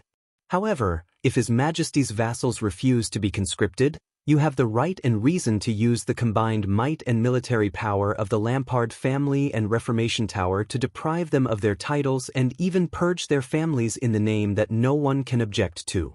You will truly turn Black Sand region into your own territory. The regent sighed in a low voice. Isn't that right, Your Majesty? Thales looked at Ian's absent-minded expression and at Lispan's face, which seemed to have aged a few years in an instant. He felt dejected. Yes, I know this feeling. I have experienced it before and I will never forget it. The argument earlier was just an appetizer for Chapman Lampard. But the truly terrifying thing about the Kinslayer was his methods. The bloody siege in front of Broken Dragon Fortress, the terrifying attack on the night of disaster. As always, he was as swift as lightning, direct, violent, cruel, decisive, and effective. What was left for the enemy was only shock and regret. King Chapman snorted softly. It's not that they don't have a choice. King Chapman turned his gaze and met the old Lispan's eyes. They can choose to be loyal to the king, obey the decree, choose to continue loving Extet, and everyone will be happy, the king said coldly. His sharp eyes seemed to hide an unstoppable blade.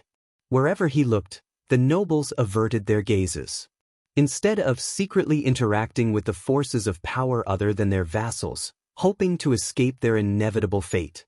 Of course, this is also a warning to those who stick their hands into my territory and meddle in other people's business. Know your place, or I will come for you.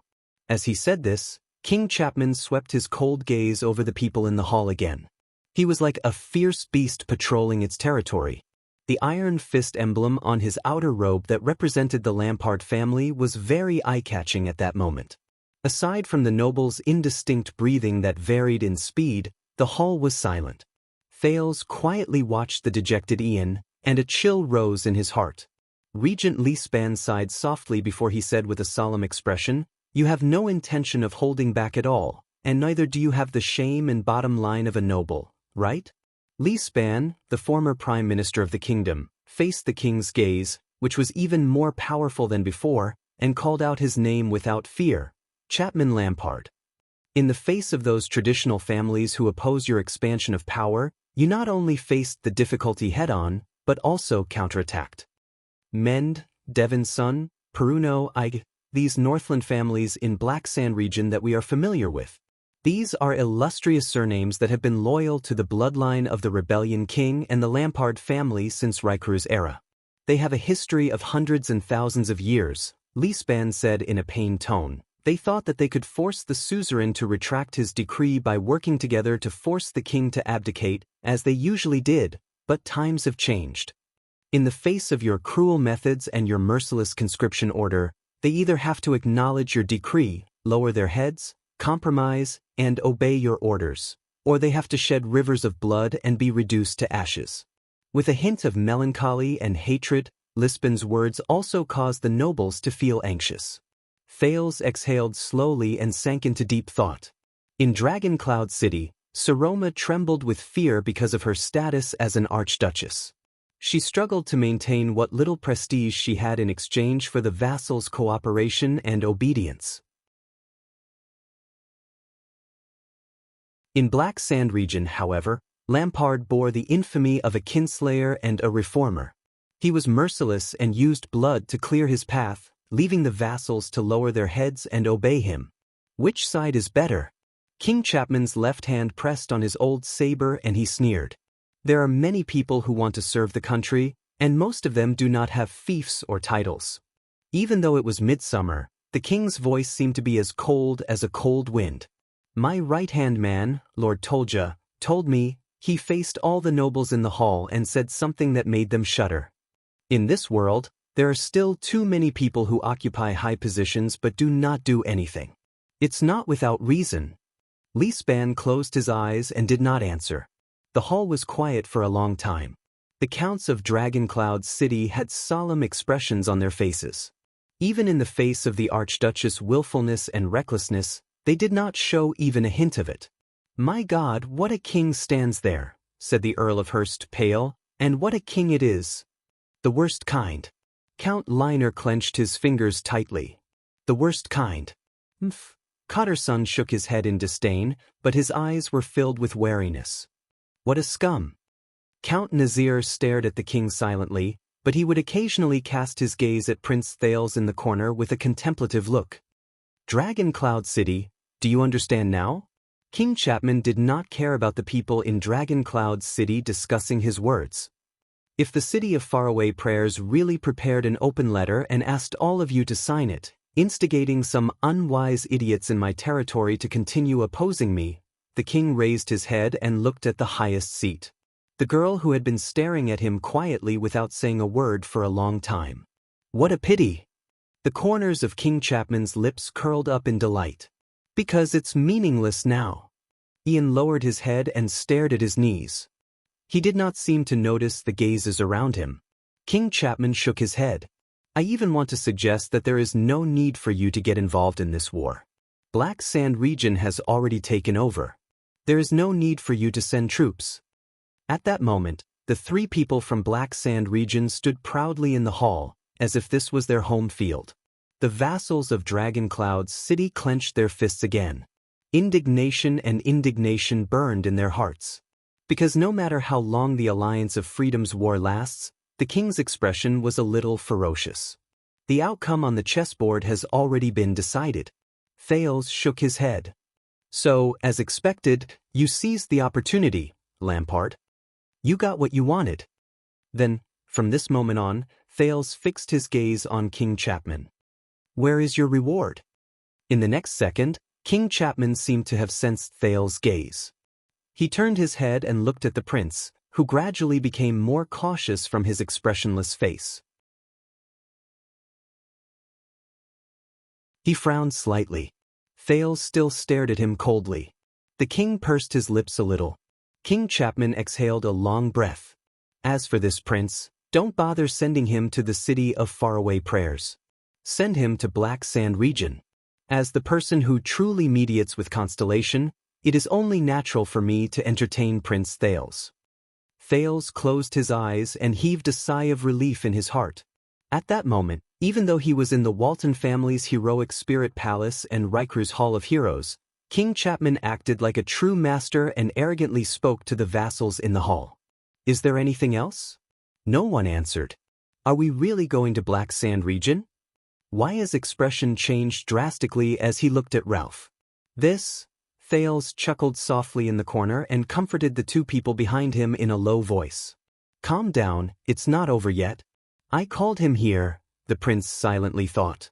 I'm not planning to be a guest in Black Sand region. But he also noticed that Nicholas' gaze was getting colder and colder. Since just now, the Star Killer's gaze had never left the prince. It was as if he knew Thales' role in this. The hall was very quiet. No one spoke. In the chill brought by the king, everyone was thinking about the consequences of this sudden accident. The outcome of the game between the city of Faraway Prayers and Black Sand region seemed to be in sight. What should Dragon Cloud City do? Then, a clear and pleasant voice suddenly rose into the air. King Chapman's expression changed slightly. He turned towards the direction where he originally thought there would be no accidents. Saroma Walton, the highest ruler of Dragon Cloud City in name, lowered her head and said weakly, "As you said, Your Majesty, I will not send Prince Thales to the west, to the city of Faraway Prayers." The vassals of Dragon Cloud City frowned. King Chapman put on an approving expression. "You are a smart girl."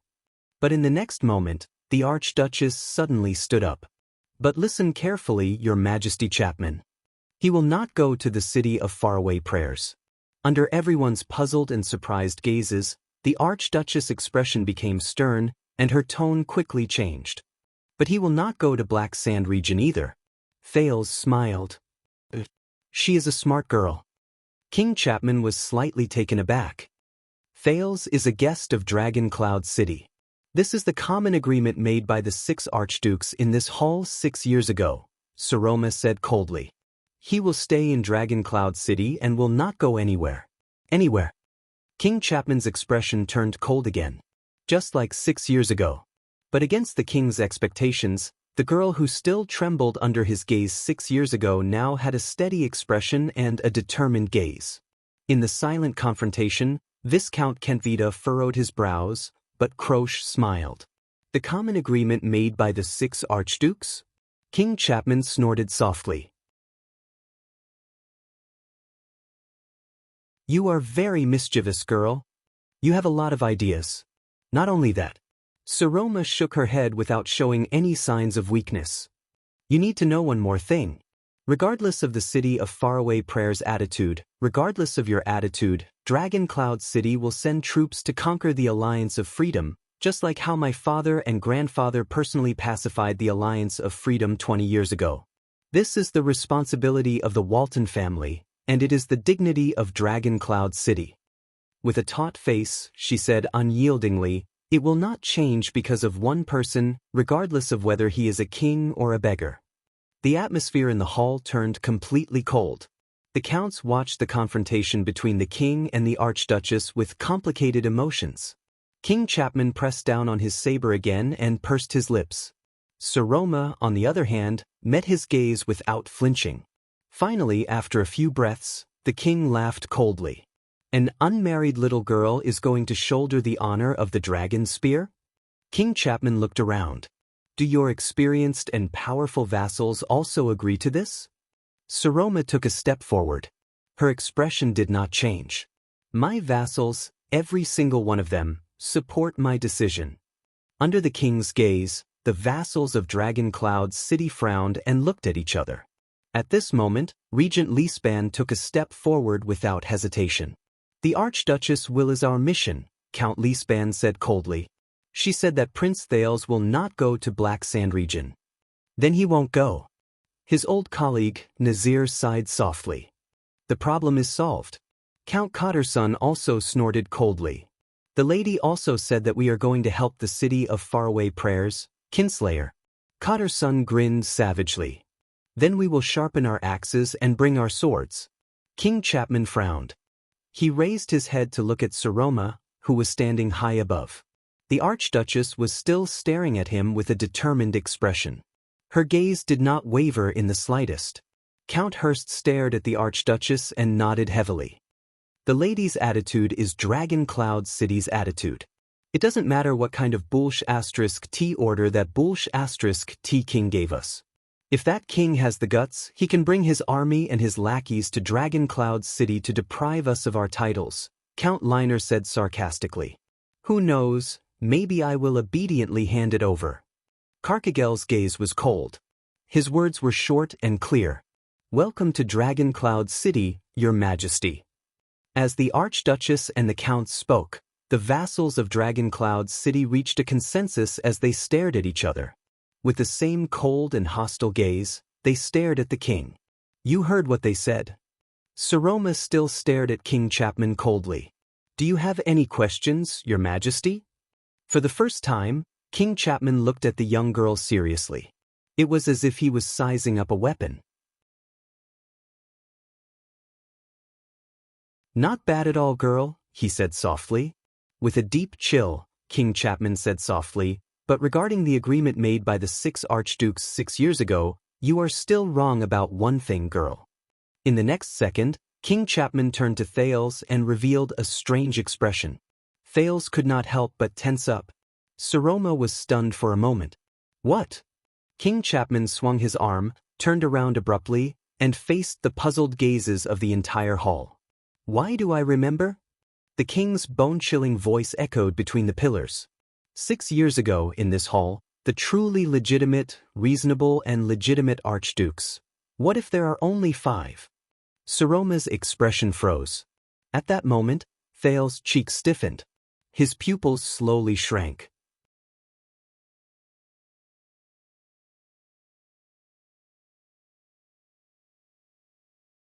Chapter 332. What do you mean by this? Count Hurst stared at the king with an unfriendly gaze. He was not the only one. All the nobles in the hall were enraged by the king's provocation. Except for a few. Thales pressed down on his slightly trembling fists and stared at King Chapman's terrifying gaze. What is he trying to do? Exposing Saroma's identity at this time. Does he not want to be king anymore? When he thought of this, Thales glared at King Chapman. His eyes were filled with warning. King Chapman noticed Thales' gaze. Before the angry or puzzled expressions of the nobles in the hall, the king snorted softly with an ambiguous meaning. No. When he saw this, the prince suddenly understood. Thales saw King Chapman carefully scrutinize the few people at the top of Dragon Cloud City. Saroma, Lispan, Nazir. The king took in their expressions and revealed a mysterious smile. No, he doesn't look like he's going to fight to the death and injure both sides, Thales thought to himself. As he stared at Saroma, who was puzzled and nervous on the stairs, Thales suppressed his desire to speak and interrupt the king. His identity was sensitive to begin with. The more he said, the more mistakes he would make, and it would only attract unnecessary suspicion. Because the 6th person left is not an archduke. King Chapman said coldly, but his words strangely stopped there. In that second, everyone's face in the hall was reflected in the king's eyes. A few seconds later, King Chapman showed a satisfied expression. He changed the topic at the perfect time. But an archduchess? Saroma frowned, not knowing how to react. It felt like a person who was usually so serious that his jaw almost fell off suddenly trying to be humorous. Thales' tensed heart relaxed, and he breathed a sigh of relief.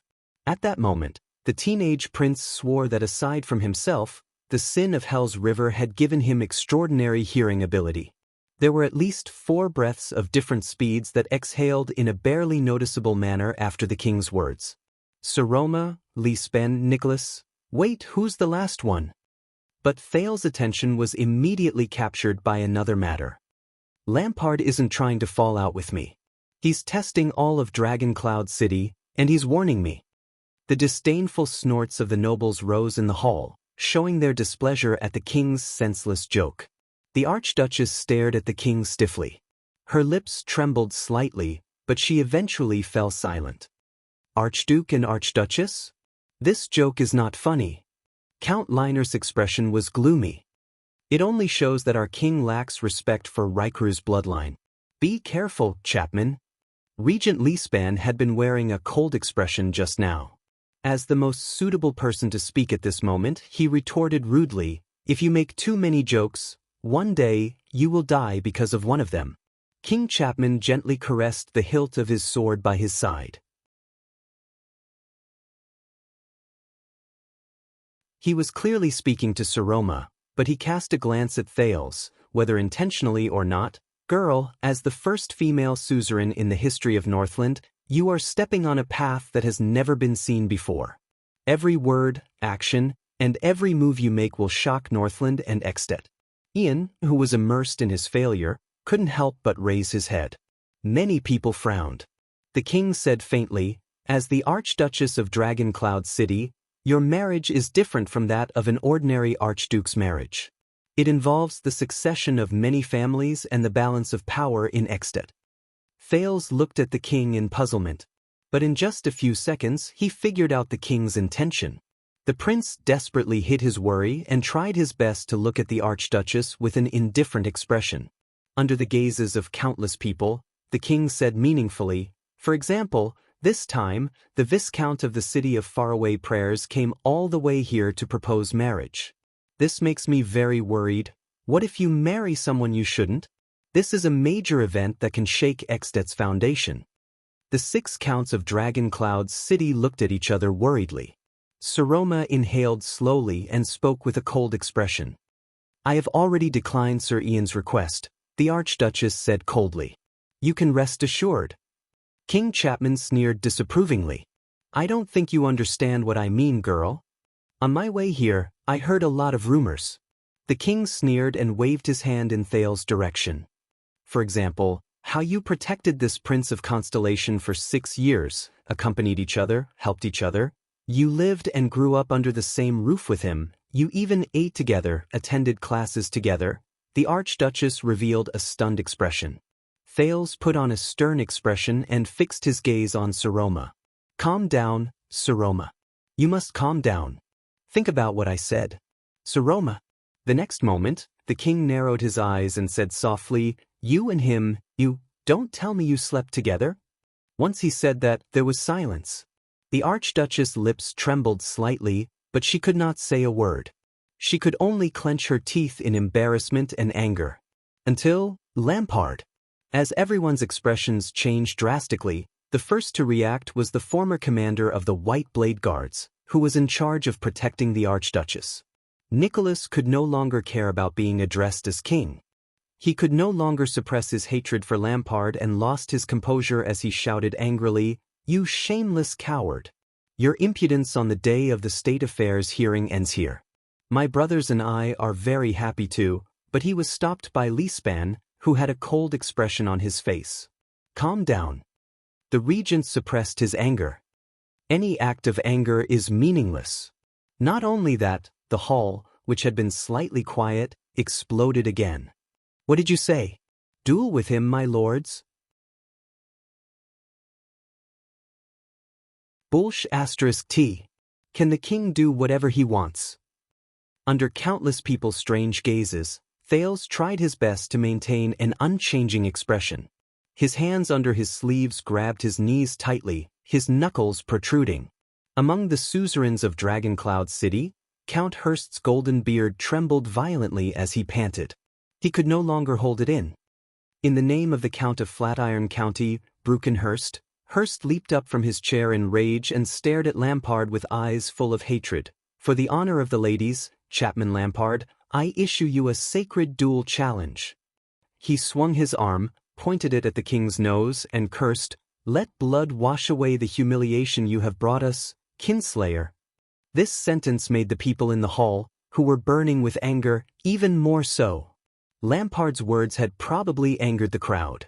Even the Archduchess' guards glared at him with hatred. They had no intention of protecting the king. Crocia's expression froze. She dutifully pressed down on her weapon and stood in front of King Chapman. Viscount Kenvita also frowned and was about to step forward, but she pushed him back. But King Chapman only snorted loudly. It was as if there was nothing in front of him. The king simply swung his left arm and pointed it at the agitated Hurst from afar. It was as if he was going to answer the latter's challenge. The noisy crowd in the hall instantly fell silent. However, in the next second, the king gently retracted his arm, pushed Croce aside, and pushed her sword back into its sheath, which had been drawn a few inches. In the name of the common elected king of Extet and Archduke of Black Sand Region, Chapman Lampard, The king stared coldly at the trembling Hurst. His tone was steady and unhurried. With the power of the king, I reject your meaningless challenge, Hurst. Only then did he put down his arm and look at the Archduchess again without any nervousness. Ah! The furious Hurst roared indignantly, "You despicable coward!" "Be at ease, Hurst." Count Nazir snorted coldly. He patted Hurst's shoulder and pushed the livid Hurst back. "Your Majesty, because of your rude words and actions," the old Nazir also stared at the king in a hostile manner. "In the next year, Rubble Hill and Harding County will impose heavy taxes on the merchant groups and farmers heading towards Black Sand region as a form of protest." King Chapman's relaxed attitude finally changed a little. The light in his eyes flickered. His gaze on Nazir clearly became hostile, and the slight curl of his upper lip indicated his current mood. Thales lowered his head and smiled at an angle that no one else could see. "Yes, I can feel it. Even though the anger is directed at the king, but more doubts, worries, dissatisfaction, wariness, and hatred are directed at him. This so-called king is becoming more and more unscrupulous. Count Carcagel, your territory is the closest," Count Cotterson whispered to his colleague with a frosty expression. "I'm thinking, if the king were to meet with an accident on his way back from the city, calm down." Although the one-armed count's eyes were filled with resentment, he still shook his head. If the king dies within the jurisdiction of Dragon Cloud City, no matter who did it, the unlucky ones will be Dragon Cloud City. Next to him, Count Liner nodded. "Do you think the other archdukes will be filled with joy and gratitude for our righteous act?" Count Liner stared at King Chapman. There was a deep chill in his eyes. "I swear to you, they will mourn the king's misfortune while discussing how to seize the opportunity to slaughter Dragon Cloud City. After Black Sand region, it will be our turn." Li Span remained the calmest in the chaos in the hall. He patted Saroma's arm gently. "My lady." The Archduchess took a deep breath and managed to suppress her emotions with great difficulty under the regent's cold gaze. "Your words just now are enough to bring about generations of hatred between the Walton family and the Lampard family, Your Majesty." King Chapman shrugged. "Look at your vassals' reactions. This is what I am worried about. Sometimes, a marriage between two people is enough to destroy two countries." The king looked around and said slowly, "Some things have serious consequences, and they must be stopped before they happen." He turned around and his gaze became stern. "Otherwise, with the age of all of you here, I am afraid that many years later, Dragon Cloud City, and even all of Extet, may not have the ability to stop a supreme king of Constellation from assuming the position of Dragon Cloud City's regent." These words made many of the vassals' breathing become heavier.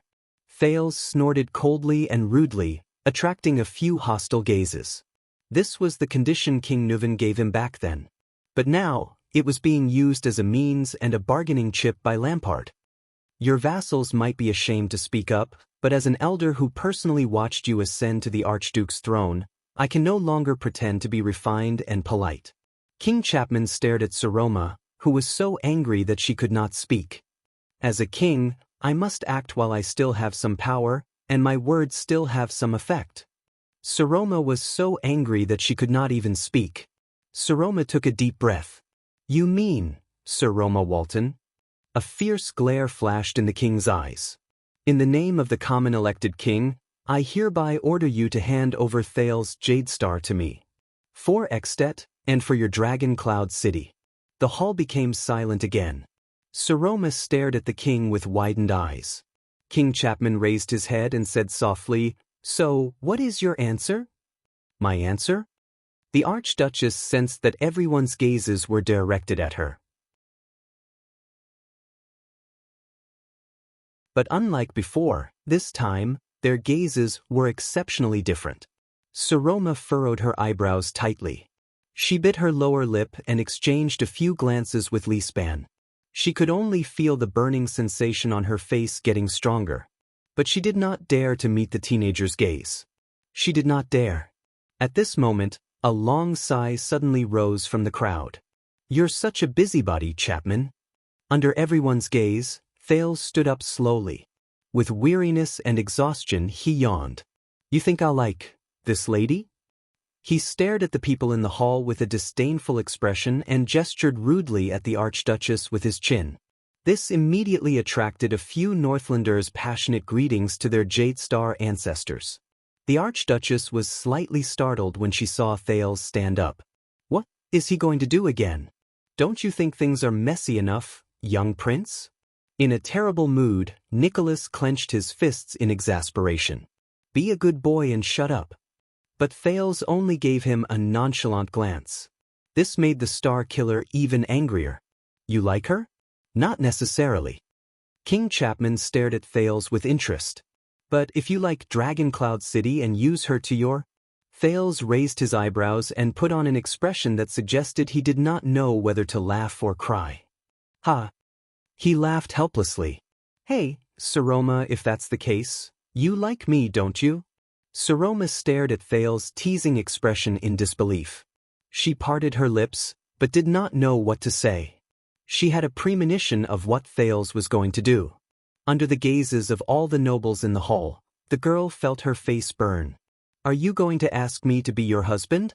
Thales seemed to be amused by his own words. He even ignored the angry glares and curses of the nobles in the hall. He crossed his arms and chuckled as his shoulders twitched. Saroma knew that her expression at the moment was definitely unpleasant. He was definitely acting. Yes. I know, it's for, but at that moment, the girl felt waves of indescribable discomfort. Ha! As his laughter continued, the Northlanders looked at the prince with increasingly terrifying gazes. It was probably already very difficult for anyone to tell who was the most unpopular person in the Hall of Heroes at that moment, Thales or Lampard. Dragon Cloud City protected you for 6 years, so-called prince. Count Hurst took a deep breath. His eyes were burning. This is your repayment? Thales stopped laughing. Protection? The prince ruminated on this word, and his expression slowly changed. How dare you say that? My greatest enemy in the 6 years I've been here? Isn't it you Northlanders who use me as a bargaining chip? Saroma's breath froze for a moment. But the prince's words immediately changed. He put on that disdainful and sarcastic expression again.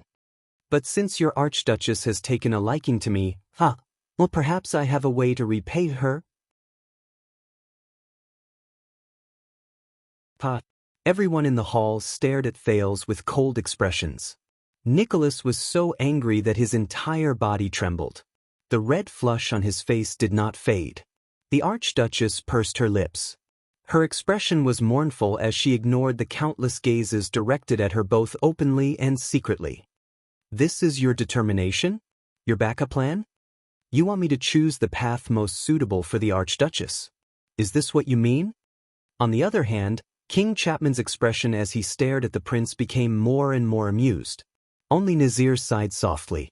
Li Span, who was sitting opposite him, saw it. He only frowned and shook his head. I understand. Saroma raised her head and straightened her face. With great difficulty she said, Prince Thales, you want to go to Black Sand region, don't you? Thales stopped laughing. But the prince's expression returned to normal. He sighed softly and said provocatively, You can't bear to part with me? Saroma shuddered slightly. But Count Hurst turned his head away. He seemed to be disdainful of even cursing. The young girl closed her eyes. Her expression was one of struggle. My lady, as long as you say it, Cotterson said angrily, we should still be able to make it if we keep one of his hands. Carcagel snorted coldly. Shame. Count Liner shook his head coldly. You, little brat, I don't care what you and the Kinslayer did behind my back in a pathetic. At this moment, enough, everyone. The Archduchess abruptly spoke and interrupted the conversation. Saroma's voice echoed in the hall and spread. The silence lasted for a while. Then, the female voice rang out again in a low and clear voice. Then, I wish you a smooth journey, Prince Thales. Saroma opened her eyes. Her expression was cold. At this moment, the Saroma in Thales' eyes finally put away that hesitant and mournful look on her face. Thales' tense nerves slowly relaxed at this moment. Very well, Saroma. He sighed in his heart. Choosing the path that suits the Archduchess the most is the right choice. 'Tis yours. The Archduchess' voice became firm, just like when she was forced into marriage by her vassals. King Chapman. No one spoke. It seemed that the opinions of the suzerains of Dragon Cloud City were unprecedentedly unanimous when it came to this decision. King Chapman raised his eyebrows slightly. He took a deep breath and snorted softly. Very well. The king's gaze had regained the awe-inspiring look he had when he first arrived in the hall. The Archduchess pressed down on the armrest tightly and said firmly, "With him in your hands, please ensure that Constellation will not bring unnecessary losses to our expedition to the west." "It's my duty." King Chapman shook his head in disdain. He fearlessly responded to the pairs of malicious gazes. "Of course." Thales stood where he was and looked at the indifferent Archduchess from afar. The corners of his lips curled up. At that moment, Thales' gaze met the Archduchess. One was calm and relieved, while the other was indifferent and cold. "Next time, if you have any plans to get married, please be sure to inform us in advance, the king and the archdukes, so that we can take a look at it for you," King Chapman said in satisfaction. "After all, if your marriage is done hastily like this time, I can't guarantee what kind of chaotic abyss the kingdom will descend into because of this." Li Span said solemnly, "Dragon Cloud City's own matters do not require Black Sand region to worry about it. The Archduke's attention is not up to you to decide." The king shook his head. "If you still care about Dragon Cloud City, remember this." The Archduchess raised her head and glanced at him coldly. King Chapman frowned slightly. "The state affairs hearing is almost over. We will choose another day to discuss the matter of the expedition to the west," the Archduchess said quietly.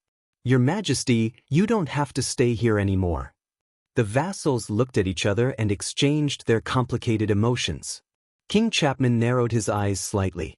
"Listen, girl," the king said meaningfully. "As I said, as a person who has never been seen before in history, you are walking on a path that has never been seen before.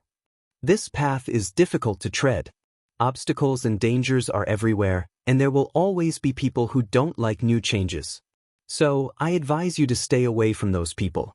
Their creed runs counter to your existence, and in the end, they will part ways with you." These words made many of the nobles of Dragon Cloud's city uncomfortable. Saroma's expression was unpleasant. "Is that so? But there is a first time for everything." The Archduchess swept her gaze over the people in the hall. She hesitated for a moment before she spoke. After a moment of hesitation, she said, 400 years ago, when Queen Erica ascended the throne of Constellation, no one expected that a kingdom ruled by a woman would have the ability to take away our cold castle. 300 years ago, when Lacey and Lenzo became the Countess of Longchamp City, no one believed that the beautiful Archduchess would be able to build the first duchy in Dragon-Kissed Land. 40 years ago, when Empress Dowager Yao Hua became regent of Su Yi, no one could foresee that she would one day become King Yao. The people in the hall listened quietly to the Archduchess' words. Such things happened in Constellation, in Su Yi, and even in Enlenzo Duchy. Saroma's voice was very soft, but there was an indescribable force in her words. As for Northland, I believe that the people will eventually get used to it. Thales noticed that behind the king, Croce was staring at the surprised and bewildered Archduchess on the stage with a complicated expression. King Chapman seemed a little surprised. But a few seconds later, he nodded and revealed a satisfied expression. "I will remember today." "Of course." Saroma nodded and avoided Thales' gaze. She said in a low voice, "Just like how Dragon Cloud City will also remember today." The vassals furrowed their brows. The feelings in their hearts were indescribable. In the next moment, the Archduchess slowly stood up. "Everyone, let's call it a day." With different expressions and breaths, more than 20 vassals of Dragon Cloud City also stood up. With complicated emotions, they looked at the Archduchess on the stage, then at King Chapman and Thales. "Today," the Archduchess lowered her voice and sighed softly. Meeting adjourned. The vassals raised their right fists respectfully and hit their chests together. Asterisk thud.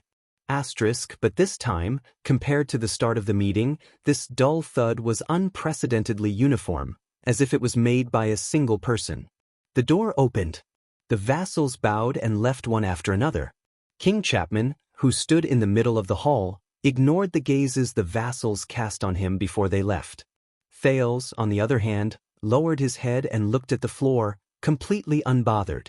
It's over. At least, this round ended.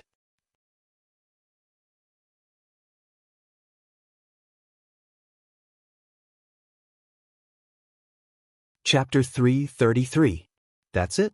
So, Your Highness, did you succeed? Wyatt glanced at King Chapman from afar in disbelief. And, are we really going to Black Sand region?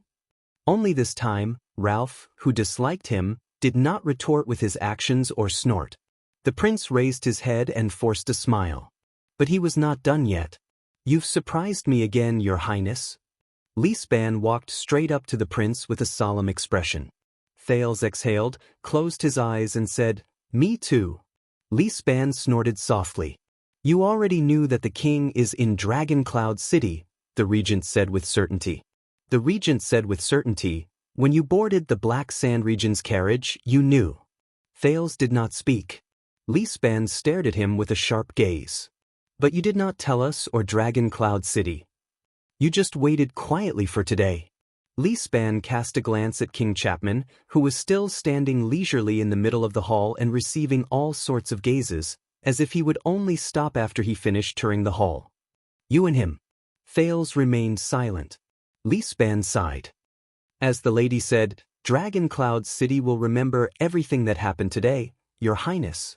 Thales finally spoke. Yes, me too, the prince said in a low voice. I will remember and watch you, Your Highness. Lisban gave him a profound look. In the end, the count did not say anything and turned to leave. He was not the only one. The acerbic Count Cotterson did not say anything. He only gave Thales a warning gesture of slitting his throat before he left, along with a hateful gaze. Thales responded with a faint smile. You have guts. You colluded with Black Sand region and betrayed all of Dragon Cloud City? This was the cold Carcagel. You know, people with guts usually die faster. Congratulations, Your Highness. When Count Liner passed by, he said softly, Do you think Lampard is a good person? Bah, ungrateful and repeatedly treacherous. Count Hurst spat in disdain as he left. A coward of the Empire. Thales could only smile in the face of these gazes and words. It was as if he did not care. But another person's words were exceptionally different. Is she worth it? Thales was slightly startled. It was Count Nazir. The doddering count stood a step away from him and sighed. Is it worth your sacrifice? Thales furrowed his brows slightly. I do not understand you, Count. I'm old, but I'm not blind. Nazir smiled and shook his head. Perhaps what others saw was you colluding with Lampard, betraying Dragon Cloud City, and fleeing to Black Sand region, but what I saw, he cast Thales a profound glance with an unclear meaning. You cooperated with the City of Faraway Prayers beforehand so that she would not be forced into marriage. You interrupted Yus 3 times during the meeting, but each time, you saved the girl from her predicament. Thales' face stiffened. As for your collaboration with Black Sand region, that girl.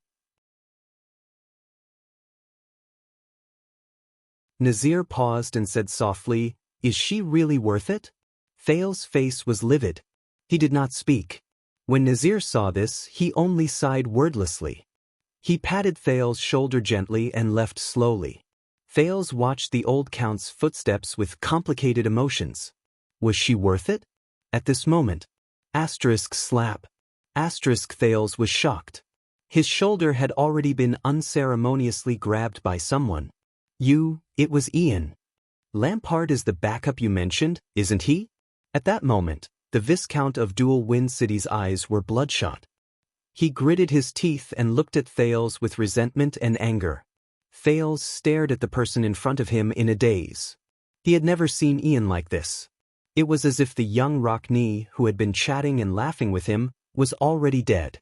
Thales sighed and waved Ralph and Waya away, who were about to step forward. From the beginning to the end, did you look like you were watching a show? Ian's breathing quickened. His gaze was resentful. You cooperated with me on the surface, but sold me out like a clown behind my back? It's very interesting, isn't it? Thales was silent. After a long while, he forced out a sentence, I'm sorry. Sorry? Ian seemed to be angered by this sentence. His lips trembled. The city of faraway prayers. The city of faraway prayers was betrayed just like that. Traitor. Ian's gaze became more and more terrifying. His grip on Thales' shoulder also became stronger. You think this is very smart? You have the king's protection, and the archduchess has the support of the vassals? Thales did not speak. He turned his head away unnaturally to avoid Ian's gaze. I'm sorry. I didn't have a choice. His attitude seemed to have angered Ian. The latter growled hatefully, No, no, no. You can't run away. I promise that one day, all of you will regret this. Ian gritted his teeth. His expression was a little crazed as he vowed, One day, all of you will pay the price. Ian turned to the motionless archduchess on the stairs and threatened sternly, Especially your little girlfriend. You take good care of her, huh? Very well, then I will. Thales tensed up. He flung Ian's arm away abruptly, causing the latter to be stunned. Before you threaten me with something senseless, you'd better take care of yourself first, Ian Rockney. Thales' expression turned cold. He met the extremely resentful Ian's gaze. You and your sister. Ian was slightly startled. You know, even if your sister got 0 points in Defense City. Thales said softly, it's still better than a certain someone getting negative points in Dragon Cloud City? Ian widened his eyes. His expression became more and more unpleasant. That's right, Ian. A long time ago, a terrifying and ugly old witch taught me. Thales' gaze became sharp. Betrayal is the true meaning of an alliance. Ian glared at him as if this was the first day he met Thales. Today, I will teach you this sentence. Free of tuition. Ian's expression changed. He was about to flare up, but his shoulder was held down tightly by another person. A loss is a loss. Monty, the Raven of Death, stood behind Ian and said coldly, Ian, at least act like a man. Ian glanced at Monty in disbelief. This isn't over. Finally, Ian gave up on pestering Thales. He approached him and stared into his eyes. Thales, Jade Star. I know. Lampard isn't the only opponent I have, and you. Thales continued to stare at him coldly, not showing any signs of weakness. In the next second, Ian angrily flung Monty's hand away. With a dark expression, he brushed past Thales and turned to leave. Thales stared at Ian's back and sighed in his heart. What an honor. Ian. Monty snorted softly. He glanced at Thales and flashed a somewhat ferocious smile. His malevolent gaze made Thales feel uncomfortable. The Raven of Death walked past him and said lightly, As expected, you live up to your reputation, Your Highness. Thales gulped uncomfortably. But the complicated gaze he saw next made Thales feel uneasy. Accompanied by Nicholas, the young girl silently walked towards the main door. When the Archduchess passed by Thales, the rhythm of her footsteps paused slightly. Thales closed his eyes. A furious voice traveled into his ears, but it was not her. How did you do it? Thales took a deep breath and opened his eyes. The Star Killer stood in front of Thales. There was no longer any anger in his gaze. There was only coldness and hatred. You've lied to us about Lampard for so long, but, from Axe District to here, there are at least 3 layers of guards. Nicholas sneered. How did Lampard arrive at the entrance of the hall without any obstruction, and then appear at the right time to cooperate with your act? Thales had no choice but to wave his hand again to signal Waya, Ralph, and the others not to come forward. Saroma stood not far from them and did not turn her head around.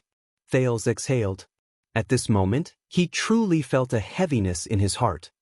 The diplomat group from Black Sand region has been in Dragon Cloud City for a long time, Thales said flatly. Viscount Kentvita came in the name of meeting the Archduchess. As long as no one knows the king, They can smoothly pass through the patrols at the first gatehouse. As for Heroic Spirit Palace, today is a special day. The elite Archduchess guards are all around the Hall of Heroes to protect the nobles. So, the palace guards are in charge of guarding the palace gate, and they have to receive the suzerain's attendants who are waiting outside. Thales said quietly, so, as long as we know their shifts in advance, Ralph's psionic ability and Waya's identity work together, Lampard can avoid the palace guards and reach the entrance of the hall, leaving only your Archduchess guards in front of him. Nicholas narrowed his eyes. The palace guard shifts? Thales nodded with a gloomy expression. The Archduchess guards can't avoid them, but Lampard doesn't need to face them directly. He only needs to have Kentvita find the herald at the entrance and have him inform Count Lispan in the hall that the king is here. Nicholas furrowed his brows.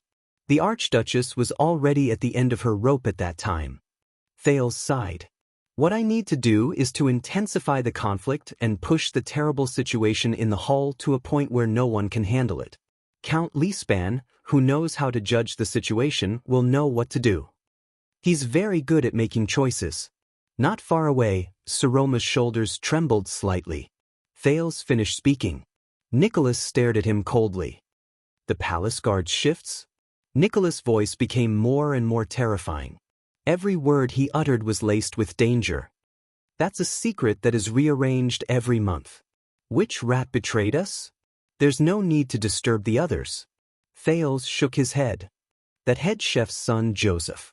Do you remember him? Nicholas furrowed his brows, as if he was trying hard to search for this name in his mind. He's very lonely in the palace. Thales flashed a bitter smile. I often practice my sword skills with him when he comes to the courtyard to deliver food. Nicholas seemed to have figured something out. His face turned pale. The scullery? Of course I can't get my hands on the monthly shift arrangements. Thales nodded slowly. But the palace guards also need to eat. The scullery's daily cooking arrangements are fixed. For example, when they need to make bread for a small team, where exactly to send it, Nicholas' expression became more and more unpleasant. Don't make things difficult for Joseph. Thales shook his head. His tone was flat. He's still young. He thinks it's just idle chatter during sword practice. So, some of your actions in the palace over the past 6 years, whether it was skipping classes to read books in various corners, talking to animals out of boredom, lowering your status to meddle with the servants' work, or chatting with the servants and guards in a friendly manner. The Star Killer let out a faint sneer, but for some reason, it made people feel a chill run down their spines. Were they all to gather information, or to test our defenses? And you've behaved yourself for the past 6 years? All of it was an act? In the distance, Saroma's back stood still. The Archduchess guards waited respectfully around her. Thales' breathing froze for a moment. Nicholas and Thales were silent for a few seconds. Most of the nobles in the hall had left. Only the stern King Chapman, accompanied by Kentvita and Croche, was watching from afar with interest. I talked to animals because I was really bored. As for the rest, the second prince inhaled and squeezed out a gloomy smile. I have no choice. No choice? Thales turned around and stared at the Soul Slayer pike on the shelf. He could not help but sigh as he reminisced. It's been 6 years in Dragon Cloud City. Every letter I wrote had to be opened and checked. Every destination I went to had to be searched beforehand. Every person who spoke to me had to be interrogated 3 times. Even the paper I used in class had to be inspected. Every book I touched had to be recorded by someone specially assigned to record it. If there was anything wrong with my daily schedule or actions, you, Lispan, or Madame Gings would interrogate me. Then I would be grounded. Saroma's back trembled slightly. Thales sighed and said, my every move was under your surveillance. If it weren't for the Archduchess' special permission, I wouldn't even be able to step out of Heroic Spirit Palace. As for Waya and Ida, every constellatiate who leaves the palace, not only do they have to be searched, but there are also scouts following them. Even if they throw a copper coin to a beggar, you will catch the beggar and lock him up for 2 months. Even the diplomatic groups from the kingdom who come to visit me are restricted and monitored. Nicholas still stared at him silently with a terrifying gaze. I know that you used King Chapman's name to lock me in this palace, cut off all contact with the outside world, cut off the normal education I should have received, and expect me to muddle through a meaningless life, to become a canary that can only cry in a cage. Nicholas was silent. Thales lowered his head and said dejectedly, Constellation, the Secret Intelligence Department, and I did bring you great trouble and even disaster 6 years ago, but at least we fought side by side. Is this necessary? This time, the silence lasted for a long time. Nicholas let out a cold laugh. Not only is it necessary, in my opinion, this is far from enough, he said resolutely. Justin is still too lenient with you. He should never have let you come into contact with the people from Black Sand region. That's why you got the chance to betray us. You betrayed all of us. Did you think that you would be safe after escaping to Black Sand region? Nicholas' gaze was cold. Remember this well, little prince of the empire. Thales furrowed his eyebrows slightly. With just you? Forget it. The prince shook his head slightly. Don't overestimate yourself just because someone calls you the Star Killer, dead face. You and I were never on the same level. Nicholas' expression froze. Very well, the Star Killer said hatefully. Be careful, you better not fall into my hands. When that time comes, you won't even have the chance to regret it. Nicholas gave him a fierce glare, caught up with the Archduchess team, and strode away. Thank you, Deadface. I will be careful. As always. The Archduchess did not stop. Her figure stepped out of the main door. She did not look back. As he listened to the footsteps leave his ears, Thales sighed. There was an indescribable heaviness in his heart. Aren't we leaving? As he watched wave after wave of important people make harsh remarks, Waya, who came up to him, did not even dare to breathe loudly. Your Highness? Thales shook his head. No, there's still one more. Finally, the sound of heavy footsteps approached. Waya and Ralph immediately felt as if they were facing a great enemy. How do you feel? King Chapman's deep and slightly hoarse voice rang out. Compared to his earlier awe-inspiring tone, his tone was now less domineering and more playful. But Thales did not answer directly. He gestured for Waya to step down. You reacted very quickly. Thales turned to the king and sincerely sighed with emotion. I only mentioned a little about Constellation sending troops to the Alliance of Freedom, and you seized the opportunity. King Chapman snorted in disdain. Same here. The prince faced the king and took a deep breath.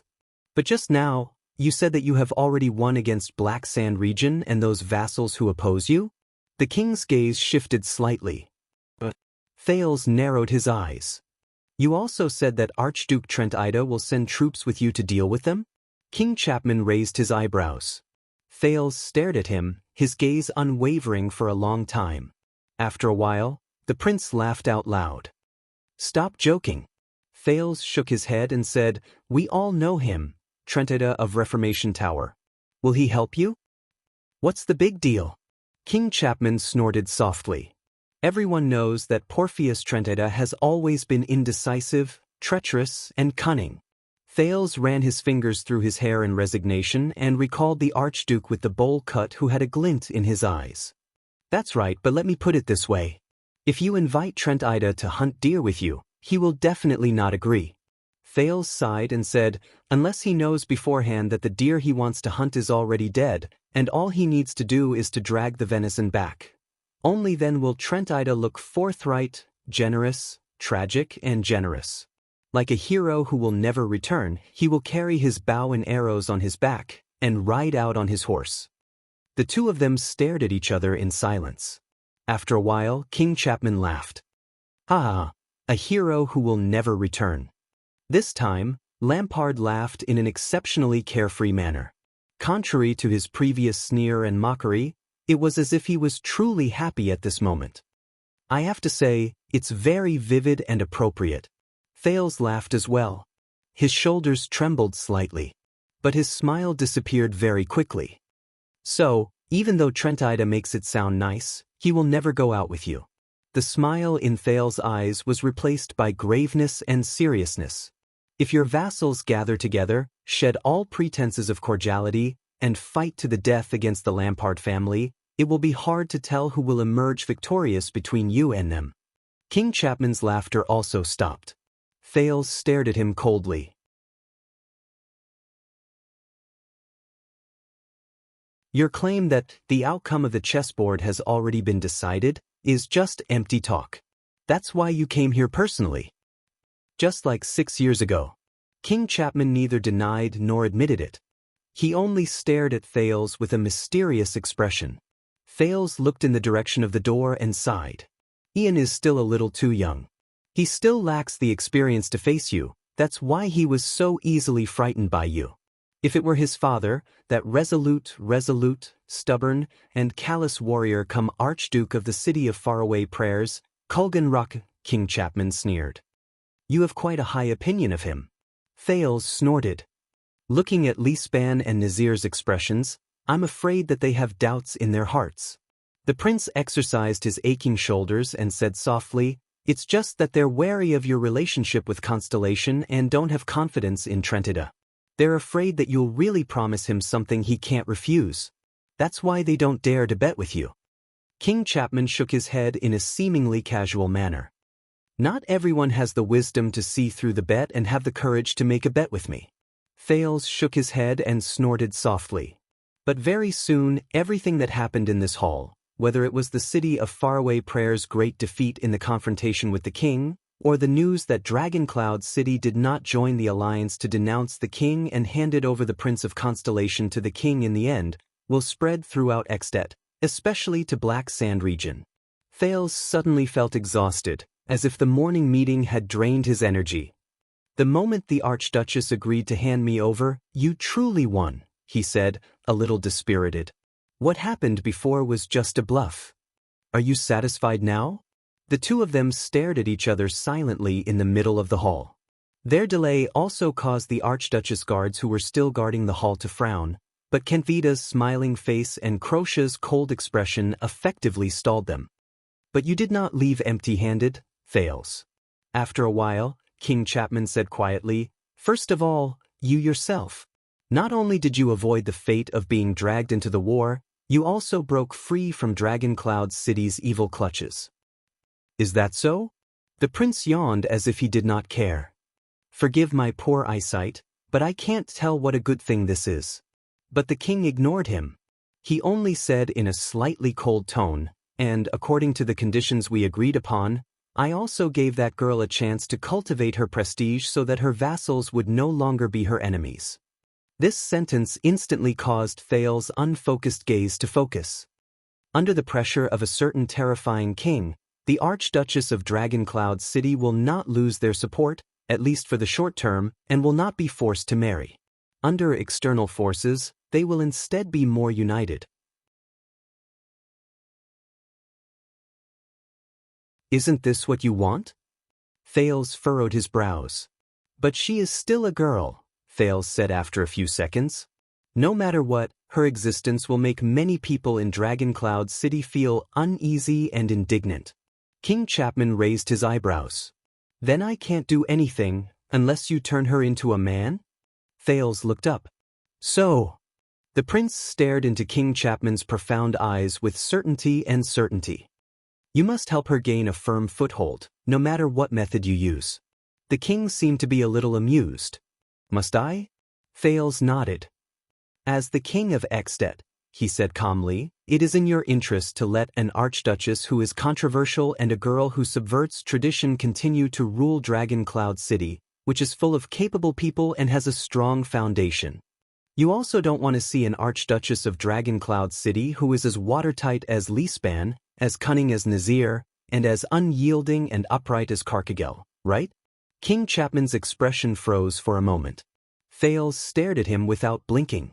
A slight ripple appeared on the king's rugged face. Indeed, we don't need a second King Nuvan. Thales breathed a sigh of relief. For this, you even have to help her obtain a considerable amount of power. The second prince's tone became heavier and faster. Don't forget, as an archduchess, the obstacles she faces are similar to the problems you face to a certain extent. For example, the tradition in Northland that has lasted for thousands of years. When King Chapman heard this, the interest in his eyes grew stronger. Moreover, she is the archduchess whom you acknowledge, and you are also voting for her.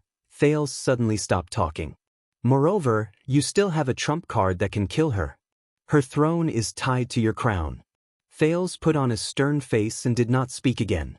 King Chapman exhaled slowly. I have a feeling, Thales. The king curled up the corners of his lips. Coupled with his gaze, it gave people a slightly prickly feeling. During the time you are in Black Sand region, we will get along very well. Thales' expression darkened. Is that so? Both of them sank into silence again. After a long while, King Chapman said meaningfully, the same old question, how does it feel? Thales responded with a cold snort. How does it feel? King Chapman took a deep breath. His expression was joyful, as if he was enjoying the beauty of Dragon Cloud City at this moment. From the city of faraway prayers to Dragon Cloud City, from Leaspan to the Archduchess, you are a traitor who betrayed everyone, or at least, that's what they think. Carrying everything on your shoulders and moving forward alone? King Chapman's gaze became sharper as he stared at him. His words were forceful. How does it feel? Thales was silent. He lowered his head and did not speak for a long time. The prince suddenly remembered how he sat in the carriage of the Marquis from Camus Union 6 years ago. When he angrily questioned the then Archduke of Black Sand region, who later became King Chapman, the other party's cold reply. Child, you don't know anything. Black Sand region and I are already beyond redemption.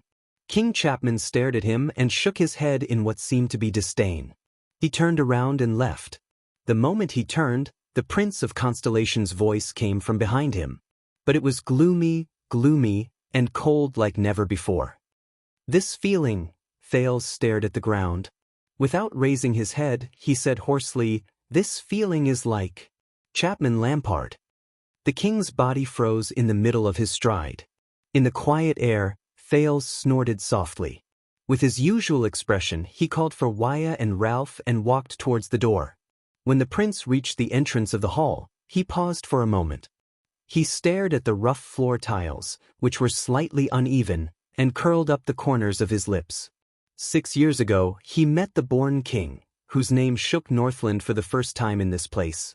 6 years later, in the next moment, Thales resisted the urge to turn around. He took a deep breath. Damn it. Thales lifted his foot without hesitation. 6 years later, my foot.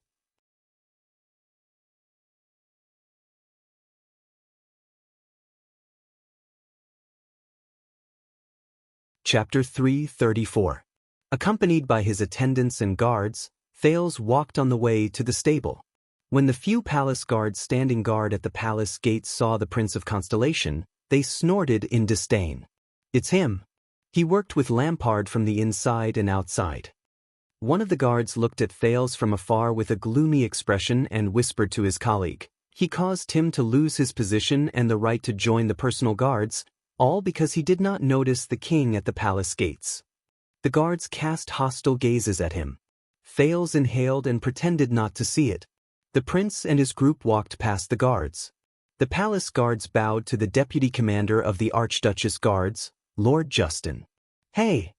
When they walked past him, one of the guards could not help but say in a loud and vicious voice, I hope our king loves your little ass. I hope our king loves your little butt. People of the Empire. The others did not bother to hide their laughter, including the Northlanders who were guarding behind Thales. Their eyes were full of disgust and indignation. But Thales did not seem to hear them. His expression did not change and he continued walking. Lord Justin pursed his lips and did not say anything. Hey, Northlander, are you not going to do anything? At the back of the group, Ida, who had been missing for a long time, tugged at her cloak and protested to Justin in front of her. My duty is to protect the prince's safety before His Majesty's White Blade Guards rush over to escort you out of Dragon Cloud City. Justin's tone was cold. When he mentioned the white blade guards, he raised his tone in a sarcastic manner. He gestured at the group of guards who spoke rudely. Unless they draw their swords and charge at me, reasonable protests are not part of my duty. You call this reasonable? Waya was about to retort, but Ralph, who was beside him, stopped him in time and shook his head. Northlanders. Ida turned her head and distanced herself from them in dissatisfaction. Thales still did not say a word. His expression was solemn. It had only been a few hours since the meeting that decided the outcome of the battle in the morning, but some news had already spread. Thales could clearly feel that the atmosphere in Heroic Spirit Palace had plummeted the moment he walked out of the Hall of Heroes. From the guards to the nobles, every single insider who entered his line of sight seemed to want to eat the Prince of Constellation alive. This included Justin, who had protected him for a long time and was somewhat easy to talk to. The prince sighed in his heart. At last they came to the stables, and Jenny's loud neigh sounded cheerfully. But Thales was slightly stunned. Someone was already waiting for them. Justin calmly nodded at the people in the stable. The star killer, Nicholas, was carrying the black-hilted saber Tolja had given him. He crossed his arms and leaned against Jenny's stable, staring at them coldly. Just like so many times in the past. Thales turned his head around in resignation and exhaled. It was him again. You're in a hurry to find Lampard? As the group of Constellations frowned, Nicholas stared at Thales with a hostile expression. You can't even wait for the people from Black Sand region to come and fetch you? Thales shook his head. As you said, I'm going to Axe District, to the courier station in Black Sand region, the prince said calmly. I'm also going to talk to His Majesty about the future arrangements. This time, it was Nicholas' turn to frown. He snorted in dissatisfaction, then laughed disdainfully. You're really unscrupulous after falling out with me. The Star Killer's mocking tone was filled with indescribable anger. But you feel that Heroic Spirit Palace is no longer safe, so you quickly hide behind Lampard? The sooner you leave, the better? Thales stared at Nicholas in silence. He raised a hand and stopped Waya, who was about to speak. Nicholas put down his arms, slowly walked to Thales, and stared straight into his eyes. Listen, treacherous little prince. Forget about meeting Lampard. Nicholas enunciated each word slowly. His words were filled with a chill unique to the commander. As long as I'm still here, before the people from Black Sand region come to fetch you with a warrant, you will stay in Heroic Spirit Palace obediently. Behind Thales, the people from Constellations stared at the Star Killer with vigilant expressions. Nicholas bent down, his forehead almost touching Thales' hair. His gaze became sharper. You don't have to go anywhere. Pretty boy. Ida fiercely made a gesture of rolling up her sleeves and moved closer. Do you believe that I won't beat? Nicholas put on a strange, cold smile. He turned his body sideways, revealing the hilt of the sword behind him. On his back, the golden saber reflected a wondrous light. The temperature around them seemed to have risen a little. When she saw the saber, Aida's voice instantly became softer and weaker. That, Thales shook his head and pulled Ida behind him. Ida, let me do it. The female elf, who was usually wild and unruly, was now very obedient. She followed Thales' arm and was gently pulled back. She did not forget to make a fierce gesture at Nicholas that said, I'm not afraid of you. She slit her throat. Thales stepped forward and stared at the Star Killer quietly. Nicholas snorted coldly and leaned against the pillar again. He shook his head at Justin. Bring him back. Make sure he doesn't come into contact with anyone else. But at this moment, Thales suddenly exhaled and shook his head slightly. Do you hate him? Nicholas was slightly startled. What? I'm saying that you must hate him very much. Thales took a deep breath. He remembered the white blade guards who sacrificed their lives to protect them 6 years ago. He raised his head and his gaze was clear. I'm talking about Chapman Lampard. Your king. Nicholas' gaze was focused on Thales' face. His expression became more and more terrifying. His gaze slowly drifted away, as if he was looking into the distance. I have only one king. And that is definitely not Chapman Lampard. A few seconds later, Nicholas' gaze slowly focused. His words were sonorous and forceful, regardless of the past or the present. As for Lampard, the only reason why he is still alive is because he appeared in Dragon Cloud City. The Star Killer's enunciations were clear and short, but Thales could feel the hatred and anger behind each of Nicholas' words. I'm still worried about the city left behind by the late king. That's why I didn't cover my face, bring my sword, and send him straight to Hell's River. So, you better choose carefully. Whether it's talking to him or standing beside him, it's not a good idea. Thales fixed his gaze on Nicholas and nodded in all apparent seriousness, as if he had understood something. So, you told Lispan, right? Nicholas was stunned again. Thales raised his hand and gestured for Waya and the others to step back. He took a step forward and faced Nicholas alone.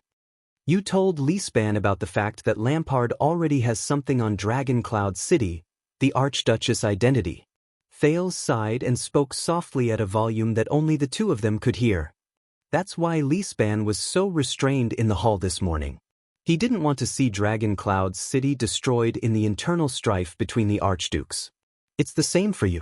Nicholas' gaze on Thales became more and more displeased. I don't want to talk nonsense with you anymore.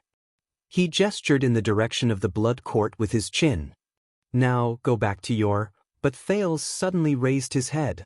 But this is far from over. The sudden increase in his voice surprised Nicholas slightly. But what made his expression even more unpleasant was what Thales said next. Lampard and I talked for a while after the meeting ended, Thales said coldly. Thales said coldly, I can tell that he is not satisfied with the current benefits.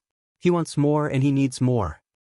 As long as he was still in Dragon Cloud City, he would never be willing to stop at a neutral Dragon Cloud City. Just like 6 years ago, he was not willing to stop at a dead King Nuven. The prince looked at the Star Killer with an unusually serious expression.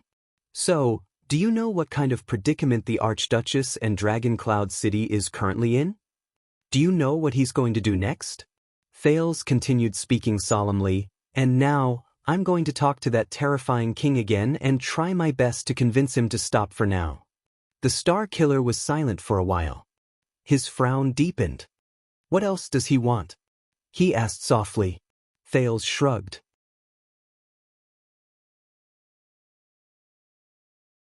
When he recalled the king's methods, he felt a headache coming on.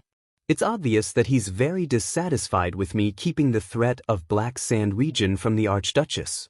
The prince lowered his head, looking rather gloomy. I think he'd rather meet the Archduchess directly and place his bargaining chips and threats in front of her so that he can turn Saroma into his puppet. Nicholas did not speak, but his already frightening face became even paler. Thales raised his head. His gaze was burning. And I'm going to convince him that there's no need to force the Walton family to pick a side, that there's no need to secretly contact the restless vassals of Dragon Cloud City, and that there's no need to be greedy enough to tear off another piece of meat from Dragon Cloud City. I'm going to convince him that the Archduchess's position is not in conflict with his interests. I'm going to convince him that there's no harm in giving the Dragon Spear family some support when necessary. I'm going to convince him that Dragon Cloud City will not be a threat to him in the next few years. With every word Thales said, Nicholas' expression became more unpleasant. I'm also going to convince him that I'm the only person who will be negotiating with him. There's no need for him to look for the innocent Saroma, and then cruelly and mercilessly place that matter in front of her to coerce her into making a choice. Now, sorry Nicholas, the Star Killer who guards Dragon Cloud City, you can let me go to Lampard now. Thales raised his head and took a step forward. He stared at Nicholas with a piercing gaze, almost touching the other party. Or you can think of ways to delay my schedule and cause me trouble, and then wait for him to personally look for Saroma again. To look for Dragon Cloud City. The prince finished speaking. The air became quiet again. Nicholas' gaze became colder as he stared at Thales. Under the canopy of the stable, the Star Killer and Thales stared at each other in silence. The others, whether it was the attendants of Constellation or the guards of the Northlanders, all quietly waited for the results of their negotiation. The atmosphere was tense. Then, Nicholas sneered and shook his head. As he smiled, the air, which had almost reached the freezing point, seemed to have become much warmer. "You know, you have to thank Count Lispan," Nicholas said faintly. "Even though you lured Lampard here and almost destroyed the day of the council hearing, he still seems to believe that you have no ill intentions towards Dragon Cloud City." Thales was slightly startled. "Lispan?" The Star Killer continued. "Even though you slandered him and said that he secretly colluded with the Red Witch and Lampard to betray Dragon Cloud City." Thales slowly exhaled. "Is that so? Also, you have to thank her." Nicholas sighed. "I believe that she is also one of the reasons why Lispan believes in you." The moment Thales raised his eyebrows, Nicholas turned his head and looked in another direction. Thales was stunned as he followed his gaze. In the distance, accompanied by guards and maids, the Archduchess of Dragon Cloud City stood quietly under the setting sun. She looked at Thales with a complicated gaze. Golden light shone on the girl's body, making her look even more dazzling. Thales could not help but sigh deeply. "She's waiting for you." Nicholas turned and walked away. Before he left, he looked at Thales with a profound gaze. "Don't be too slow when you say goodbye. Know your limits." Staring at Nicholas back, Thales closed his eyes. Complicated emotions filled his heart. The next moment, he opened his eyes abruptly and took a resolute step towards the Archduchess. Saroma's expression was calm. She also walked forward slowly. Gings, the female official, followed behind her. The prince and the Archduchess finally faced each other again. Thales forced a smile and nodded at the female official. "Thank you, Madame Gings." However, Madame Gings did not move in the face of the hidden meaning behind his words. She continued to stare at him coldly and did not say a word. Then, Saroma smiled at her reluctantly and nodded. The female official's almost frozen face moved a little. She bowed to the Archduchess in a standard manner, turned around respectfully, and left. "Even at this time, she still doesn't like me." Thales scratched his head in a very unnatural manner. How sad. Obviously his lousy opening did not have the desired effect. Saroma still stared at him. The inexplicable emotions behind the pince-nez made Thales rather uneasy. "So, you're going to Black Sand region now?" she asked very directly. Thales exhaled, avoided her gaze, and nodded. "Yes, I want to get used to it sooner." But at that moment, Saroma seemed to be very calm. "You didn't expect it either, did you?" Thales raised his gaze with a slightly puzzled look. "I thought about it later. You said that you wanted me to choose the path that was most suitable for the Archduchess, and that you would solve the rest of the problems." Chapman Lampard. The Archduchess' expression was calm. "He should be the solution to your remaining problems, and also your last and worst trump card, right?" Thales did not speak. He exhaled through his nose and nodded. The Archduchess' expression was a little gloomy. "If everything had gone smoothly, if I had chosen not to be so stubborn, if I had chosen to disregard your life and death, and calmly obtained the vassal's support, if Dragon Cloud City could successfully dispatch their troops, if we could form an alliance against the king."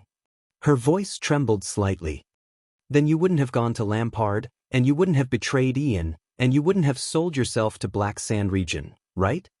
Saroma seemed to want to smile, but in the end she failed.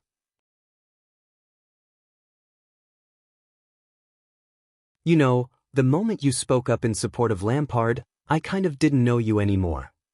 Thales wanted to say something, but stopped. "So, just like 6 years ago?" The Archduchess turned her head and no longer lingered on this topic. "You took the risk and took the final step to save me." Thales could only close his eyes. "You shouldn't have been so stubborn, Saroma. There's no need for a hostage. Put yourself in a dangerous situation where you're deserted by everyone." The Archduchess suddenly raised her head. Her gaze was resolute, as if she wanted to argue. "But you're not a hostage, Thales. No matter what others think, at least in my eyes you're not." She seemed to have remembered something and immediately lowered her head. There was an indescribable sadness in her voice. "I'm sorry, Thales." At that moment, Thales' mood, which had been extremely gloomy since the state affairs hearing, suddenly fluctuated slightly. He was like a mountain climber in the winter snow who welcomed a ray of sunlight after climbing over the top of a slope. At least she understands. She believes in me. As always. Apologizing to me for protecting me. Thales inhaled forcefully. He felt that the air today was exceptionally refreshing. "I can't accept this apology. But you're going to Black Sand region. Do you still remember Lampard's soldiers? They fired arrows at us without hesitation." The girl's voice was a little sad. "Can you imagine what you'll have to face in that man's territory? If I want to count on Lampard's help, then this is the price I have to pay." Thales sighed. "Wish me luck. Is there anything worse than being tied up on the battlefield or being chopped into pieces?" But Saroma's expression was still very stiff. Thales opened his eyes and took a deep breath. "Hey, listen to me. It's not your fault, Saroma, all right? It's Constellation who interfered. I mean, it's my father." The second prince shrugged. "He caught me off guard, and I could only adapt to the situation." Both of them were silent for a while. "That's great." Saroma forced a smile and forced herself to joke. "I've never known what it feels like to have a father." The prince looked at the bitter expression on the Archduchess' face and flashed a bright smile. "So, do you want to exchange identities with me?" Thales seemed to be in a good mood. "Anytime, Princess Saroma of Constellation." Both of them laughed. But Saroma's laughter only lasted for a few seconds. "Princess," she subconsciously repeated. "Princess Saroma? Princess Selma?" Thales realized that something was wrong. He took a deep breath, turned his gaze away, and coughed loudly. Then, the prince's expression became serious. "Listen, at least in the next few years. Lampard will not be your primary threat.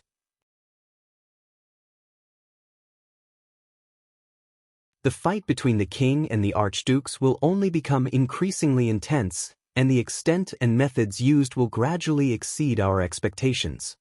Saroma looked at him quietly and nodded quietly. It was as if both of them were back in the library and in the classroom.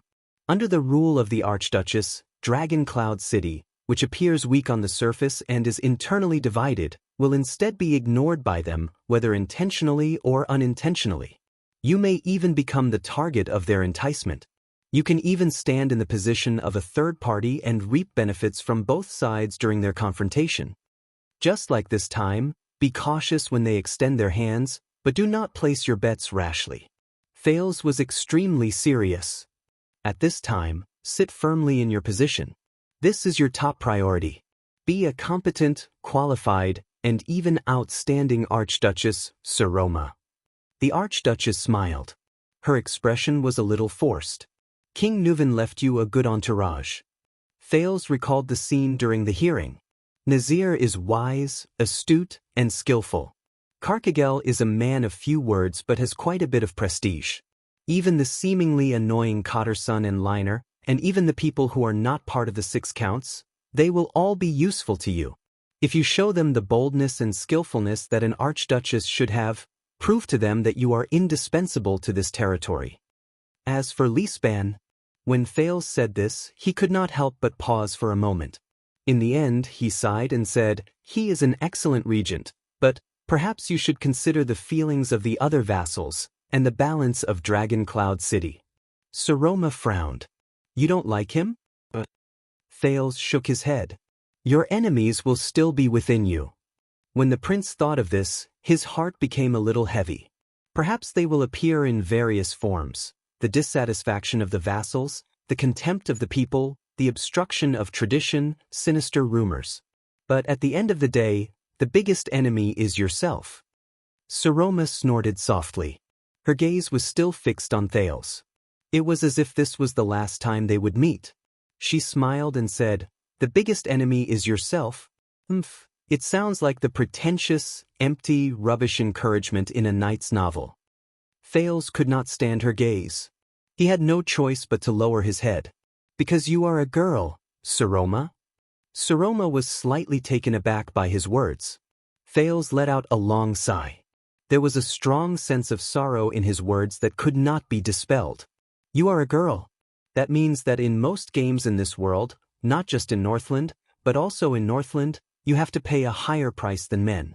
You have to work harder than men and achieve better results than men. Only then will you be able to obtain rewards, results, and recognition from the outside world that are comparable to theirs. In other words, if the Archduchess can't come up with a better answer than the late King Nuvan, or even just be on par with King Nuvan, the prince gritted his teeth and looked at Heroic Spirit Palace, which was boorish, imposing, thick, and gave off a heavy, oppressive feeling. Then you will forever be that little girl. Saroma was silent for a long time. Her mood was gloomy. Finally, the Archduchess sneered expressionlessly. It's really not fair. I know it's not fair. Thales frowned and looked at her. He could not hide the worry in his eyes. That's why you can't give up. Do you know what will happen if you don't fight back against the beggars who beat you when you're surrounded by beggars? Saroma raised her eyes. They will continue to bully you, beat you, ridicule you, and isolate you. Thales seemed to have thought of something. He unconsciously tensed up. They will repeat this scene over and over again, forming the impression that you deserve to be bullied. The Archduchess thought of something. She remembered the story of the prince who was born in the lower city district that Thales had told her before. I know. The prince stared at her, his expression was unpleasant. But this is not the worst. The worst is that other people, everyone, whether they are new or old, whether they beat you up or not, will gradually get used to this scene. They will take it for granted. Thus, as they live and eat among the beggars, this impression will be deepened and spread into everyone's consciousness. Until, intentionally or unintentionally, they treat this situation as part of the rules. They make up and derive **t reasons such as born this way, the strong prey on the weak, there will always be bullies, and there will always be people who will be bullied, so that everyone, whether they are new or old, strong or weak, and even the bullied yourself, will subconsciously believe that this is the environment, this is the rule, this is the norm, and you can't change it. So, the best choice is to accept it, adapt to it, acknowledge it, and go along with it. Then, when you are beaten up again, you will suffer less. This idea of everyone subconsciously getting used to the environment and the rules is the worst. In the prince's mind, the hazy sea of memories rippled slightly. At that moment, Thales' gaze became a little unfocused, as if he was staring into the distance. It will make you forget that individuals and society are united and inseparable. Your actions are also one of the factors that shape the environment and the rules. He exhaled and brought his thoughts back to reality. It may be a little complicated, but... Thales looked at the girl in front of him, who had a puzzled look on her face. He pursed his lips. If you don't dare to change and choose to respond in silence, or even exile yourself, then the unfair environment will never change. The prince said softly, "Girl." Thales looked at the gradually silent girl and sighed softly. You're right, Saroma. I shouldn't have treated you as a weakling waiting to be rescued. He smiled again. And you have to learn to grow on your own, learn to believe in yourself, learn to listen to the old crow's lessons, Thales said quietly. Even without me. Your Excellency, Archduchess. Take care. Once he finished speaking, Thales could not bear to look at the girl's expression anymore. He turned around and left. At this moment, Thales! The girl suddenly cried out involuntarily. There was great worry hidden in her voice.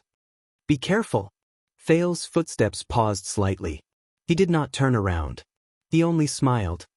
Yes, I will, but Saroma interrupted him regardless of the consequences. No. On the eve of the council hearing, Count Lisban came to me in private. Saroma seemed to be very anxious. She subconsciously looked around. He came to advise me that it would be best to stay away from you and the ominous Jade Star family. In order to convince me, he told me some secrets in advance. Thales was stunned. He turned his head sideways. What secrets? In the next second, the words that came out of Saroma's mouth made his heart tremble. Calamities. Thale's expression froze slightly. What? At that moment, no one knew what exactly he felt in his heart. He slowly turned his head around, maintaining a normal expression. Saroma's tone was a little hurried. Her expression was the same as when she secretly skipped class when she was young. In the countries built by the people who participated in the Battle of Eradication, such as Extet, even though each family's inheritance is different and has different versions, at least the descendants of the 10 knights and at least the heirs of the 10 archduchy families will be told some secrets about the Battle of Eradication when they come of age. Thales completely turned around and stared at Saroma in a daze. The Battle of Eradication. Saroma pursed her lips and hesitated for a few seconds. Then she made up her mind and said, after the war more than 600 years ago, we became more vigilant, and the remaining calamities became smarter. With a more complicated, secretive, and dangerous relationship, we lurked on both sides of the world, maintaining a careful balance in all kinds of situations. The Archduchess raised her head. The Archduchess raised her head. Her voice was soft but resolute.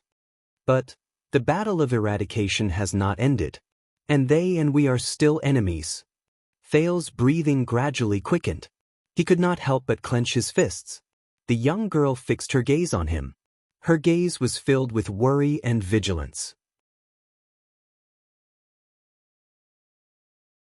Thales, 18 years ago, during the bloody year of Constellation, the reason why you were attacked from all sides, ran out of ammunition and food supplies, why Extet invaded the south without any qualms, why the Baron Bone tribe and the orcs were also in a great uproar, even your rebel army and the tragedy of the Jade Star royal family, all of these are related to this, to the calamities. In that second, Thale's pupils shrank abruptly. He could not help but raise his voice. What does it have to do with this? But the Archduchess shook her head. I can't go on. Seal only told me this because he trusted me. Saroma's expression was mournful and hesitant. This is a secret that only the Archduke of Dragon Cloud City knows. She turned her head away. Don't forget, I am now an Archduchess. Thales was stunned. After a while, Thales tried hard to adjust his breathing and snapped out of his daze. Is that so? A secret that only the Archduke of Dragon Cloud City knows?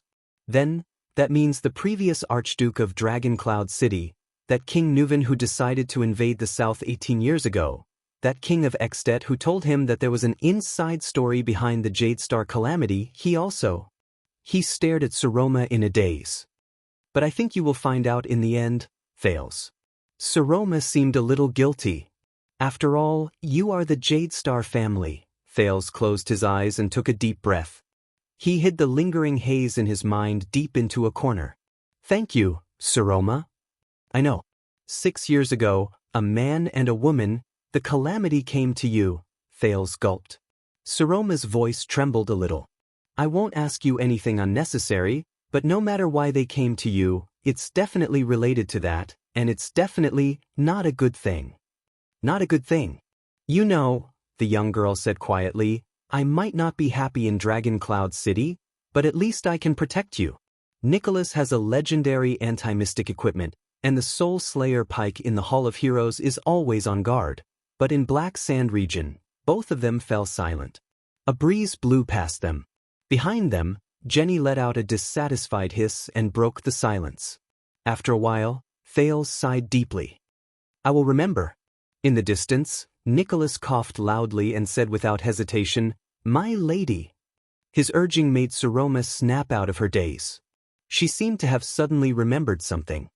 Also, that man with the black longsword, although he saved us, Saroma said hurriedly, as if she wanted to finish talking about all her worries in these few minutes. Since he participated in the 18 years, then he must be related to these things. As your family's enemy, I can't think of any reason for him to let you go or even protect you. Unless he has other motives, and his plans are far-reaching. Thales stared at the ground without saying a word. The sword-wielding figure and countless doubts rose in his mind.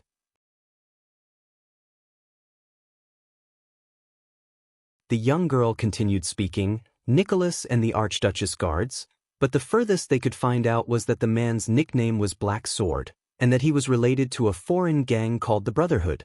Thales sucked in a sharp breath. He turned his head. Saroma, I understand. The prince said rather bitterly, Thank you. Thank you for not asking why. At that moment, Saroma saw the prince's bitter and terrible expression clearly, and she could not help but be slightly stunned. Nicholas was urging them on again. Don't, Saroma. In the next second, Thales closed his eyes, turned around, and left. Light panting came from behind him, as well as faintly discernible sobs. The sky was very blue and very clear. The few clouds were gradually dyed gold by the sunlight. Gings, the female officer's orders came from behind him. The Archduchess' footsteps rose and gradually faded away. Thales resisted the desire to turn around and walked towards Jenny, the black horse. He forced himself to smile at Waya and the others. But he paused slightly. Nicholas slowly pulled out another horse and tidied up his equipment in a nimble manner. Although we're not going to the chess room, he ordered Justin, the rules are the same. The patrol team will clear the way, the Archduchess guards. Hey, you're going too? The prince asked, puzzled. Nicholas turned his head around. As the Archduchess ordered, young prince. The star killer snorted coldly with a hostile expression. I'll send you to Lampard, to. He flashed a sinister smile that harbored malicious intentions. The last journey. Thales rolled his eyes. The last journey. This dead face. That you're tuning in to the Wang Lin's Journey YouTube channel. Don't forget to subscribe and join us on this journey to catch the most captivating stories.